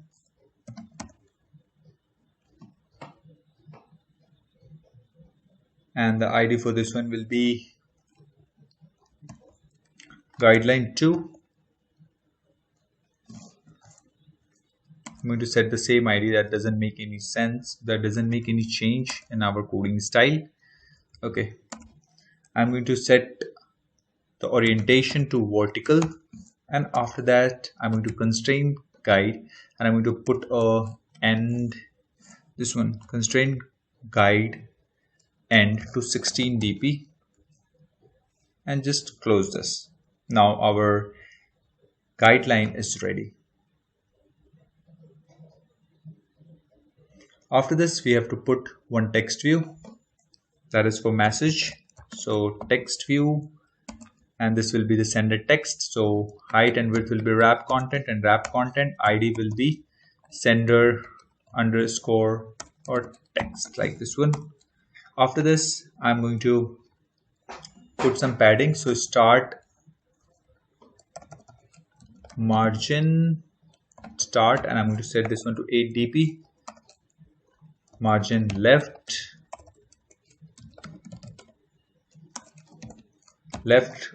margin left to 8 dp.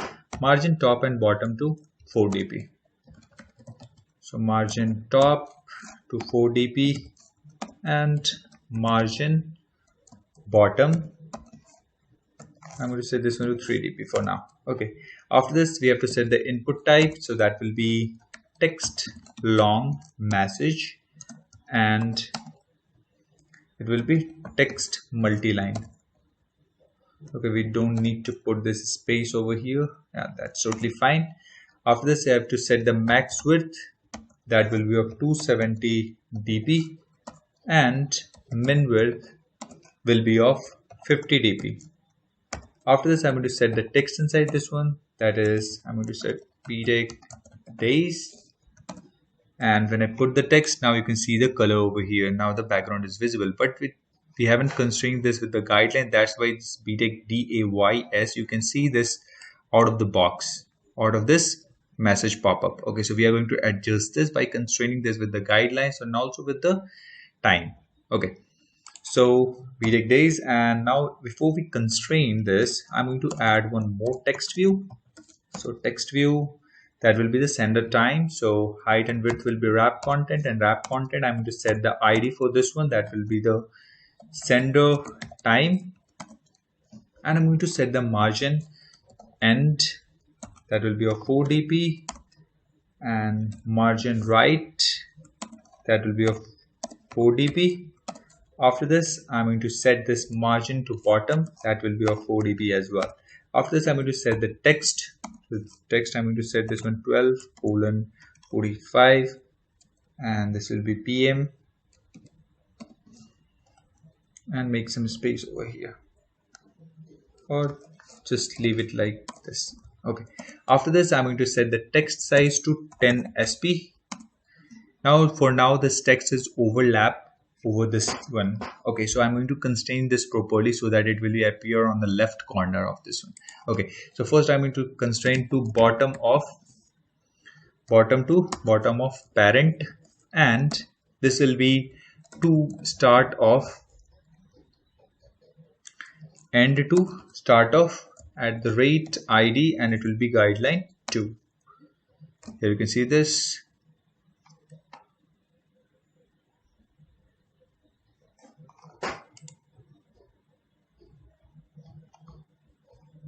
And to start of guideline 2. Let me just close this. Now this one is on the proper position. Now we are going to add few constraint layout into this one. Constrain this text view properly. So this will be to top of. So we have to constrain the bottom to top of ID, sender time, like this one. After this, we have to constrain to start off, end to start off, and we have to set the ID, that is guideline 2, like this one. Now it's on the left side. After this, I'm going to constrain this to start off parent, start to start off parent, like this one. After this, we have to constrain to top of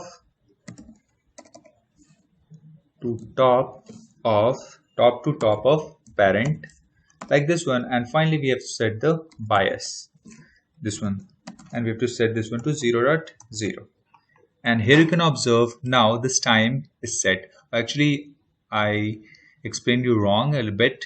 We have to set this time on the right side, as in our app you can see this, the time is on the right side. Okay, so in the both case the time is always on the right side. You can adjust it on the left side, but in our app we have designed it on the right side. Okay, so we have adjusted this properly, and here you can see this according to the guideline, this one is set. If I zoom in more, so we can see how this will look. If I enter a long text, then it will change it according to the size. The size of this one will be changed according to the text size.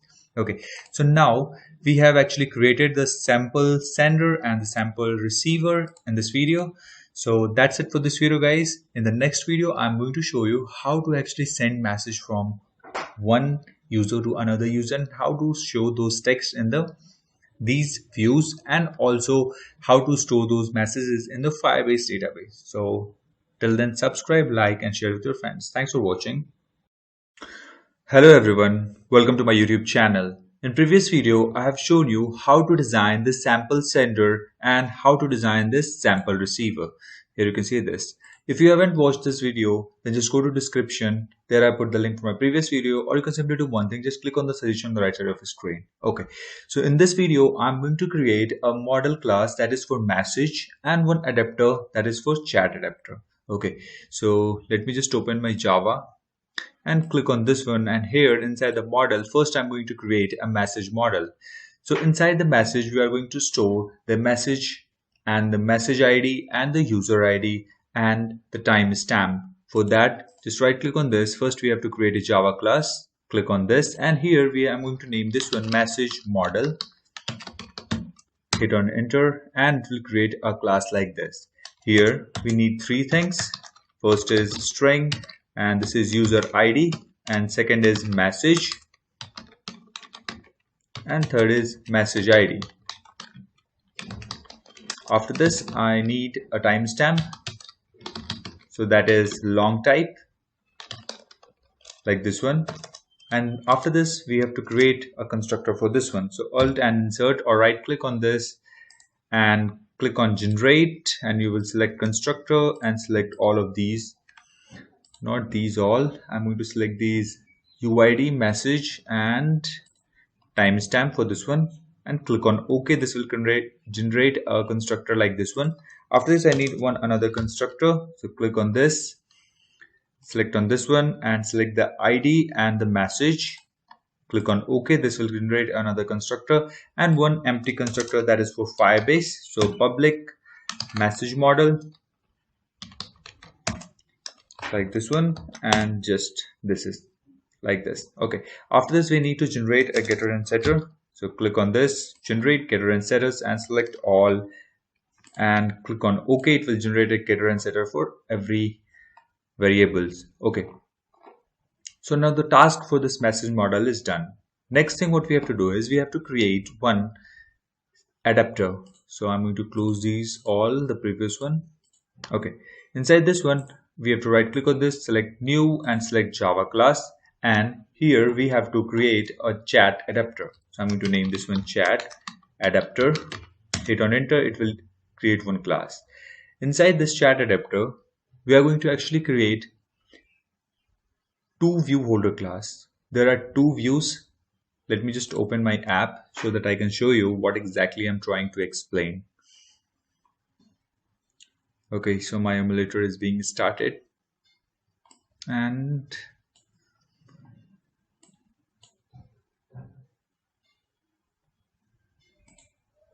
okay, just close this and open the WhatsApp. Click on this one and here we go.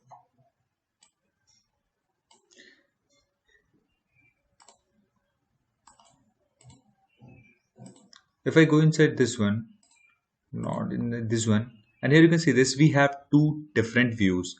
One is for sender, we have attached a different view, and one is for receiver, we have attached a different view. Okay, so for this we have to actually create two view holder class and we have to identify which message is for the sender and which message is for receiver. Okay, so according to that we need to set the view. So first I'm going to create a two view holder class inside this one. So make some space. After this I'm going to create a recycler view public class and it will be receiver view holder and it will extend recycler view dot view holder like this one. Inside this one we have, in the both case we have text and the timestamp. So I'm going to create one text view and it will be receiver message and second is receive time.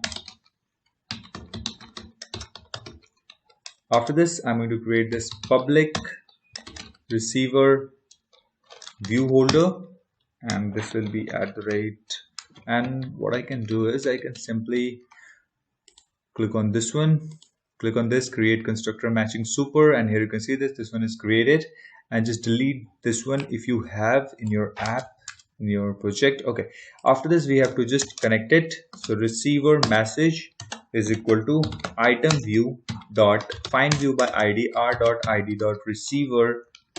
Okay, so it will show an error because we haven't imported the class for this one. So click on this import class, it will import a class. After this I'm going to just name this one the receiver text and one receiver time is equal to item view dot find view by id r dot id dot receiver time. Okay, so view holder class for receiver is done. So now I'm going to create another view holder that is public, and this will be sender public class and it will be sender view holder and it will extend recycler view dot view holder, and we have to simply click on this one and create constructor matching super and just remove this much part. After this we have to create two variables, two text views, that is sender message and sender time. Finally we have to connect this. So sender message is equal to item view dot find view by id r dot id dot sender text, like this one. If I click on this, we will move to the design XML file which we have created, that is sample underscore sender, and the ID for this text view. Inside this one we have two text view. One is for message, and inside this one, if you find this is a sender text. So we are connecting with this one. Okay, so inside that we have another stuff, that is sender time. So sender time is equal to item view dot find view by id r dot id dot sender time, like this one. Now we have created two view holders successfully. After this, while we put the data in the recycler view, we actually extend view holder over here, but we are doing some different task over here, so we are not going to extend that. We are going to extend simply recycler view dot adapter. After this, if you click on this one, and we have to simply click on implement methods, and we are going to implement all of these three methods. So click on OK, it will implement all of these three methods. After this, we need to first remove these stuff if you have, otherwise it's totally fine. So I'm going to remove these, like this one. Okay, so now the task is done. After this, we are going to create two variables. One is for array list, the message model. We are going to store the messages inside that one, and the second is we need a constant context variable. So array list, and this is of type message model which we have created, and the name is message model, and I need to create a context. So context and context, and we have to create the constructor matching this one. So we have to simply click on right click and generate constructor and select these two and click on OK. So now constructor for this one is ready. After this, we need to actually get the IDs of the which is the sender and which one is the receiver message. For that, we have to actually override one method over here, and I'm going to override the method get item view type, and when you type like this, it will automatically override this method. Inside this one, I'm going to just remove this. Okay, it will show an error because we have removed the return type. It's expecting an int type. Before we write any code inside this one, we need to actually create two variables over here, that is int, and I'm going to name this one sender underscore view underscore type 1, and it will be int for one is for receiver. So receiver underscore view underscore type is equal to 2. Okay, after this, we move back inside this one, the method which we have overridden, this one get item view type. Inside this one, I'm going to first check which is the receiver or which is the sender. So if message model dot get position and get the ID, get UID dot equals Firebase auth dot get instance dot get UID. If this is equals, then we have to return sender view type. In the else condition, we have to return receiver view type. Why we are returning this sender view type? If I open my app, and here you can observe that when we log in, we have some ID to identify that which user is login. Okay, so I have extracted that from the Firebase authentication. I extracted that value that which user is signed in, and I have compared it with from the Firebase database. With the help of this message model, I got the ID and I have compared. If this message is sent by this user, then the ID is also being stored in our Firebase database. If I open my Firebase database and my old conversation from the different app, and if I open the Firebase database over here, and not this real-time database, sorry.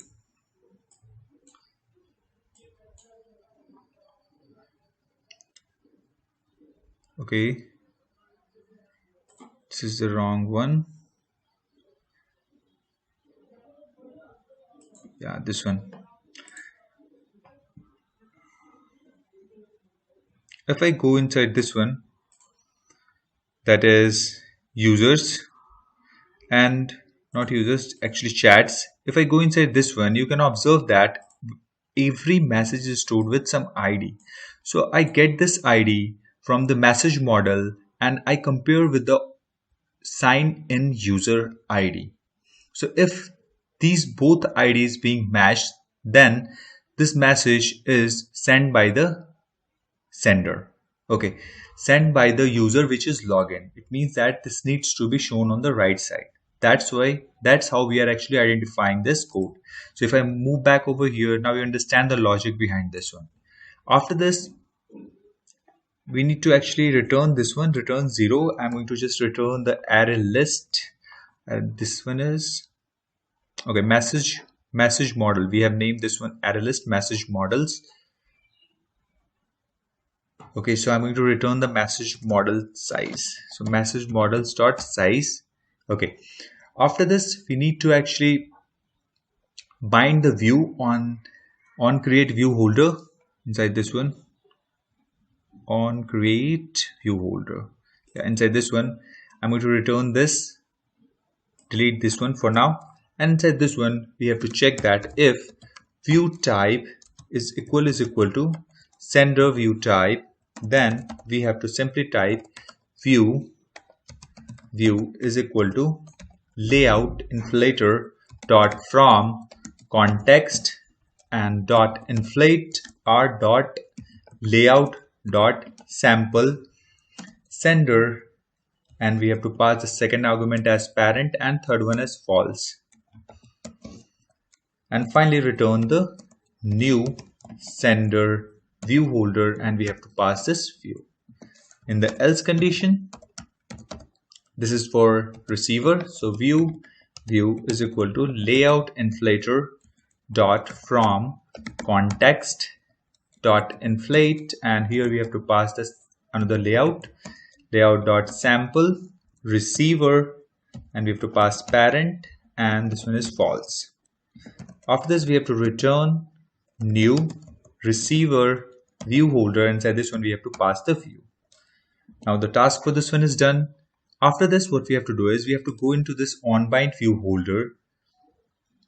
Inside this one we have to pass this holder class. So if first we will create a message model, so message model is equal to message models dot get, and we pass the position over here.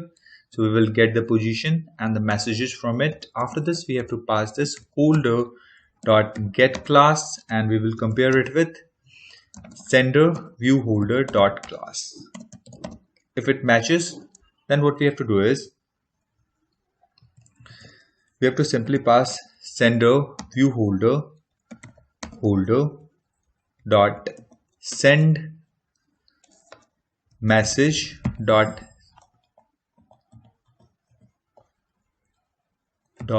sender message dot set text, and we have to set this message models dot get message,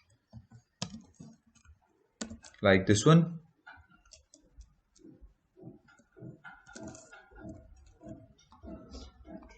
Okay, we did something wrong over here. Okay, so I'm going to delete this much part.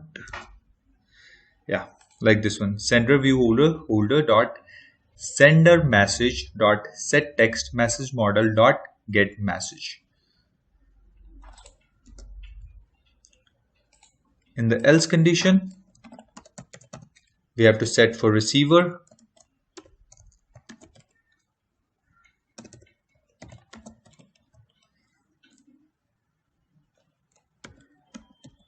view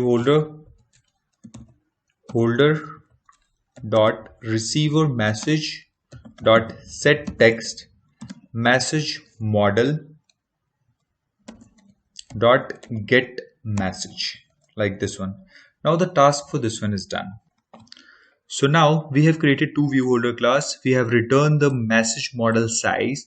We have also created overridden one method, that is get item view type, so that we can uniquely identify which is the sender message and which is the receiver message. And on bind we have actually set the text also, and we have also binded the two different views for two different type of messages. So our chat adapter is ready. So here you can see this. Now we have designed this and we have created the adapter for this one, and we have also created the message model. So that's it for this video, guys. In the next video, I'm going to show you how to send a message when we type something inside this one, and when I click on this button, it will send a message, and that message will be stored in our Firebase database, and how to show that messages inside this recycler view. Till then, stay tuned, subscribe and share with your friends. Thanks for watching. Hello everyone, welcome to my YouTube channel. In previous video, I have shown you how to create this message model class and how to create this chat adapter. So if you have not watched that video, then just go to description there. I put the link for my previous video, or you can simply do one thing, just click on the suggestion on the right side of the screen. Okay, so in this video, I'm going to show you when we send a message from here, how this message is being sent and how this message is being stored in our Firebase database, and how to show these messages over here. Okay, and I'm also going to show you how to set this time over here and how to delete this particular message. When we long press on the message, here you can see the option, are you sure you want to delete?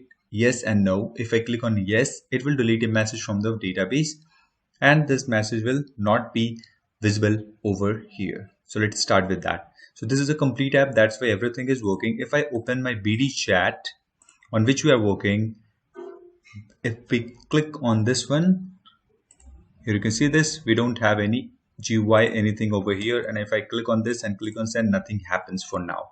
Okay, so we are going to start designing this much.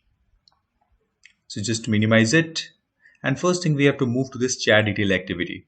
Here just move back below this binding back arrow. So these much part of code we have already done in our previous videos, so make sure you watch every video. Okay, after this, first thing what we have to do is we have to create two variables. First one is of array list and one is for chat adapter. So final, and I'm going to create this array list, and this is of type message model, and I'm going to name this one message models is equal to new, and I'm create this array list. Okay, so now our array list is created. After this, I'm going to create a chat adapter that is also a final type so that we can use it anywhere. So chat adapter, and it will be chat adapter is equal to new chat adapter. Inside this one, I'm going to pass this message models, comma this, and the third one we are going to pass the receiver ID. So we already have this ID over here, so I'm going to simply pass this. So when I pass it, it will show an error over here because in our chat adapter class, we have only constructor of which accept two arguments, that is this one and this one. It doesn't accept the third argument. Okay, so if we move back inside this one, here you can see this, we have these three argument constructor that is for different type, and this is two argument constructor which accepts two string types. So here I'm going to create one or another variable that is a string receiver ID, and here what we have to do is we have to just create a constructor. So alt and click on insert, click on constructor, and we have to create a constructor that will be string. Okay, so we don't need to actually create it over here. Let me just cut it and just leave it as it is. We have to actually make modification in this one, chat adapter, and set this one we have to create a receiver ID. After this we have to create, because we are going to actually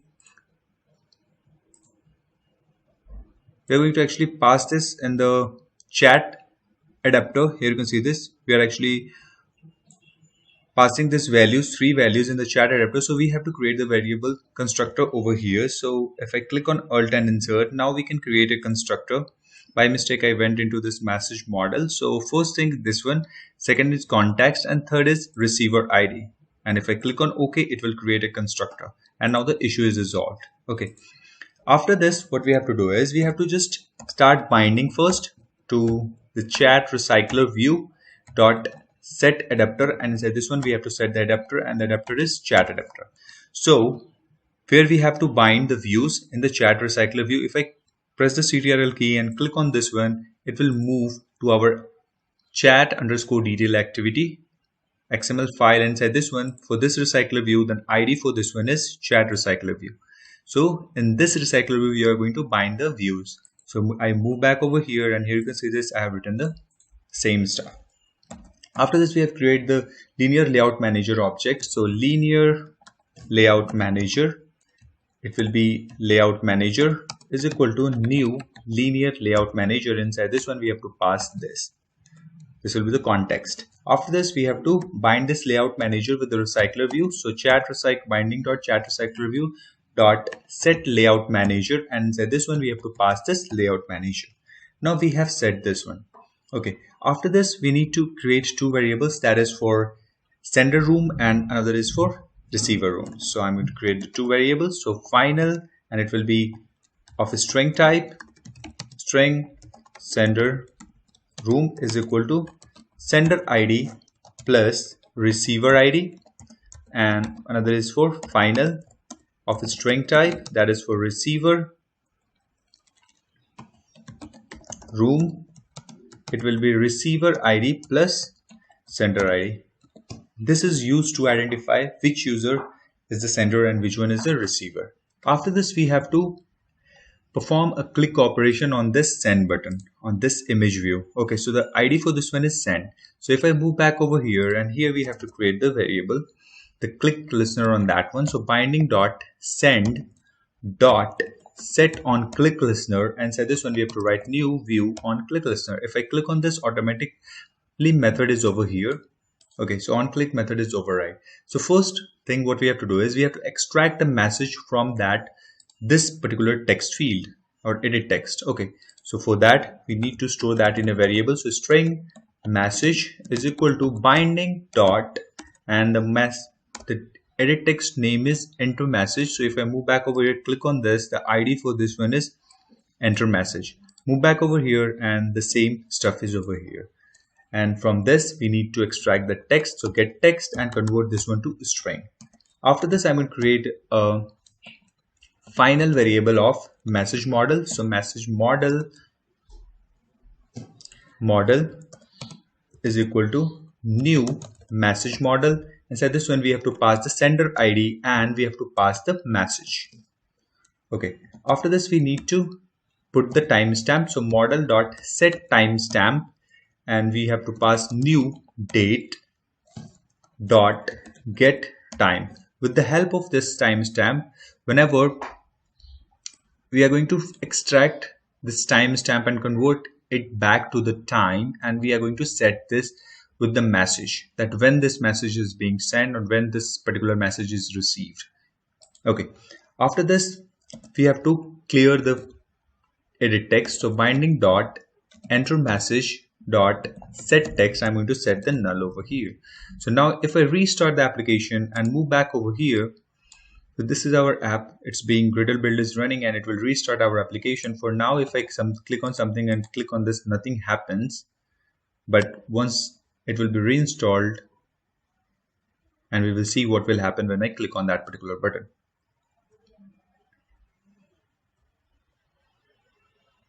If I click on this and if I click ABC and click on this, this will clear our text because we have set a click listener on this. First, the text from this one is being extracted and being stored in the message, but it's not being used or not being stored in the Firebase for now.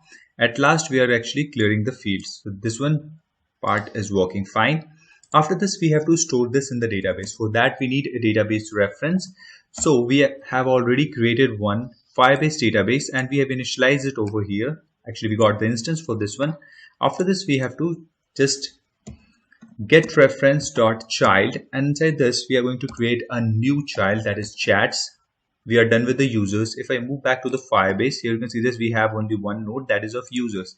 It actually stored all the user data. So now I'm going to create another node that same like this one, that is of users, that is of chats. Okay, so that's what I have given it in the name over here. You can name anything else if you want. After this, I'm going to set dot child, it will be sender room dot push, it will put the message dot set value, and we have to set the value. So where we have the value in the model. After this, we have to set a add on success listener like this one. and new on success listener, and it will create an override method over here on success. On success, I want to show database.getReference.child, and said this one we have to go into the chats dot child receiver room. We have to store the message for both sender and for receiver. If sender deletes the message needs to be still at the receiver end. So that's why we are going to create the two copy. One is for sender and one is for receiver.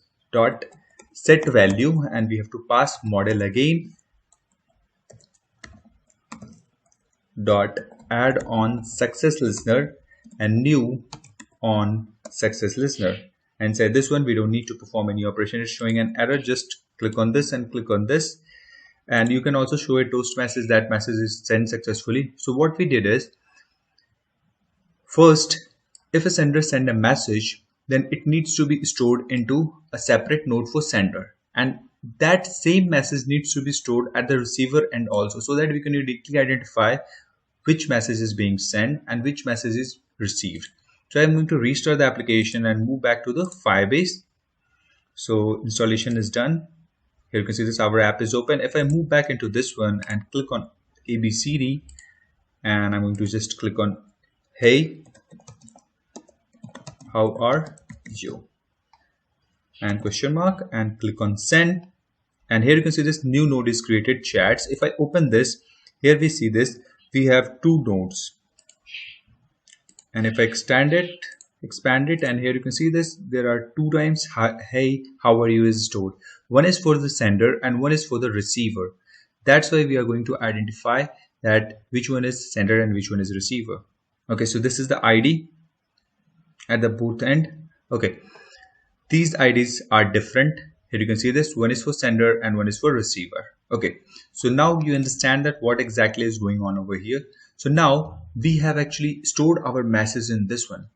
Next thing what we have to do is we have to fetch this message and show these message over here in the different views. We will need to filter that which message is sent and which message is received at the receiver end. So if I move back over here and make some space over here, and first thing what we have to do is we have to create, we already have the database instance, so database dot get reference dot child, and from where we need this, from chats, and dot child, and here we have to pass the sender room dot add value event listener new value event listener, and we got these two methods. So I want to remove this, and we need to remove this one also. Okay, so you must be worried that from where I got this ID. This ID is combination of both of these IDs, the sum of this and the sum of this, this one, and this one. Okay, you can observe that over here. This is the ID. If I move back to the authentication, and here we can see this, the user ID, LXY, and another is SUM. If I move back into this one, yeah, here you can see this, these are the two unique IDs. This is the sender and this is the receiver. So we got the combination of these two. If I move back over here, and here you can see this, we have created a new unique ID by sender ID plus receiver ID, and in the reverse case we have created a unique ID. Okay, so that's why we are going to actually filter the data, and we have to actually create the ID over here. I'm talking about this ID, this one. This is the long ID, which is a combination of two UIDs. First is sender, receiver, and this one is receiver, and then the sender. If you match it, you will find it similar. Now move back into this one, and here we have to just put a semicolon because it's showing an error. Okay, in this on data change, here first we need to clear the message models dot clear. After this, I'm going to create a use of advanced for loop. So data snapshot 1 colon snapshot dot get children. After this, we need to create a message model is equal to snapshot 1 dot get values, and we need the message model dot class. After this, we need to create this model dot set message ID snapshot1 dot get key and message models dot add, and we have to pass this model. Okay, after this we need to inform our chat adapter that the data is changed. So for that we have to simply write chat adapter dot notify dataset changed. After this, our task is done. If I restart the application, and I'm going to restart the same app in this one, there is another emulator. So click on this, it will start one more emulator for me. I have sent a message to ABCD.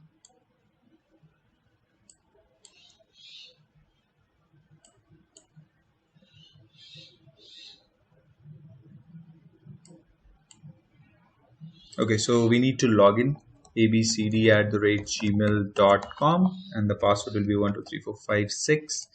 Sign in. Please wait validation. Okay, so something is wrong. If I move back into this one, authentication, this is abcdd. Okay, so let me check the password for that one. Users. Okay, abcdd. I'm going to change this one also, the username. So move back into this one, not this one, this app actually, abcdd, and just sign in. And here you can see this. Now the message for this one name is also changed and we are logged in as ABC. So if I click on this, and here you can see this, okay, we got something wrong. Okay, this is the ID which is being shown.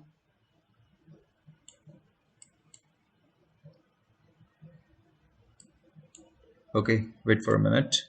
Let me fix this. Actually, we did a small mistake over here when we are actually fetching the data or the messages from our Firebase database and being shown over here. Here you can see this model.set message. I have written the set message, but we have to set the message ID. So if I type ID, and in this chat detail activity, you have to make a small change. Just change this one to ID. If I restart the application, I'm going to select this EVD manager and not this one. Just I'm going to stop this first and select multiple devices. Select these two, click on this one and click on this. For now, if I move back here, you can see this, it's showing the ID over here. But if I restart the application and it's being restart, Gradle build is running. Installation, and installation is done. Now if I open it ABC and ABCDD, here you can see this. Now this the text whatever we send is shown over here. When I type this chat data adapter dot notify dataset change, it will notify immediately whenever we send the text.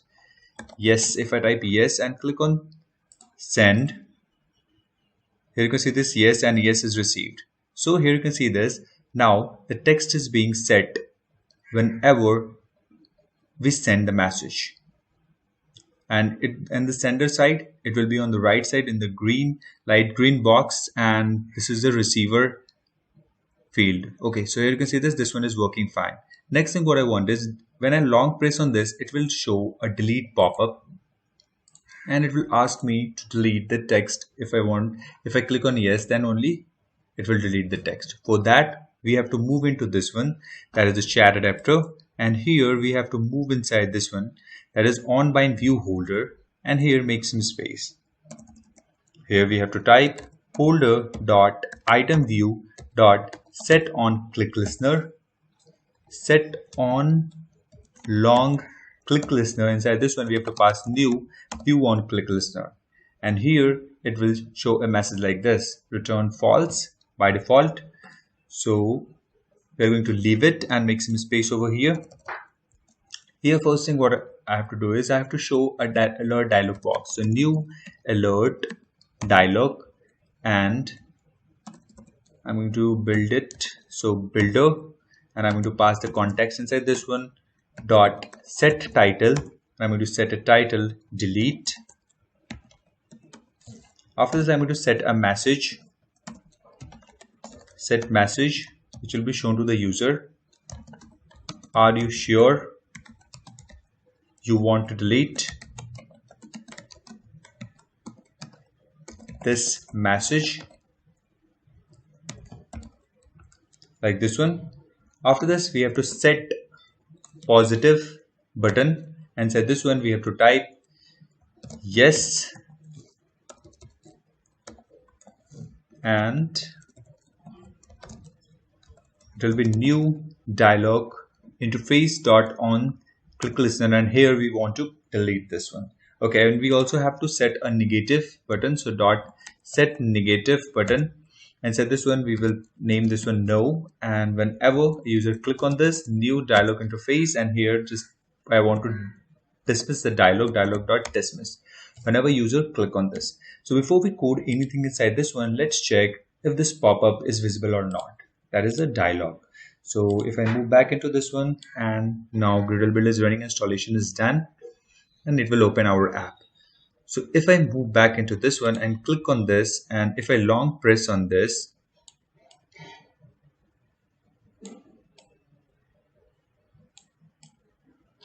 okay, it's not working. Let me just close it and restart the application. WhatsApp, where it is, BD chat. So click on this one and open it. Long press on this.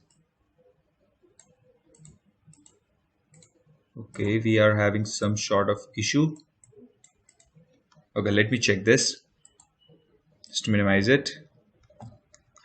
We actually missed one small stuff over here. So inside this one, we have to simply show this dialog, then it will be visible.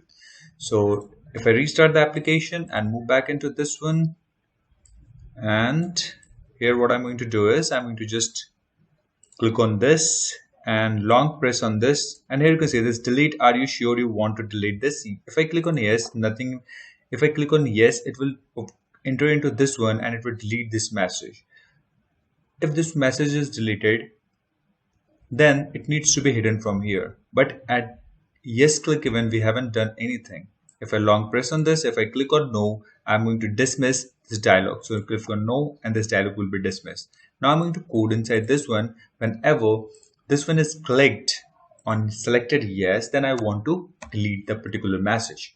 For that, we are simply going to create a Firebase database object. So Firebase database is equal to Firebase database dot get instance. We got the instance of this one. After this, I'm going to take the string sender room is equal to, and I'm going to get the Firebase auth dot get instance dot get UID, that is the user ID, plus, and we got the receiver ID which is being passed from this chat detail activity.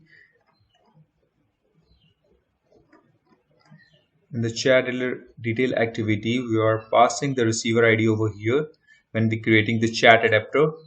Okay, so now we got the receiver ID into this one, and we actually stored that receiver ID over here. Here you can see this. We have created the variable over here. We have created the constructor for this one. And if I move back into this one, and here it will create the unique ID which message we want to delete.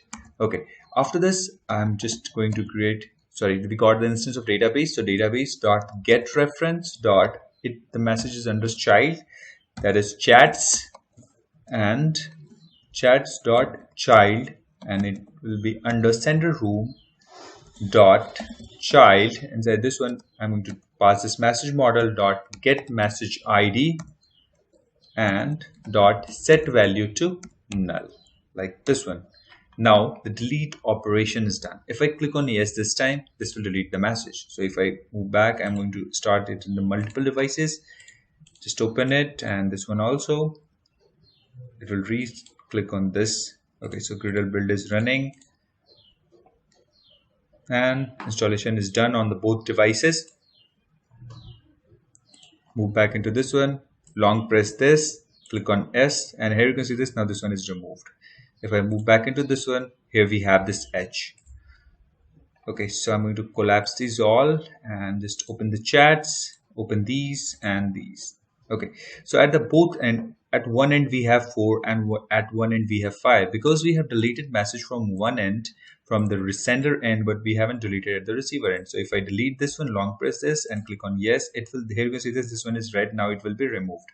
If I send a message from here, hey, it will be sent and it will be received. At the same time, here you can see this, it's added in the both end, at the sender and the receiver. So if I delete from the receiver end, it will be deleted from only from the receiver end, not from the sender end. Here you can see this, we have hey over here, and we have deleted the hey from the receiver end. So if I click on this and if I click on yes, now this one is deleted from the receiver and the sender is as well. So this one is working fine, and here you can see this. If you have the time issue over here, then you have to just move back into this one, that is the chat adapter, and here we have to fix the time issue. Inside this one, we have to write few line of code so that we can set the time. If you want to set the time with the date, so you can also do that. If I move back into this, I'm going to create a date object. So date, you have to just simply click Alt Enter, import class,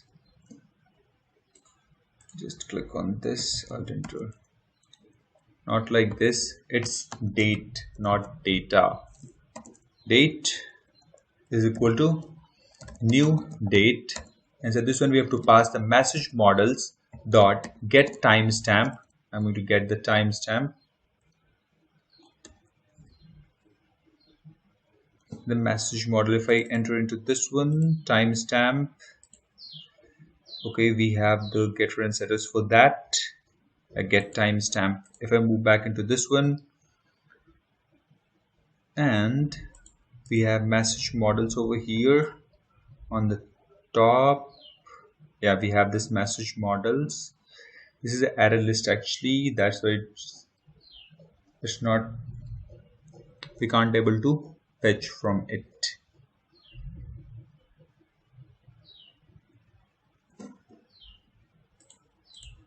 It will be message model in capitals.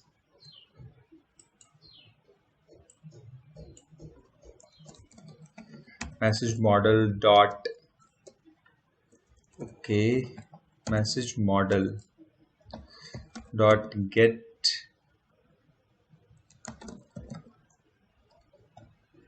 it's actually message model, it's not models.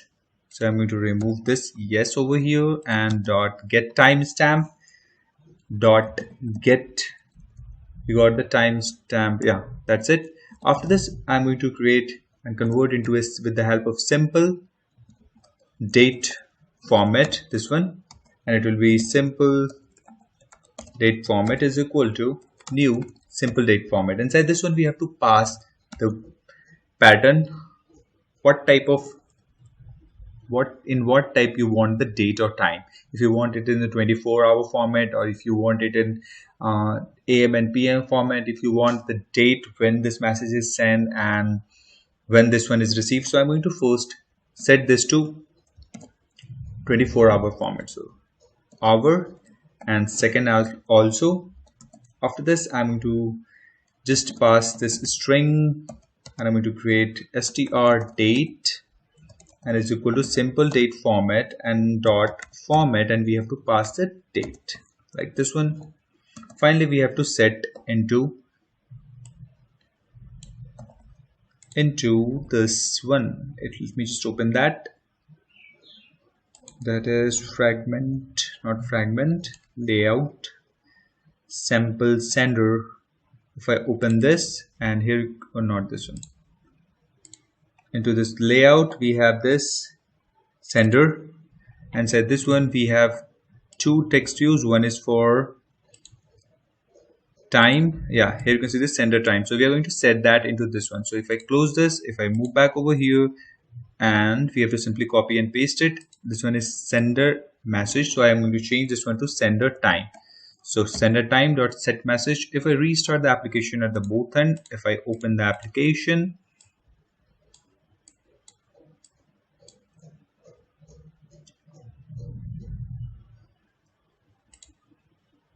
and this one, Okay, so we got something wrong. So we got the message over here. So we need to actually we have to set the str date dot to string. So restart application once again. We got the message and we set the message at the time. So that's why this is wrong. Okay, so I've restarted the application, and this time if I open ABC and ABCDD, here you can see that this is in the 24-hour format, 13, 26 and 54 seconds when this message is sent. And at the receiver end, it's in the AM PM format. So if you want to change this one to AM PM format, then you have to simply change this to H colon MM space A. If I restart the application, now we will see that it will be in the AM/PM format.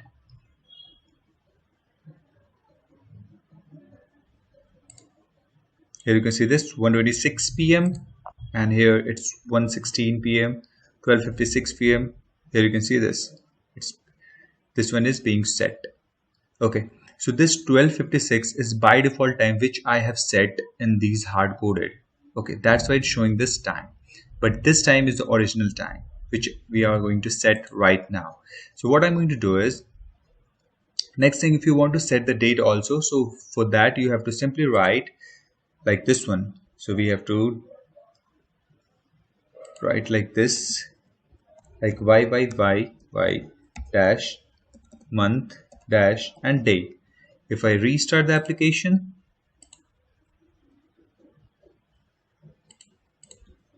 let's check what will happen now.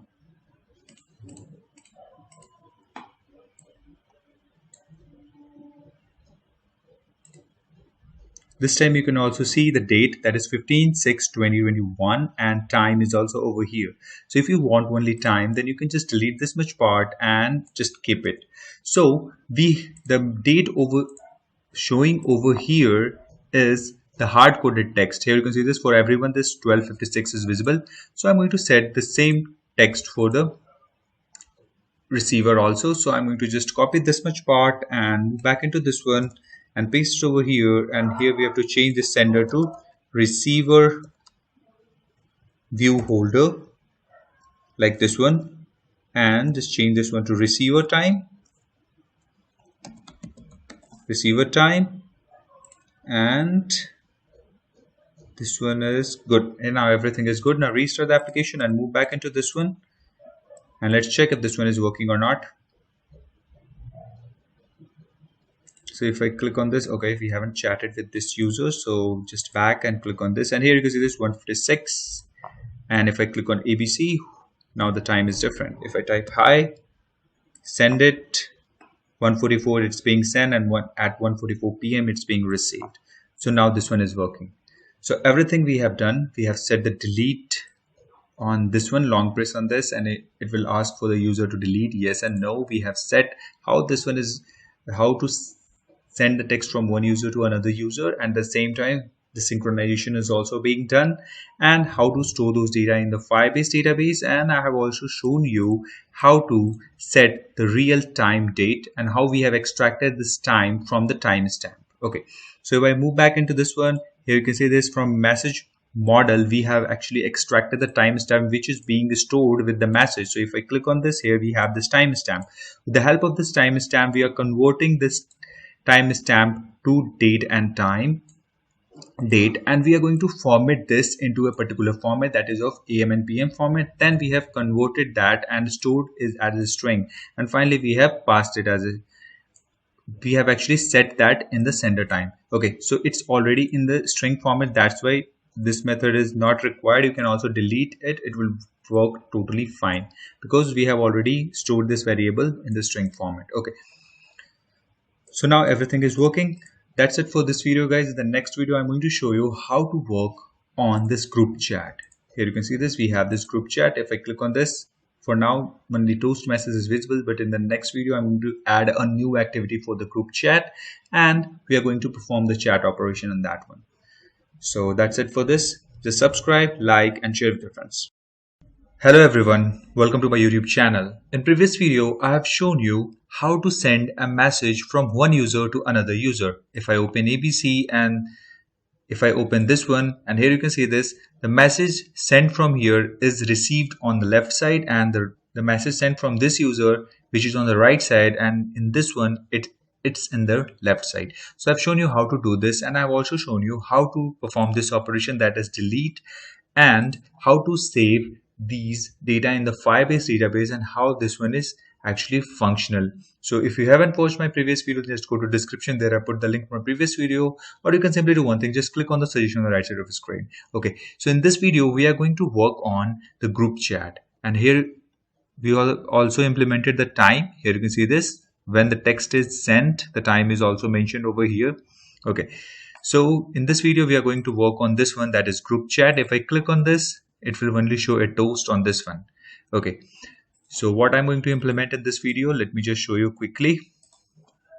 So if I open this app, in this one the group chat is implemented. So if I click on this, it will open a new activity, and here the name will be group chat, and all the messages from different users will be on the left side, and all the messages from me, or the user from which we just log in, is on the right side. Okay, so we're going to implement this.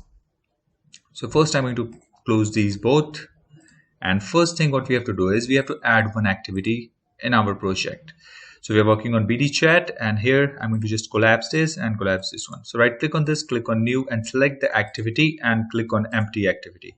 I'm going to name this one group chat activity,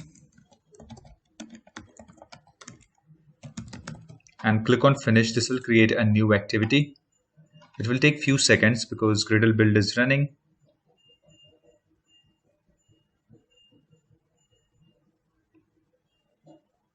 Build module, and finally the task is done. Okay, so we don't need to design anything because our design is already ready, which is chat detail underscore chat underscore detail dot xml. So I'm going to use the same design. So I'm going to copy it from here and just copy it to the bottom, and just move back into this one, that is activity group chat. Click on this to split. After this, change this one to relative layout, and you have to make some space over here. Just select this much part because we have copied from there, and just paste it, and here you can see this. Now our design is ready for the group chat activity. After this, what we have to do is, let me just close all of the remaining. We are going to work on this. We are going to work on this one, that is group chat class, and we are also going to make few modification in the main activity. So first, our design is ready. Second thing what I want is, when I click on that menu, just open this, and let me just show you. There we go, this one, BD chat. So what happened first is, when I click on this group chat, I want to open to a new activity. For that, we have to move inside this main activity and just go over here, and here you can see this, in the group chat we have only shown a toast. So now I don't want this toast, just comment this. After this, we have to start a new intent. So intent is equal to new. Okay, it will show an error, so I'm going to name this an intent1 is equal to new intent, and where we are in the main activity dot this, and we have to move to group chat activity dot class. After this, simply we have to start the activity. So start activity, and I'm going to pass this intent1, and now restart the application in both of the apps, and let's see this.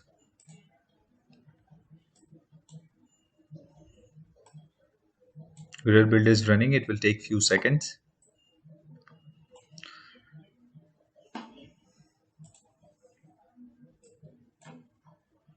Okay, so our BD chat is ready. Now if I click on this, for the settings we haven't changed anything, it will show a toast.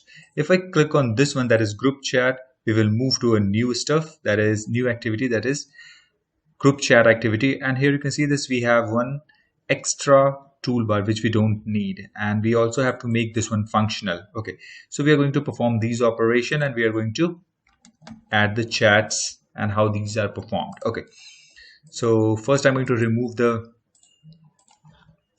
extra toolbar. So just move into this one, that is group chat activity, and here we have to simply write get support action bar dot hide when I write this, and restart the application. Let's check this time.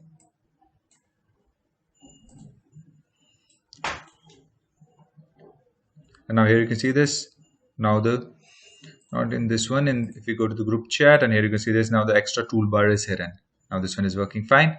After this, in the previous video, I have shown you that to show the message into chat activity, we have created one model class, that is message model, and we have also created one adapter, that is chat adapter.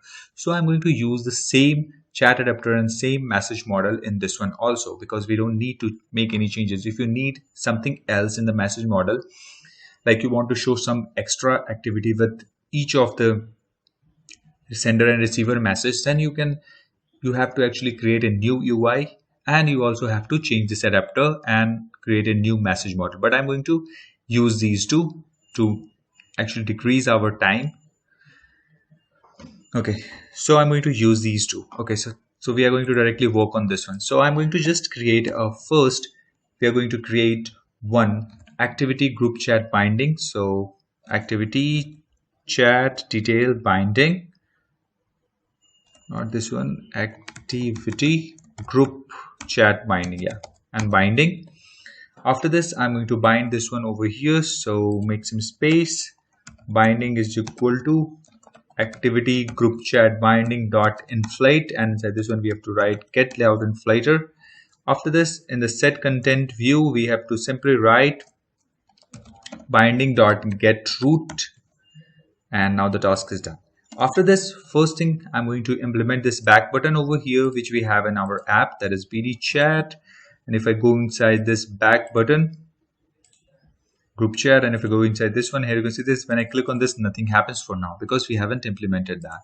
Okay, so binding dot back arrow dot set on click listener, and here we have to write new view on click listener, as we have copied all the code, the XML file we have already copied from chat detail activity into this group chat, so that all the ID which I have set into this one is exactly same into this one. So if I click on this, you will find that back arrow, the name is same as the previous one. Okay, so if you are using find viewer ID, then you have to change all the names in this one, that is the activity underscore group underscore chat dot XML. Inside this one you have to put a unique name, not similar to this one. Okay, after this, you understand this, that we have to change the ID's name. Okay, but we are using the view binding, so we don't need to change. We are going to uniquely identify with the help of this binding, because for the different bindings we have different IDs. Okay, so inside this one, first, whenever the user click on this, I want to move back to the main activity. So intent is equal to new intent. Inside this one we have to write group where we are, that is group chat activity dot this, and we have to move to main activity dot class, and we have to simply start the activity. So start activity, and inside this one we have to pass the intent like this one. And if I restart the application, now let's check if this one is working or not. So I've restarted the application and move back into this one and click on group chat, and if I click on this, now we are back on the main activity. So this one is working fine. After this, what we have to do is we have to create few variables, and we have to create one array list.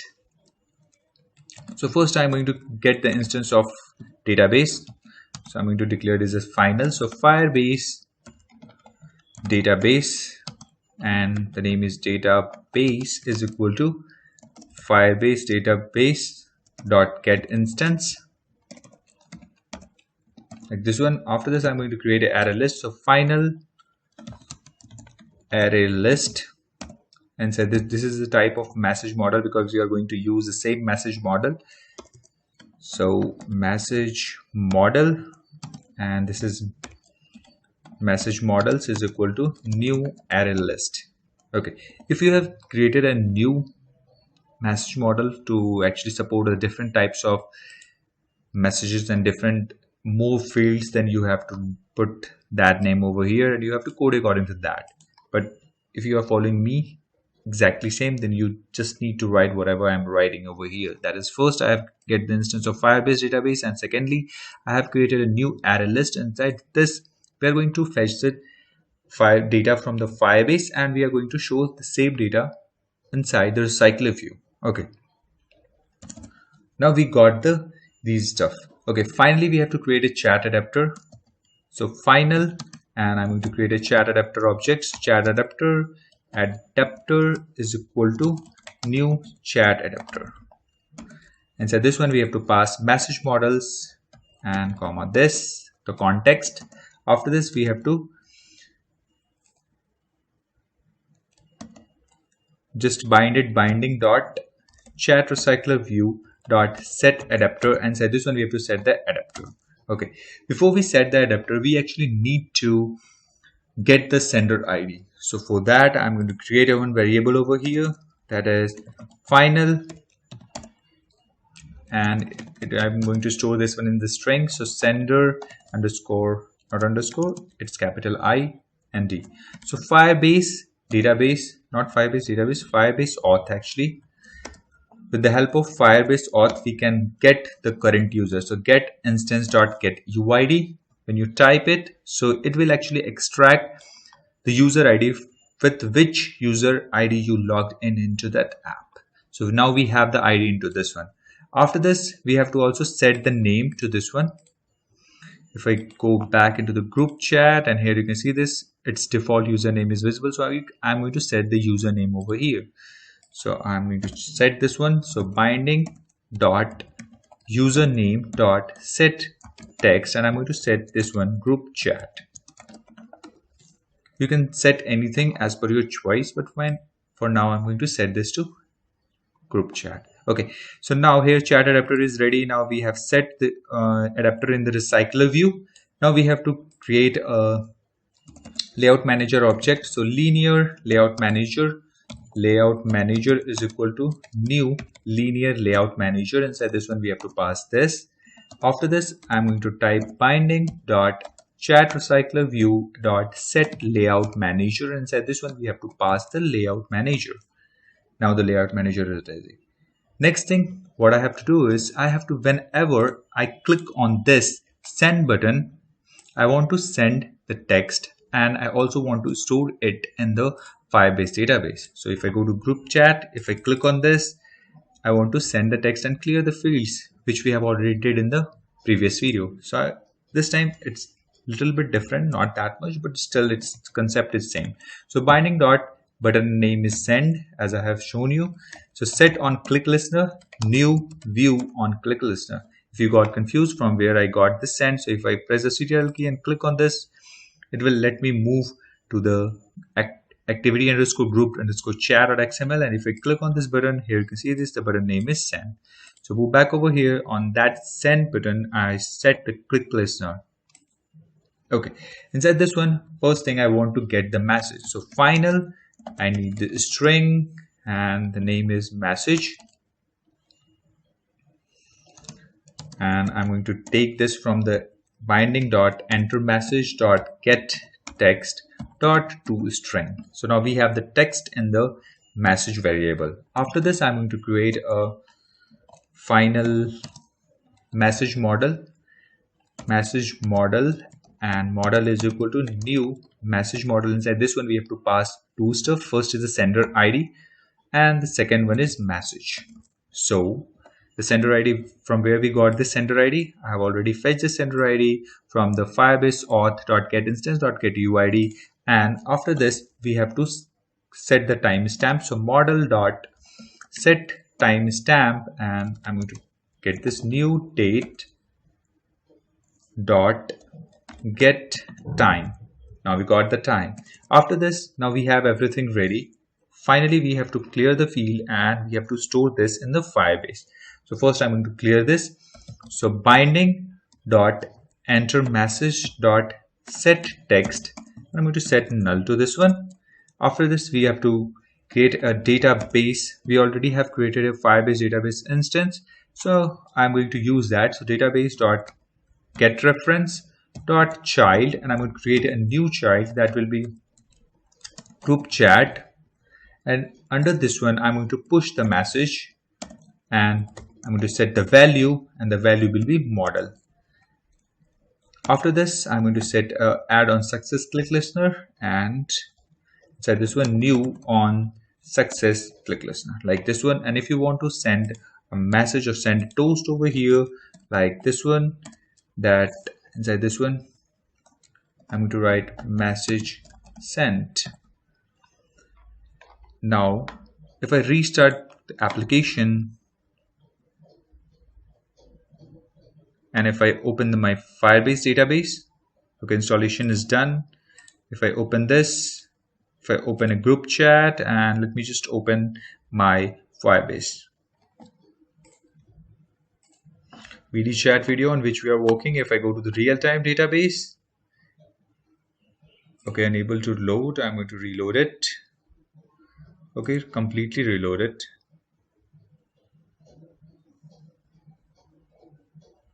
Okay, here we have chat, so I'm going to collapse all, and here we have the users and chats node.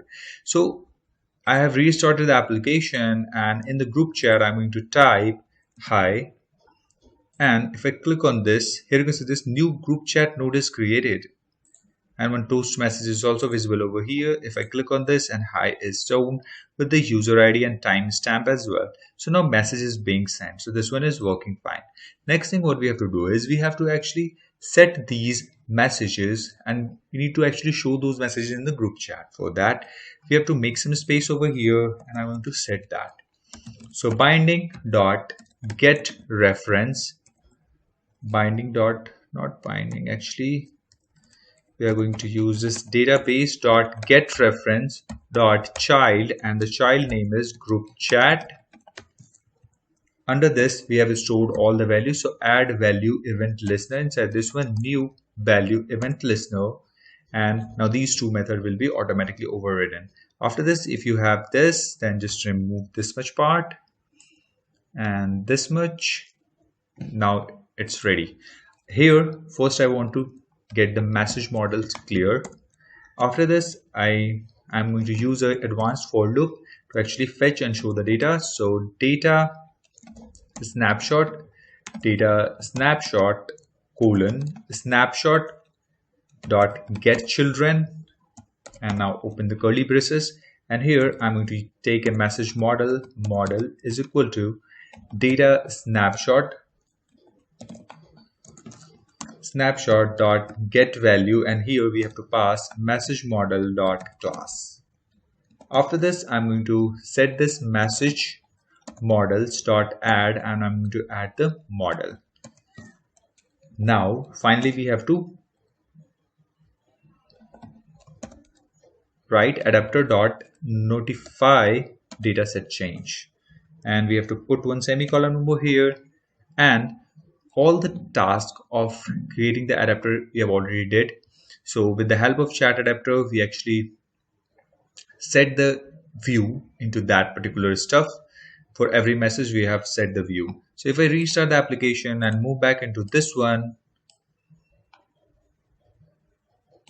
and this time if I go to the group chat, and here you can see this, now hi is visible, which is sent on 4:15 p.m. If I send something else, hey, how are you guys? If I send it, and I'm also going to in this one to group chat, and here you can see these two messages are on the left because these are sent by this user. So I'm going to send hi and click on this, and this is on the right side and this is on the left side. So if I move back over here, and now I'm going to log in with the user ID, that is the btechdays. So I'm going to log out and I'm going to sign in with the Google.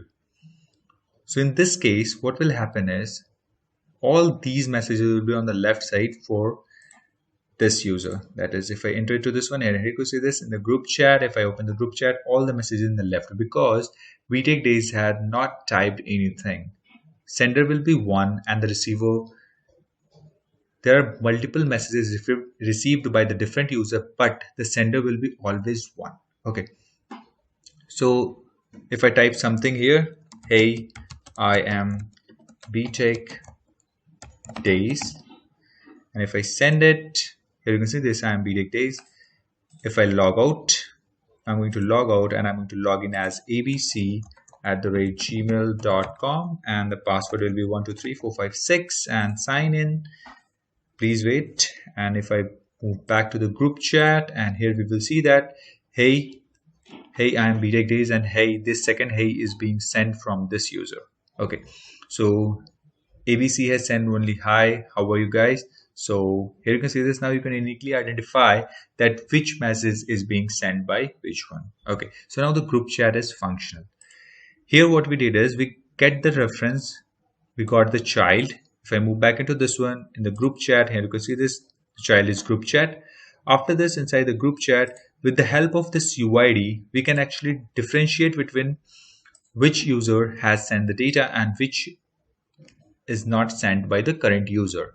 If I move back into this one, first I clear the message model. After that, we got the snapshot. With the help of this, we actually fetch the data from that one, the Firebase database. After this message model, we store the values inside this one, and we keep adding the value into this message model. So if I go into this one, this is the array list of type message model. So whatever the data is in this one.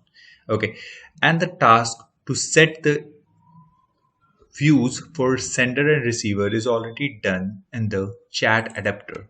So I hope you have watched this video, the previous one, in which I have shown how to set the different view, and I have created the two different view holder to set the different layout for the sender and receiver messages. Okay.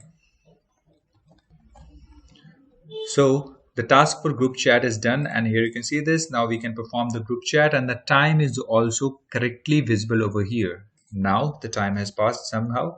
So if I type question mark and send it, the time is 4:20, and initially it will be shown over here. So everything is working fine. So that's it for this here, guys. In the next video, I'm going to show you how to create for this one, that is settings, and how do we are going to upload the photo in the Firebase. And after that, we are going to update the profile pic so that we can see the profile pic over here. So thanks for watching. Please hit like, subscribe, and share with your friends.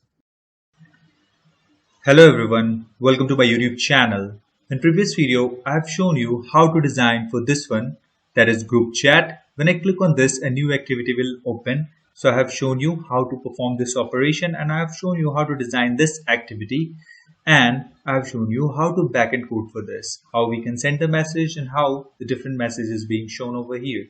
So if you haven't watched this video, then just go to description. There I put the link to my previous video, or you can simply do one thing, just click on the suggestion on the right side of the screen. Okay. So in this video, I'm going to show you how to set the last message first. After that, I'm going to show you how to code for and how to design for the settings. When I click on this, new activity will be opened, and there I'm going to design the activity. So first we are going to start with this last message. Okay. So first we understand the logic, how we filter that which message is the last message. If I open this ABCDD, then here we can see this. We have total of 5 messages. 3 are sent and 2 are received. Okay, so which one is the last message? This hi is the last message. So how we will filter this message? So if I move back over here, and here we move into the chats. If I open this, here you can see this total of 5 records is saved in the both as well as sender as well as receiver end. Here you can see this total of 5 over here and 5 over here. If I open both of these, the last message will be hi. Here we have the timestamp. We are going to reverse this with the help of this timestamp. Here you can see this, the first message at the first place, how are you? If I open this one, here you can see this, hey, how are you, at the top. After this, HU, by mistake it's written by me, so HU is here. After that we have hi again. After that we have yes, and last we have hi. If I open this, here you can see this, HU, hi, yes, hi. So we are going to order it by, with the help of order by query, we are going to reverse it in the order, and we are going to filter only one record. If you are familiar with the order by, you can simply search like this, order by W3 school. If you open it, SQL, if I click on this one, and here you can see this, the order by keyword is used to sort the result set in ascending or descending order. So we are going to sort it in the descending order, and we are going to set a limit that we only want one record. In that case, we will get only this record, the last one. If I order it by in the reverse format, that is the descending order, according to this timestamp in the descending order, then we are going to get only this record because I'm going to set the limit for one. So let's move back to our app on which we are working and how to do that. First, I'm going to close all of these stuff. So right click on this, close all. It will close all of this stuff. We have to move inside this user adapter, and in on by view holder here we have to use this holder to set the text. Okay. So before we do anything on that holder, first thing what we have to do is we have to create a Firebase database dot get instance. We need to get the instance dot get reference dot child. What is this child? That name. This one. This is chats. C is small. So we're going to type C in small like this one, and here I'm going to type dot child Firebase authentication, that is auth dot get instance dot get UID plus users dot get user ID. After this, we have to order it by child and we have to order it by timestamp.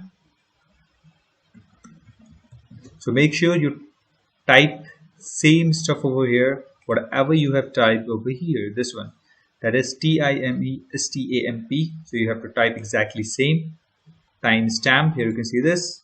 After this, we have to simply set the limit. So limit to last will be 1. Okay, let me make some space over here so that you can see the code over here, this one. And if I put a comment over here, this code is to set last message, simple, so that you can uniquely identify that why I'm going to write this code, or later on you can identify this code is to set the last message. This is a good programming practice if you are learning on your own. Okay, so limit to last, it means that how many records we want only one record, that is the last message which we are going to set. So now we got the last message. After this, I'm going to set add listener for the single value event. Just click on this and type new value event listener. When I click on this, it will override 2 methods for me.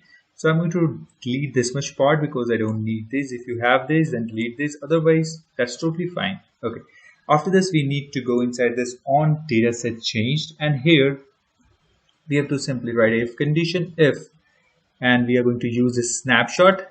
Here we have this snapshot. We are going to extract the values from this one. So snapshot dot has children. If it has children, then what we have to do is we have to extract it and set into that message. So inside this one, I'm going to use a for loop, that is the advanced for loop. So data snapshot, and it will be snapshot 1 colon snapshot like this one dot get children, and inside this for loop I have to set holder dot last message. Last message is the name of that particular text view. If I move back, and here we can see this is the last message. If I move back to this one, if I click on this and move back, oh, not this one, in the design view where we have this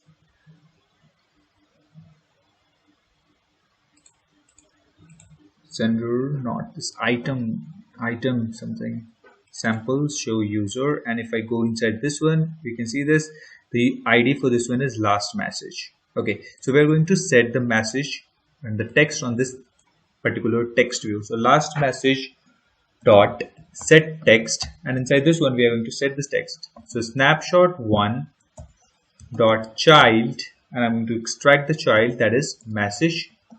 Inside this snapshot, the values will be exactly same as this one, the key and the value, key and the value, key and the value. So I'm going to extract this message MESSAGE. That's why I have written MESSAGE in the double quotes. If you need the timestamp, or if you need the ID, or if you have another text fields or another fields over there, then if you want to set that message or that text over there, then you can type that name over inside this one.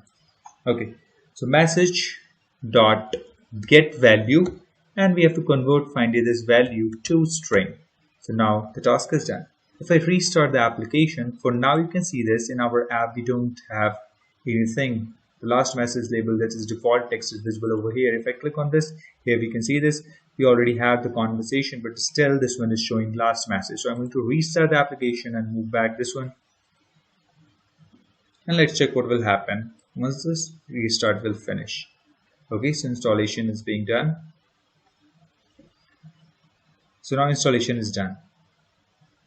And here you can see this instantly the last message hi is loaded. If it's not visible, then I'm going to type something new.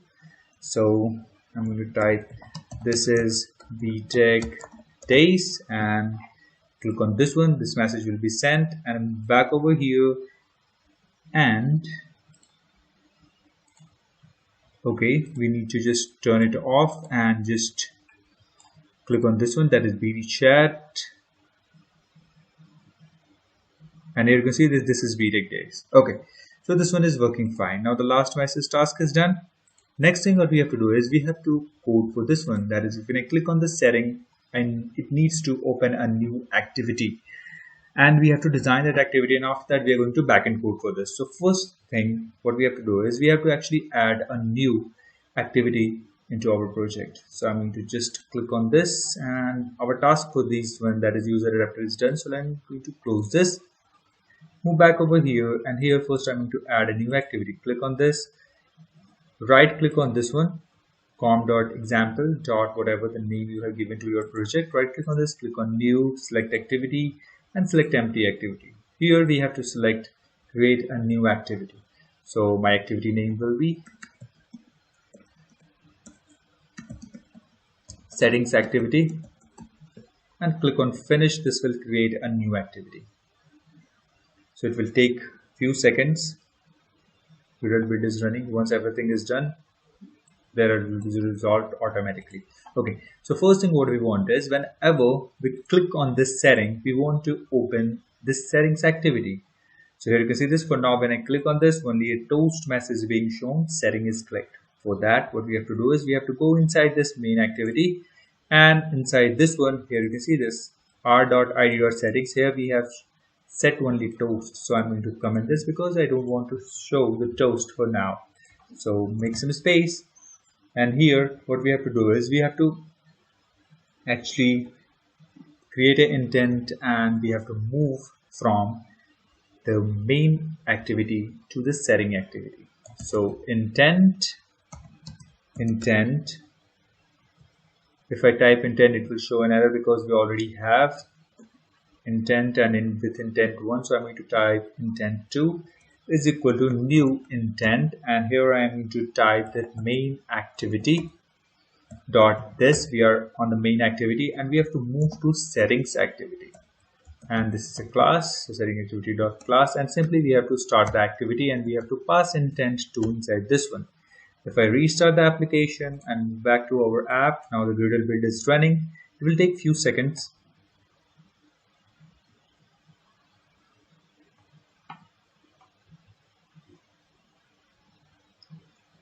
And here our app is open.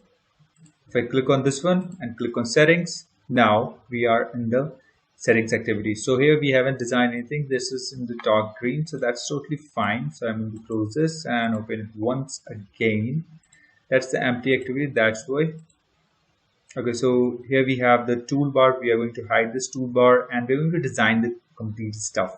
Okay, so I'm going to close this first and minimize this. So now we are actually moving from the main activity to the settings activity. The task with this main activity is done. So I'm going to close this, and we're going to start designing with this one, that is activity underscore settings. So click on this, click on the split, and first thing what we have to do is we have to change this layout. This is a constraint layout, so I'm going to change this one to relative layout. Click on this one. After this, I'm going to set some background into this one. So background, and that will be, we have already added the drawable files. So if you haven't added, then just download it from the description of this video and just start coding with me. I'm going to use this W1, and here you can see this. Now this one is looking beautiful. If I restart the application, real build is running, installation is done. It will open our application automatically. Click on this one, click on settings, and here you can see this. Now this one is looking nice. Okay, so now we have this toolbar. So we are going to remove this. Okay, so just move back over here, and here we have to type get support action bar dot hide. This much of code will remove the toolbar. So I've restarted the application.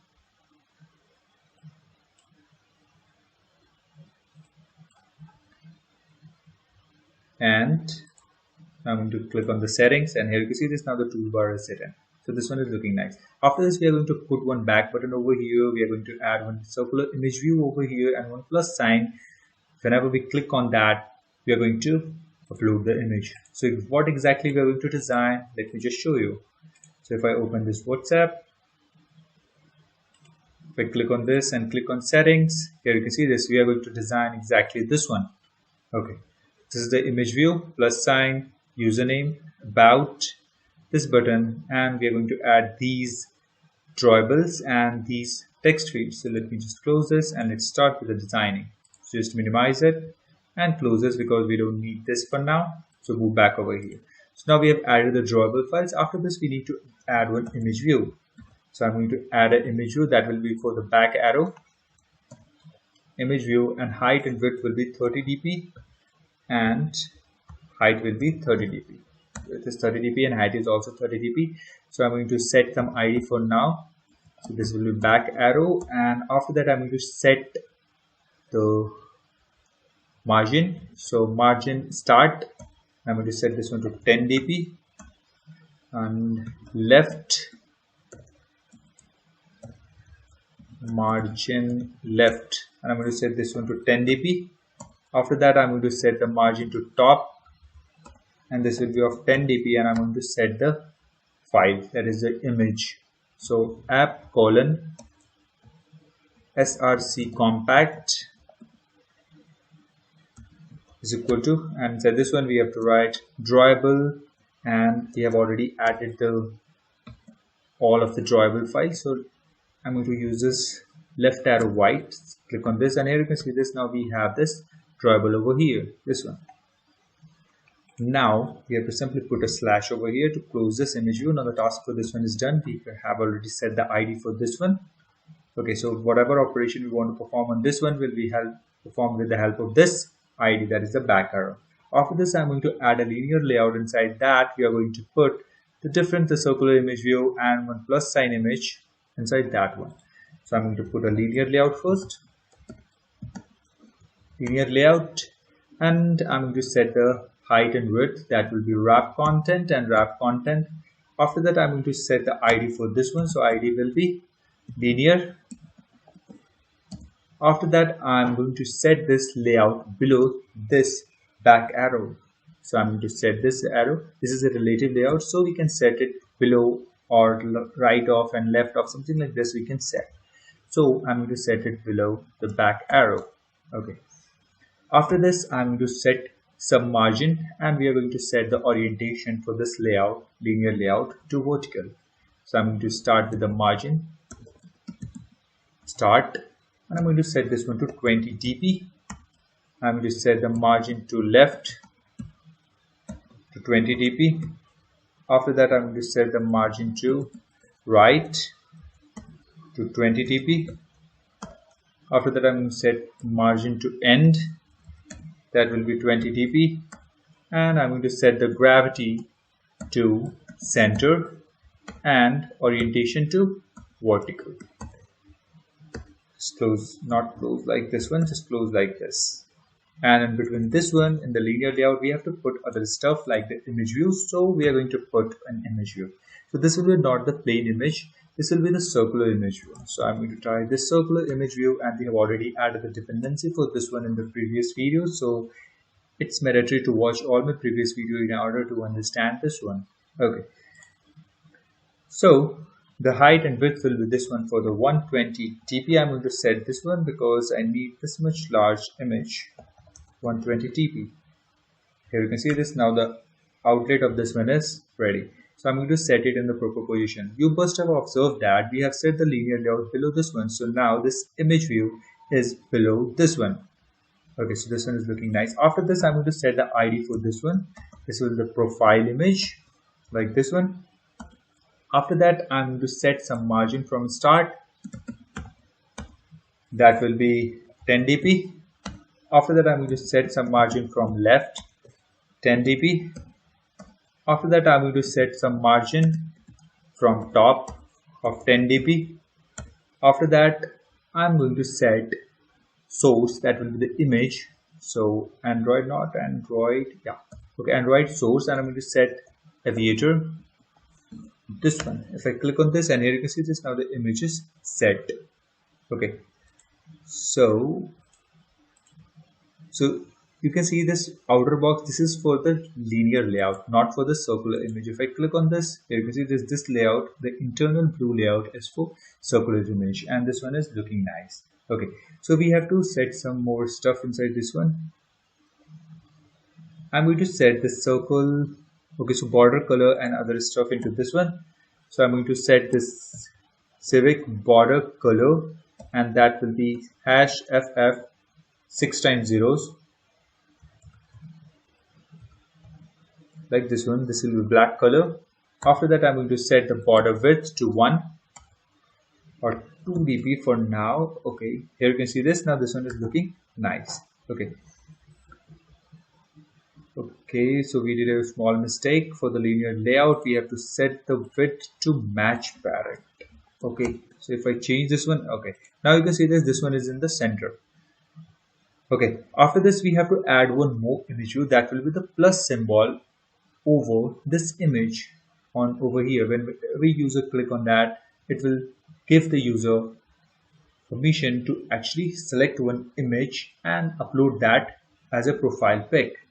Okay, so now I'm going to add one more image view. That will be the simple image view.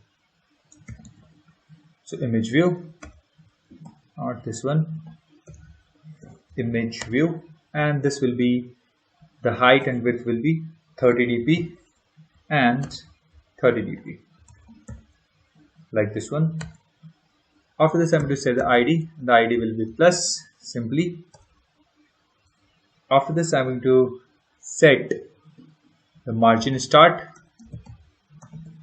for this one. That will be of 30 dp, and margin left to 30 dp, and margin top to -25 dp. After that, I'm going to set the src, not like this one, app:/src compat is equal to ;drawable. If I simply type plus, it will select this drawable plus. And here you can see this. If I close this, why I have put margin top -25 to move this plus sign above this image view. If I delete this minus, then you can observe that it's quite out of the box. So I don't want that. So click on this and select this margin top to -25 to move actually upside. Okay. So now this image view is ready. After this, we need to put another layout inside that. This is a layout. Inside this layout, the orientation is vertical. So everything we put will be like this one, the row format. Okay, so now we need to put the stuff in the column format and in the row format, and inside that row we need to put 2 columns. So if I open it, and let me just open the complete app, and let me just move back into the settings, and here you can see this. We have one linear layout and another linear layout over here, one text view. This is in the column format. The orientation is horizontal, not vertical. Okay, so we're going to put it that way. So minimize it and move back over here. I'm going to add one linear layout inside this one. So linear layout, and height and width will be match parent and match parent. After this, I'm going to set the margin from the top, that will be of 10 dp. Okay, let me just delete this extra space and make some space over here. And I'm going to set the orientation to horizontal. Just close this and set this one. We need to put two text views, one text view and one edit text. So I'm going to put one text view inside this one, and width will be 100 dp and height will be match parent, like this one. After that, I'm going to width will be 100 dp and height will be wrap content, actually not match parent. We're going to put this wrap content like this one. After that, I'm going to put some ID for this one. Okay, this is a text in which we are going to simply write username, so we don't need to put any IDs for this one. Okay, so we are not going to put any ID. So first I'm going to add some padding from the all side, that will be of 5 dp, and I'm going to set the text, that is user name. This is text size. Okay, so just delete this like this one. Text is username. This one here, you can see this is in the black color. It's not visible very clearly. So what we are going to do is we are going to change the text color. Okay, so move back over here and I'm going to change the text color to add the rate color white, and after that I'm going to set the text size to 16 sp, and you can see this, now the text is visible. After that, I'm going to set the text style to bold. Now close this. Now the task for this one is done. After this, we need to add one more stuff, that is edit text. So the height and width will be match parent and height will be wrap content. After this, we need the ID for this one because we are going to set the username from here. So ID, and ID will be txt username. After that, we are going to put some hint for the user, that is enter your name, like this one. Input type will be text person name. After that, I'm going to set the text color for this one, that will be the color white, and we are going to set the text color hint. And you can also select this one a little bit off white, so I'm going to select this white, and after that I'm going to select this one, the color over here, custom, and we can select a little bit of grayish color like this, or you can select this color as per your choice. If I select a little bit on the red, so it will be a little bit on the red. Okay, this one is also looking nice. After this, we need the same stuff once again. So what we are going to do is we are going to copy this much of stuff, this much, and we are going to paste it once again inside this one, and click on this one, and we are going to change this one to about. So change this one to about, and we are also going to change this one, that is not this one, this one, ID for this one, that is txt, not this txt, it's et status, like this one. This is match parent wrap content, and the color is also same, and we're going to change this one, that is the hint, and change this one to about, and the ID is also changed. Now we don't need to change anything. We have set this labels also, and here you can observe that this one is looking nice. You can change the color as per your choice. I have just changed this to a little bit of the red. Okay, so that's not an issue. Okay, after this we need one button over here. This is a linear layout. Inside this one I'm going to add one more button over here, that is the save button. So inside this, now the task for this linear layout, this box is done. We are going to code on this one, this linear layout. So out of this one, so here we have to design one button. So I'm going to use this app compact button, this one, and height and width will be wrap content and wrap content, and I'm going to put the gravity to right because we are going to put this one on the right side. Okay, so this is not gravity, layout gravity actually. Layout underscore gravity, change this one to right, and here you can observe this is on the right side of the layout. After this, I'm going to set the margin from the top, that will be of 10 dp, and I'm going to set the margin from the bottom as well. So bottom, that will be of 5 dp. After that, we need to set some background, that will be the corner will be radius and it will be of white color. So for that, we have to create one drawable file. So just move back into this one, just right click on this, select new and drawable resource file. Inside this one, we have to create the button background. So this will be btn underscore bg, that is button background, and here we have to change the selector to shape, this one, and click on OK. This will generate a layout, sorry, the drawable file, that XML file. Inside this one, we have to simply type solid and the color will be at the rate color white. Just close this.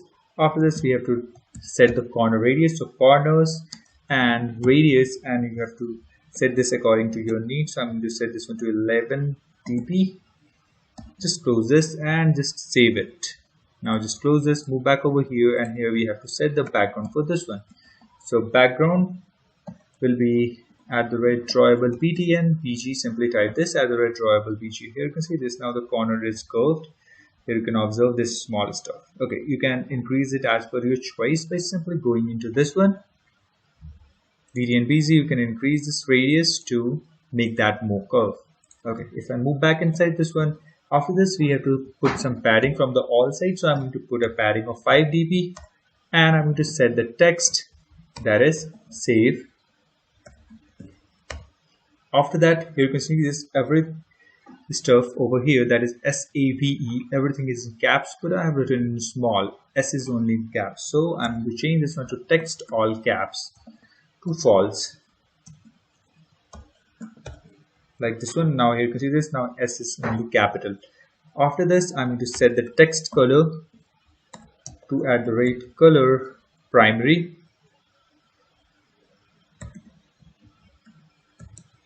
this one, and it's in the green color. Whatever color we have set as a primary in our previous videos, that's the same color over there, and this one is looking nice. After this, I'm going to set an ID for this one. So ID, it will be save button.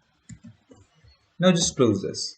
After this, we have to move outside this linear layout, and we have to design the stuff that is on this side, that is a privacy for other stuffs. So for that, we have to create another linear layout. So I'm going to create one linear layout over here, and height and width will be match parent, and height will be wrap content, and I'm going to set the align to bottom, align parent bottom, and I'm going to set this one to true. Now our layout will be aligned to bottom, and after this we have to set a background into this one. If I open our complete app, I can show you that we have white background like this one. So I'm going to create this background BZ. So I'm going to just drawable inside this one, right click, drawable resource file, and here we have to create one drawable, and I'm going to name this one linear BG, that is linear layout, and BG means background. So you have to keep the name similar so that you can uniquely identify. So this is save. Click on OK. This will create an XML file like this one, and here we have to simply write solid, and we have to set the color, that will be Android color white, and we have to set the radius for the corners, so corners, and we have to set top left. We have to set the top left, that is 50 dp, and we have to set top right radius to 50 dp.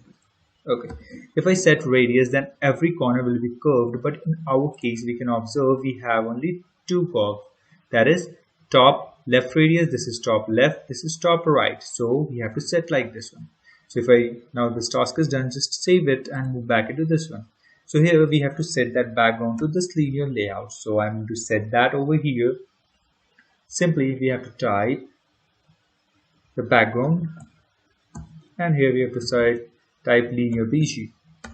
Okay, now inside this one I'm going to set the margin top to 10 dp. I'm going to put some margin and orientation to vertical because we are going to put everything in the vertical format. So I'm going to put some padding from the all side, that is a 40 dp. And here you can see this. Now this one is visible when we put the padding. And now when we start putting the stuffs inside this one, it will be start expanding till here. Okay. So inside this one, we are going to put one text view, and this will be match parent, and height will be wrap content, and I'm going to set the ID for this one.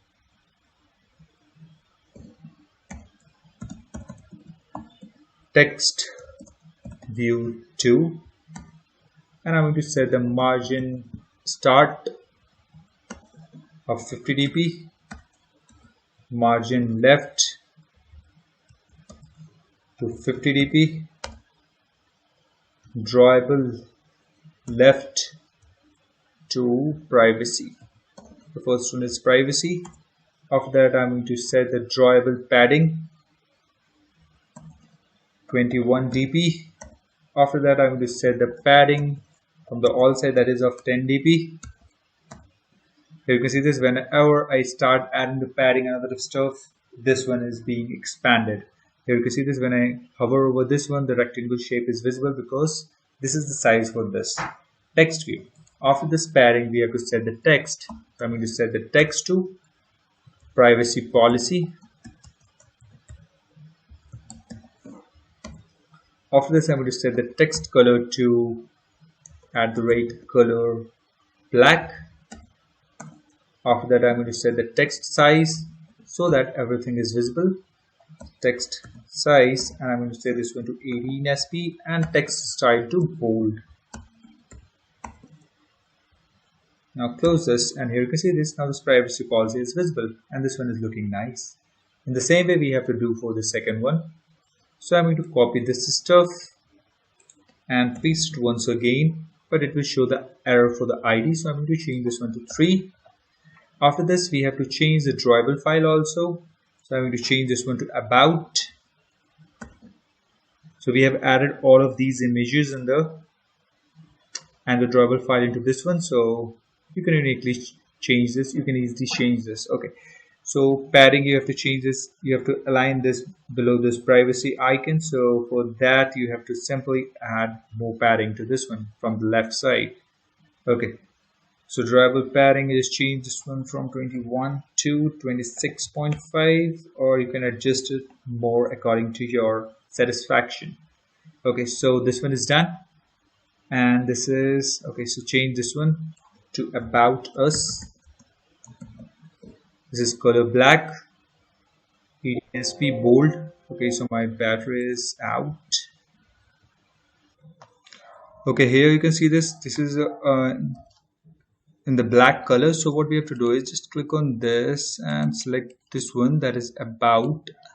Just move back into this one, about.xml. Just double click on this one, it will open, and just change this one to, what is the color for that? That is the green, right? So we can set the color primary to this one. So just change this one and color primary like this one. Just save it and move back into this one, and the color is changed. Okay, so next thing what we are going to do is we are going to copy this once again and paste it over here, and here we are going to change the ID for this one, that's to 4. After this, we are going to make few more modifications into this one. This is not about, this is invite. So I'm going to put invite over here and change the padding to 25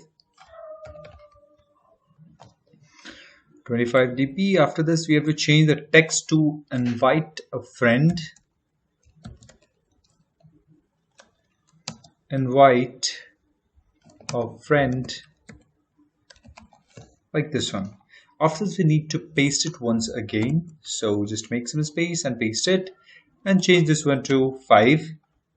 After this, we have to change this padding from this to 20 dp, and just change this one, the image, that is for notification. Just change this one like this. This is a bell icon. Here you can see this. And after this, I'm going to change the text over here to notification. After this, we need one more. That is for help. So I'm going to put it over here. Just place it and change this about us to help. And finally, this text one to 6. The ID for this one, and change the drawable for this one, that is help. And here you can see this, the image is visible over here. You can change the padding as per your choice, and I'm going to leave this because this one is on the right position. And here you can see this, now our layout is ready. So if I restart the application and move back over here, this is our complete app. So I'm going to close this one, and it will automatically launch our activity of the BD chat. And here you can see this BD chat on which we are working. So if I click on this and click on the settings, and here you can see this, now our design is ready, help, notification, everything, about, we can type inside this one, and the save button is over here. So now our design is ready. So that's it for this video, guys. The next video I'm going to show you how to backend code for this, and with that our app development for this one, that is BD chat, is completed. Okay, so just wait for the next video. In the next video we will wind up this app. Thanks for watching. Please subscribe, like, and share with your friends, and follow me on Instagram. Thanks for watching. Hello everyone, welcome to my YouTube channel. In previous video, I have shown you how to set the last message over here, below the name.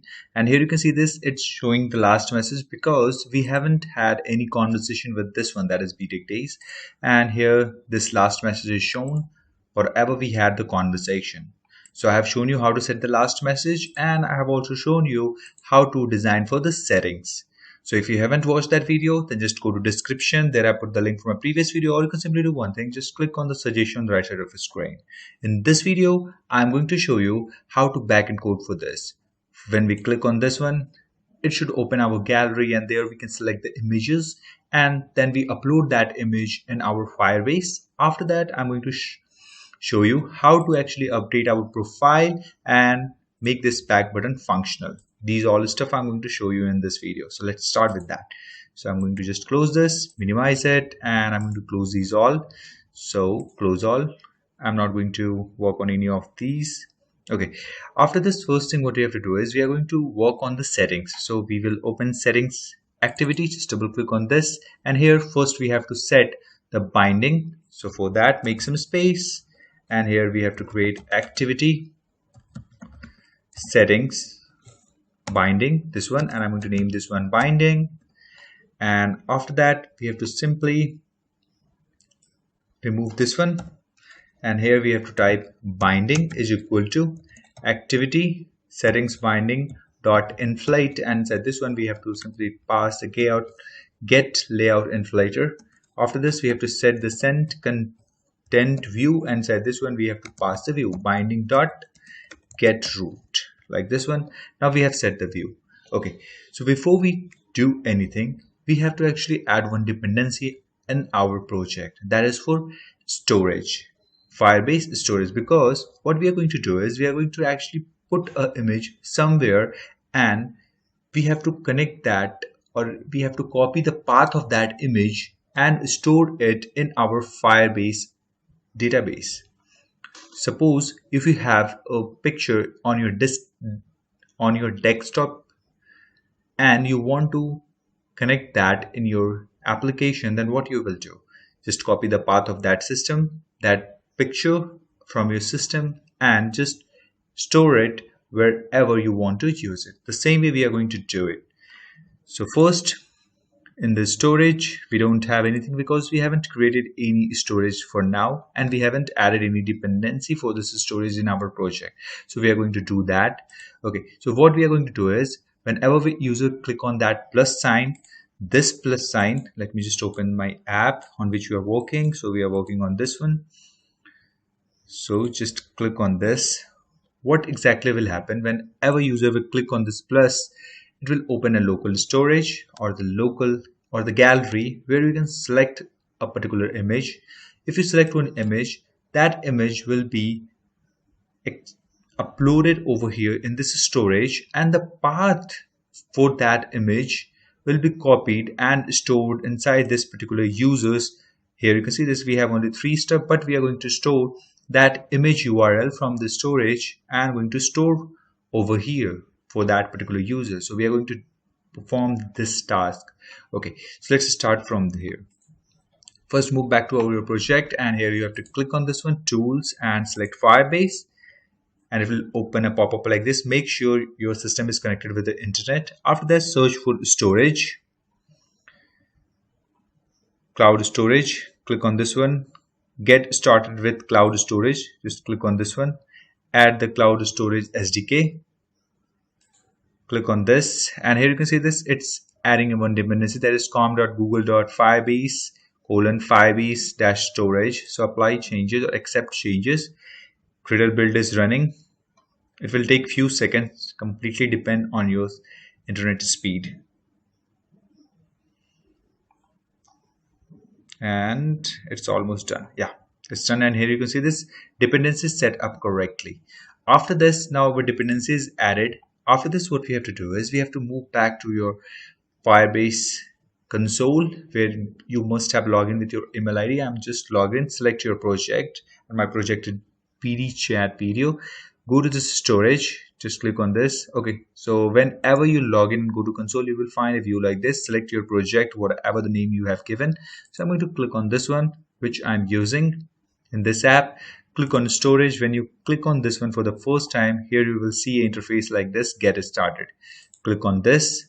It will ask for the rules, so we don't need to do anything. Just click on next, and you have to just select this one. Just leave it as default and click on done. Creating default bucket. It will take few seconds.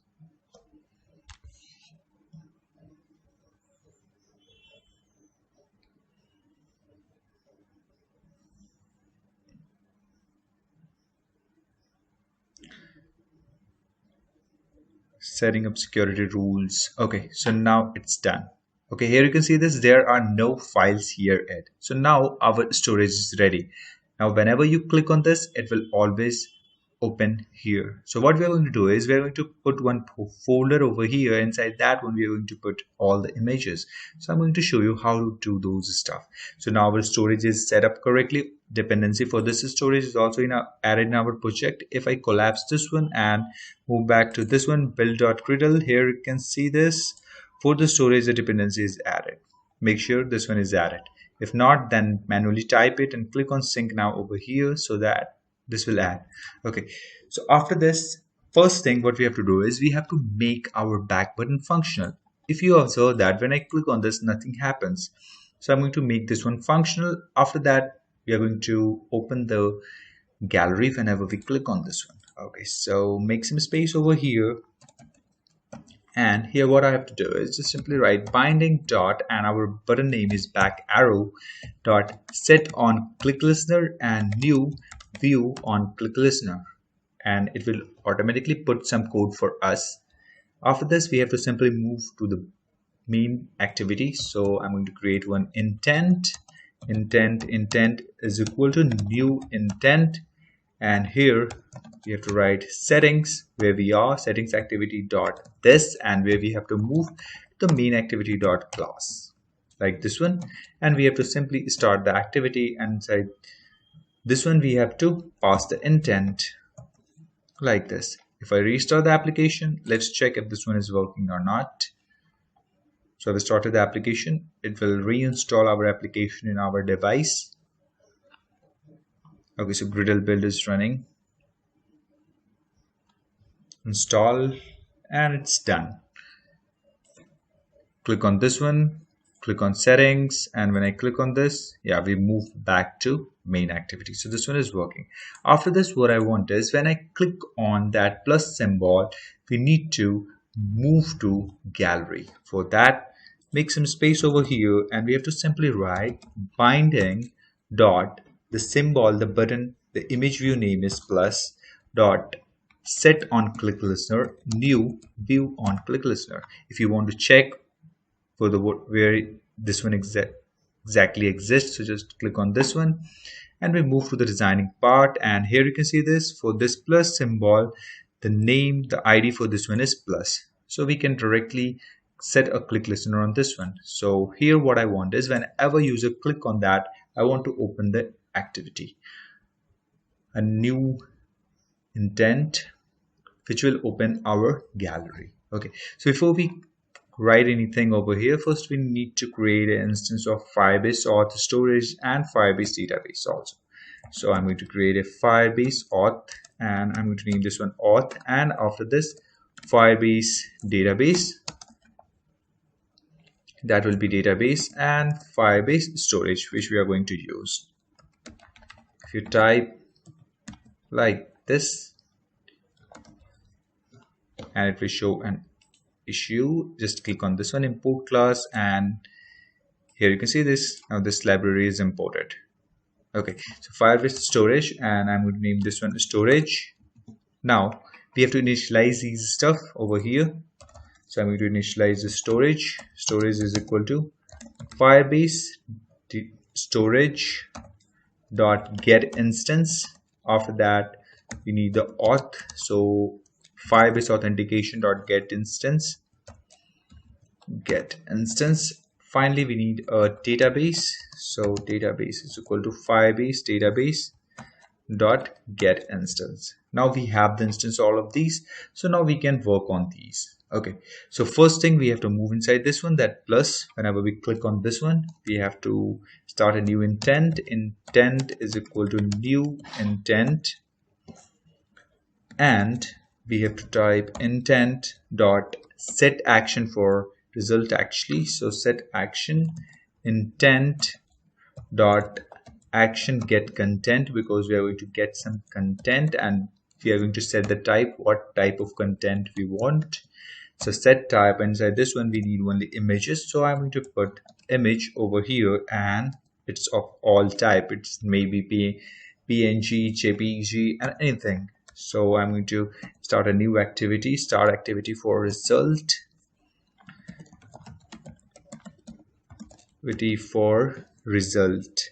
And we use this first one, that is intent and int request code. So inside this one we have to simply pass one intent which we have created and one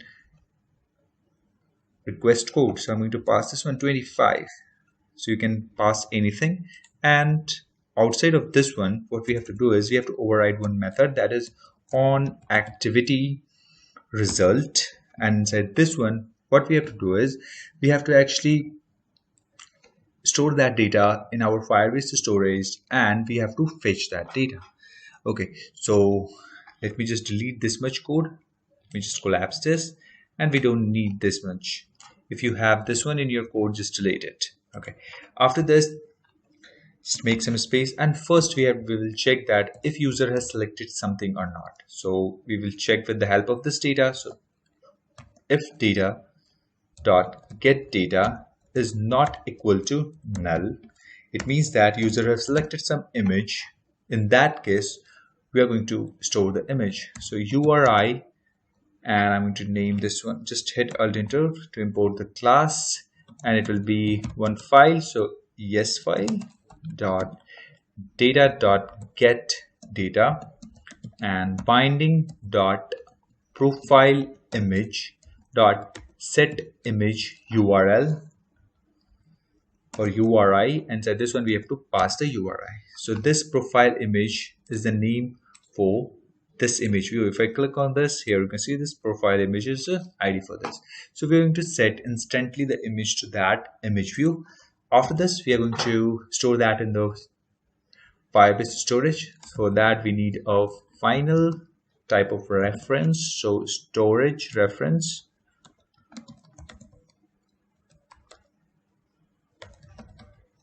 And if I hover over this,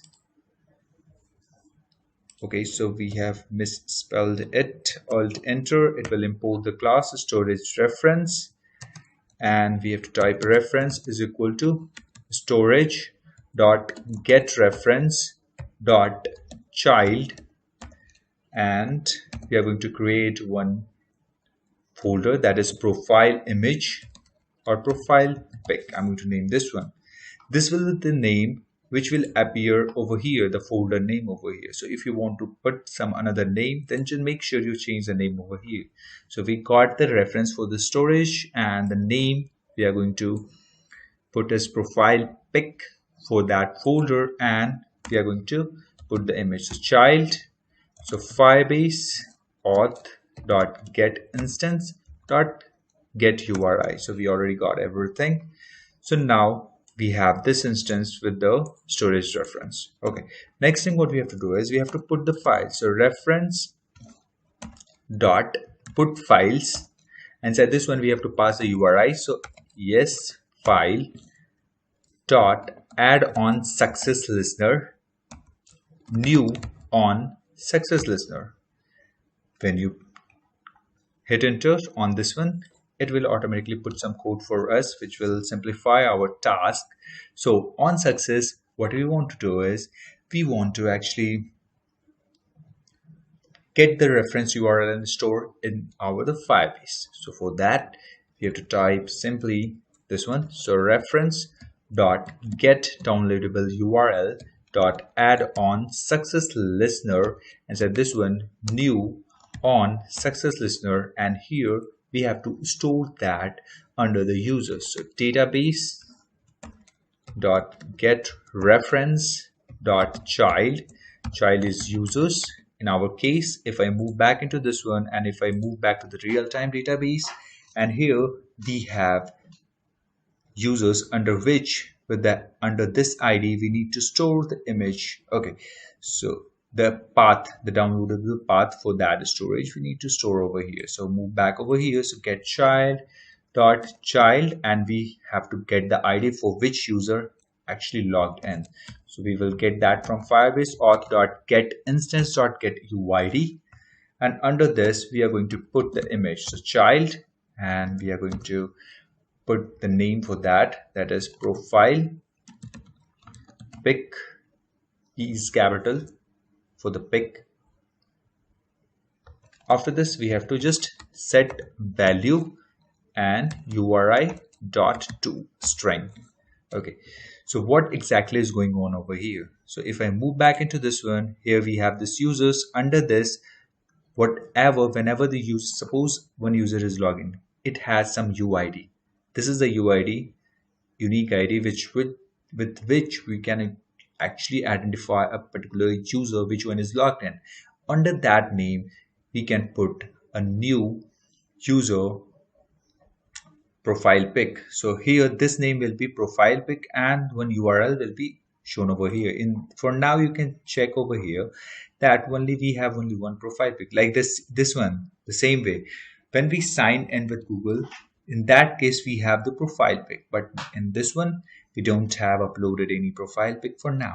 Okay, so now the task is done over here. We got the instance. Under the childs, we got the ID which user is logged in. Under that we have given some name, and this will be the key value pair. So this will be the key and the value which we got from the storage. So it's showing an error. So what we will do is we will put a semicolon over here, and we will start the application.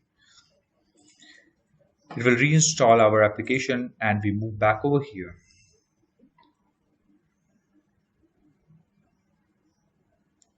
And if we move back over here in the settings, and we are logged in with some other user, so we are going to click on this one. It will open our local storage. Here you can see this, our local storage is open. If I click on this,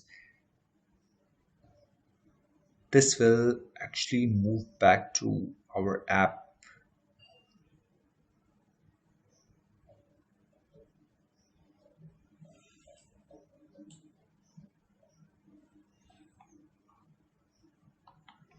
Okay, let me just reload it, and let's check if we ran into some sort of issues.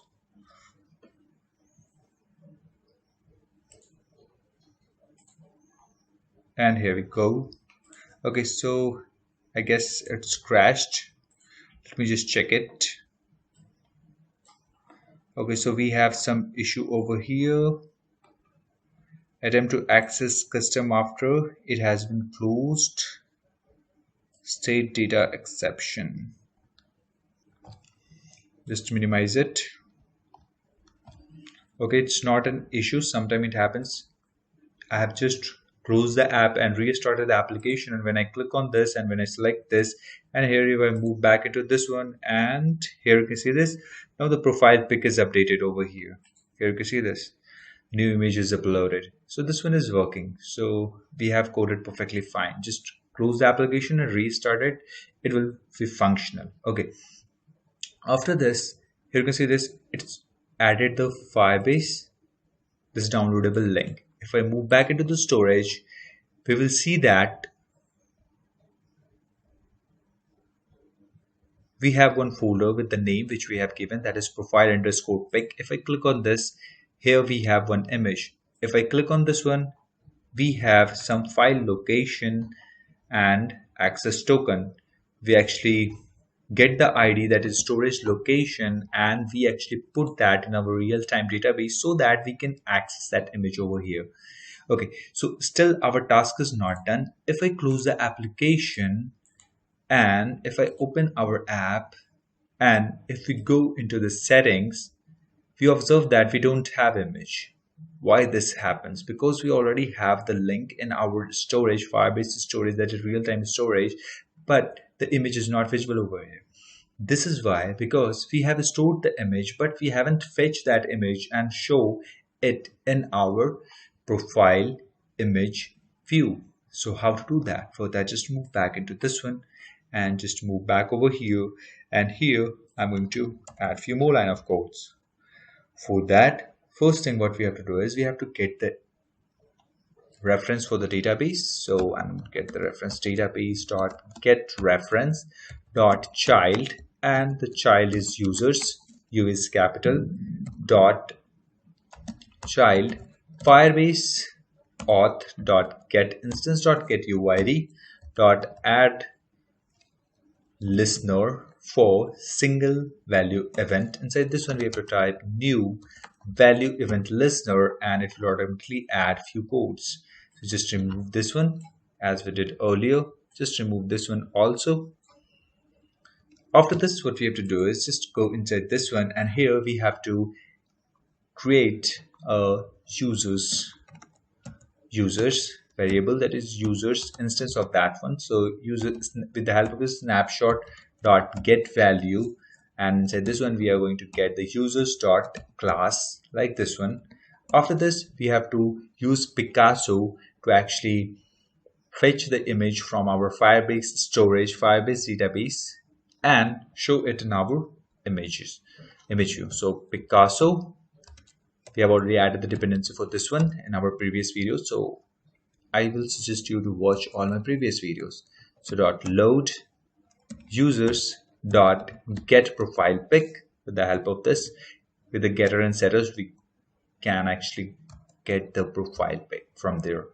Placeholder, if there is no image, then we will use the default image, that is r.drawable.after, which we have added. Here you can see this, it's visible. Dot into binding dot profile image. Now if I restart the application and let's check now if this one is visible or not. So we have set a cloud image over there, so I'm going to check it. So just click on settings and just give it a few seconds. Here you can see this, now the image is visible. Now we get the image from our Firebase real-time database. After this, what we have to do is whenever user click on the save button, we want to save whatever the text inside this one and whatever the text in this one to our Firebase database. And we also want to show those messages whenever the app is logged in, and whenever we move to the setting, I want to show those messages over here. For that, what we have to do is just move back over here and make some space over here. Here what we have to do is we have to simply type binding dot, and our button name is save button dot set on click listener new view on click listener. If I move back into this one, just click on this, and here you can see this is button name. The ID for this one is save button. You have to use the same name over here.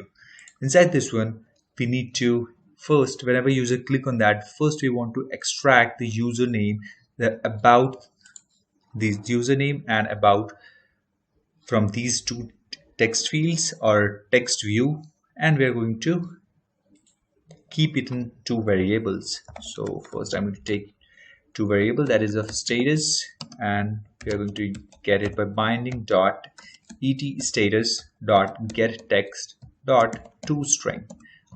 one more variable, that is for username, is equal to binding dot txt username dot get text dot toString, like this one. After this, we're going to put into a key value pair. For that, I'm going to use the hash map, and inside this one we have to pass one string and the second one is object, and the name for this one will be obj is equal to new hash map, like this one. Now obj, that is hash map dot put, and we are going to put the user name comma username, like this one, and obj dot put, and this one will be status, and the second one is status, like this one.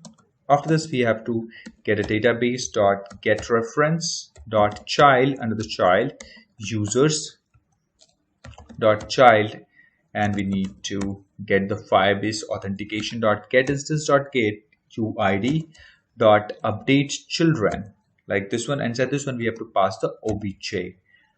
Now what will happen, whenever user click on the save button, it will take the status from that and the username from that particular field, and it will put into this object. And after that, what will happen, now here what we did, we got the reference for the database and we got the users. If I move back into this one, this users, under this we got the ID for a particular user with which we are logged in, and inside this one we are going to create two more key value pairs. So key, we have put it over here, that is the username, and another key is status, and the value whatever user will enter into this particular fields. Okay, and we are going to push or put that message into the Firebase database. After this, we want to show a message, toast message, so we can show a toast message, like this one. Create a toast profile updated, and you can also check one small stuff, that is if the text field is empty, then you want to show a user with some sort of message. So if not binding dot et status dot get text dot toString is equal to null, something like this one, dot equals null, and we also have to check for not binding dot ed user, what is for that, that is txt username dot get text dot toString dot equals null. If these are not null, then we want to perform these operations, like these all stuff. Just cut these and paste inside this one, and in the else condition I want to show the user a toast message. Please put or enter username and status, like this one. And if I restart our application, and let's check if this one is working or not.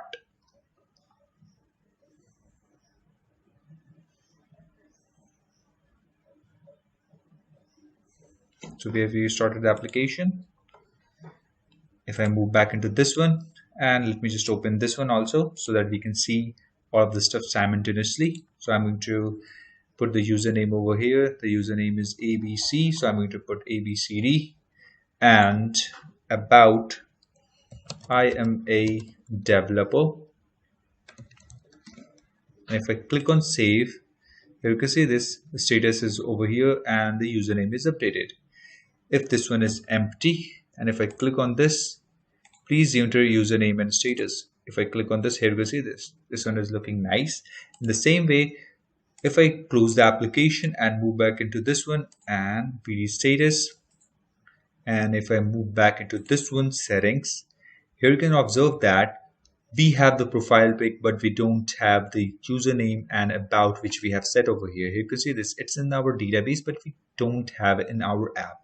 I'm going to set that over here, just move back into our app or the project where we are working, and here we have to write few more line of code. That's the simple stuff which we are going to do. So we already did store the image and show that image over here. So we are going to set those message simply over here. So binding dot ed status dot set text, and we're going to get it from users dot get status, and binding dot txt username dot set text users dot get username. So you must be worried that from where we got these methods. Okay, so in the users model class we have created this constructor, and we have set the getter and setters. With the help of these, we are actually extracting the values from the Firebase. Here you can see this in the users snapshot dot get values from the users type. So if I restart the application and if I move back into this one, now for now installation is being done, and here you can see this. If I move back into this one, here we can see this. Now ABCD and I'm a developer is visible over here. So this one is looking nice. So I'm going to simultaneously deploy this in the two different applications. So multiple devices, select these two, click on OK, restart, so that this will start in two different devices.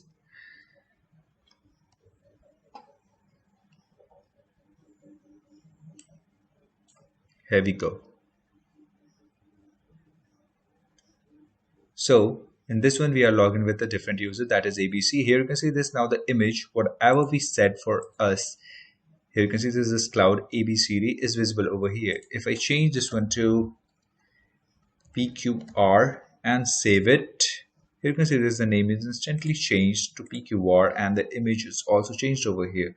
But for we are logged in as ABCDD, and here you can see this for ABCDD we haven't set any image. So if I click on this one and I'm going to select one image, I'm going to use this one. So click on this and about I am ABCDD, just save it, profile updated, and if I move back over here, and here you can see this, now the image is updated. So I'm going to chat with this one, that is PQR, and we already had the conversation with this one. Okay, so now our task is done. We have actually designed the settings, we have coded, backend coded for this. Now our image is also being uploaded, we have set the username, we have set the status. If you want to set a particular stuff on these all stuff, then it's very simple. Just click on. For that, what you have to do is just move back over here, make some space into this one, and if we simply type binding dot and move back into this one, click on this particular field, text view, not this one. Yeah, this is a text view where we have to set the, so this ID for this one is text view 2. So if I move back over here, binding dot text view 2 dot set on click listener, new view on click listener, and here I'm going to set a toast for now. Toast, if you want to set a new intent, then you can simply create a new intent or activity and you just pass from one activity to another activity with the help of intent. So privacy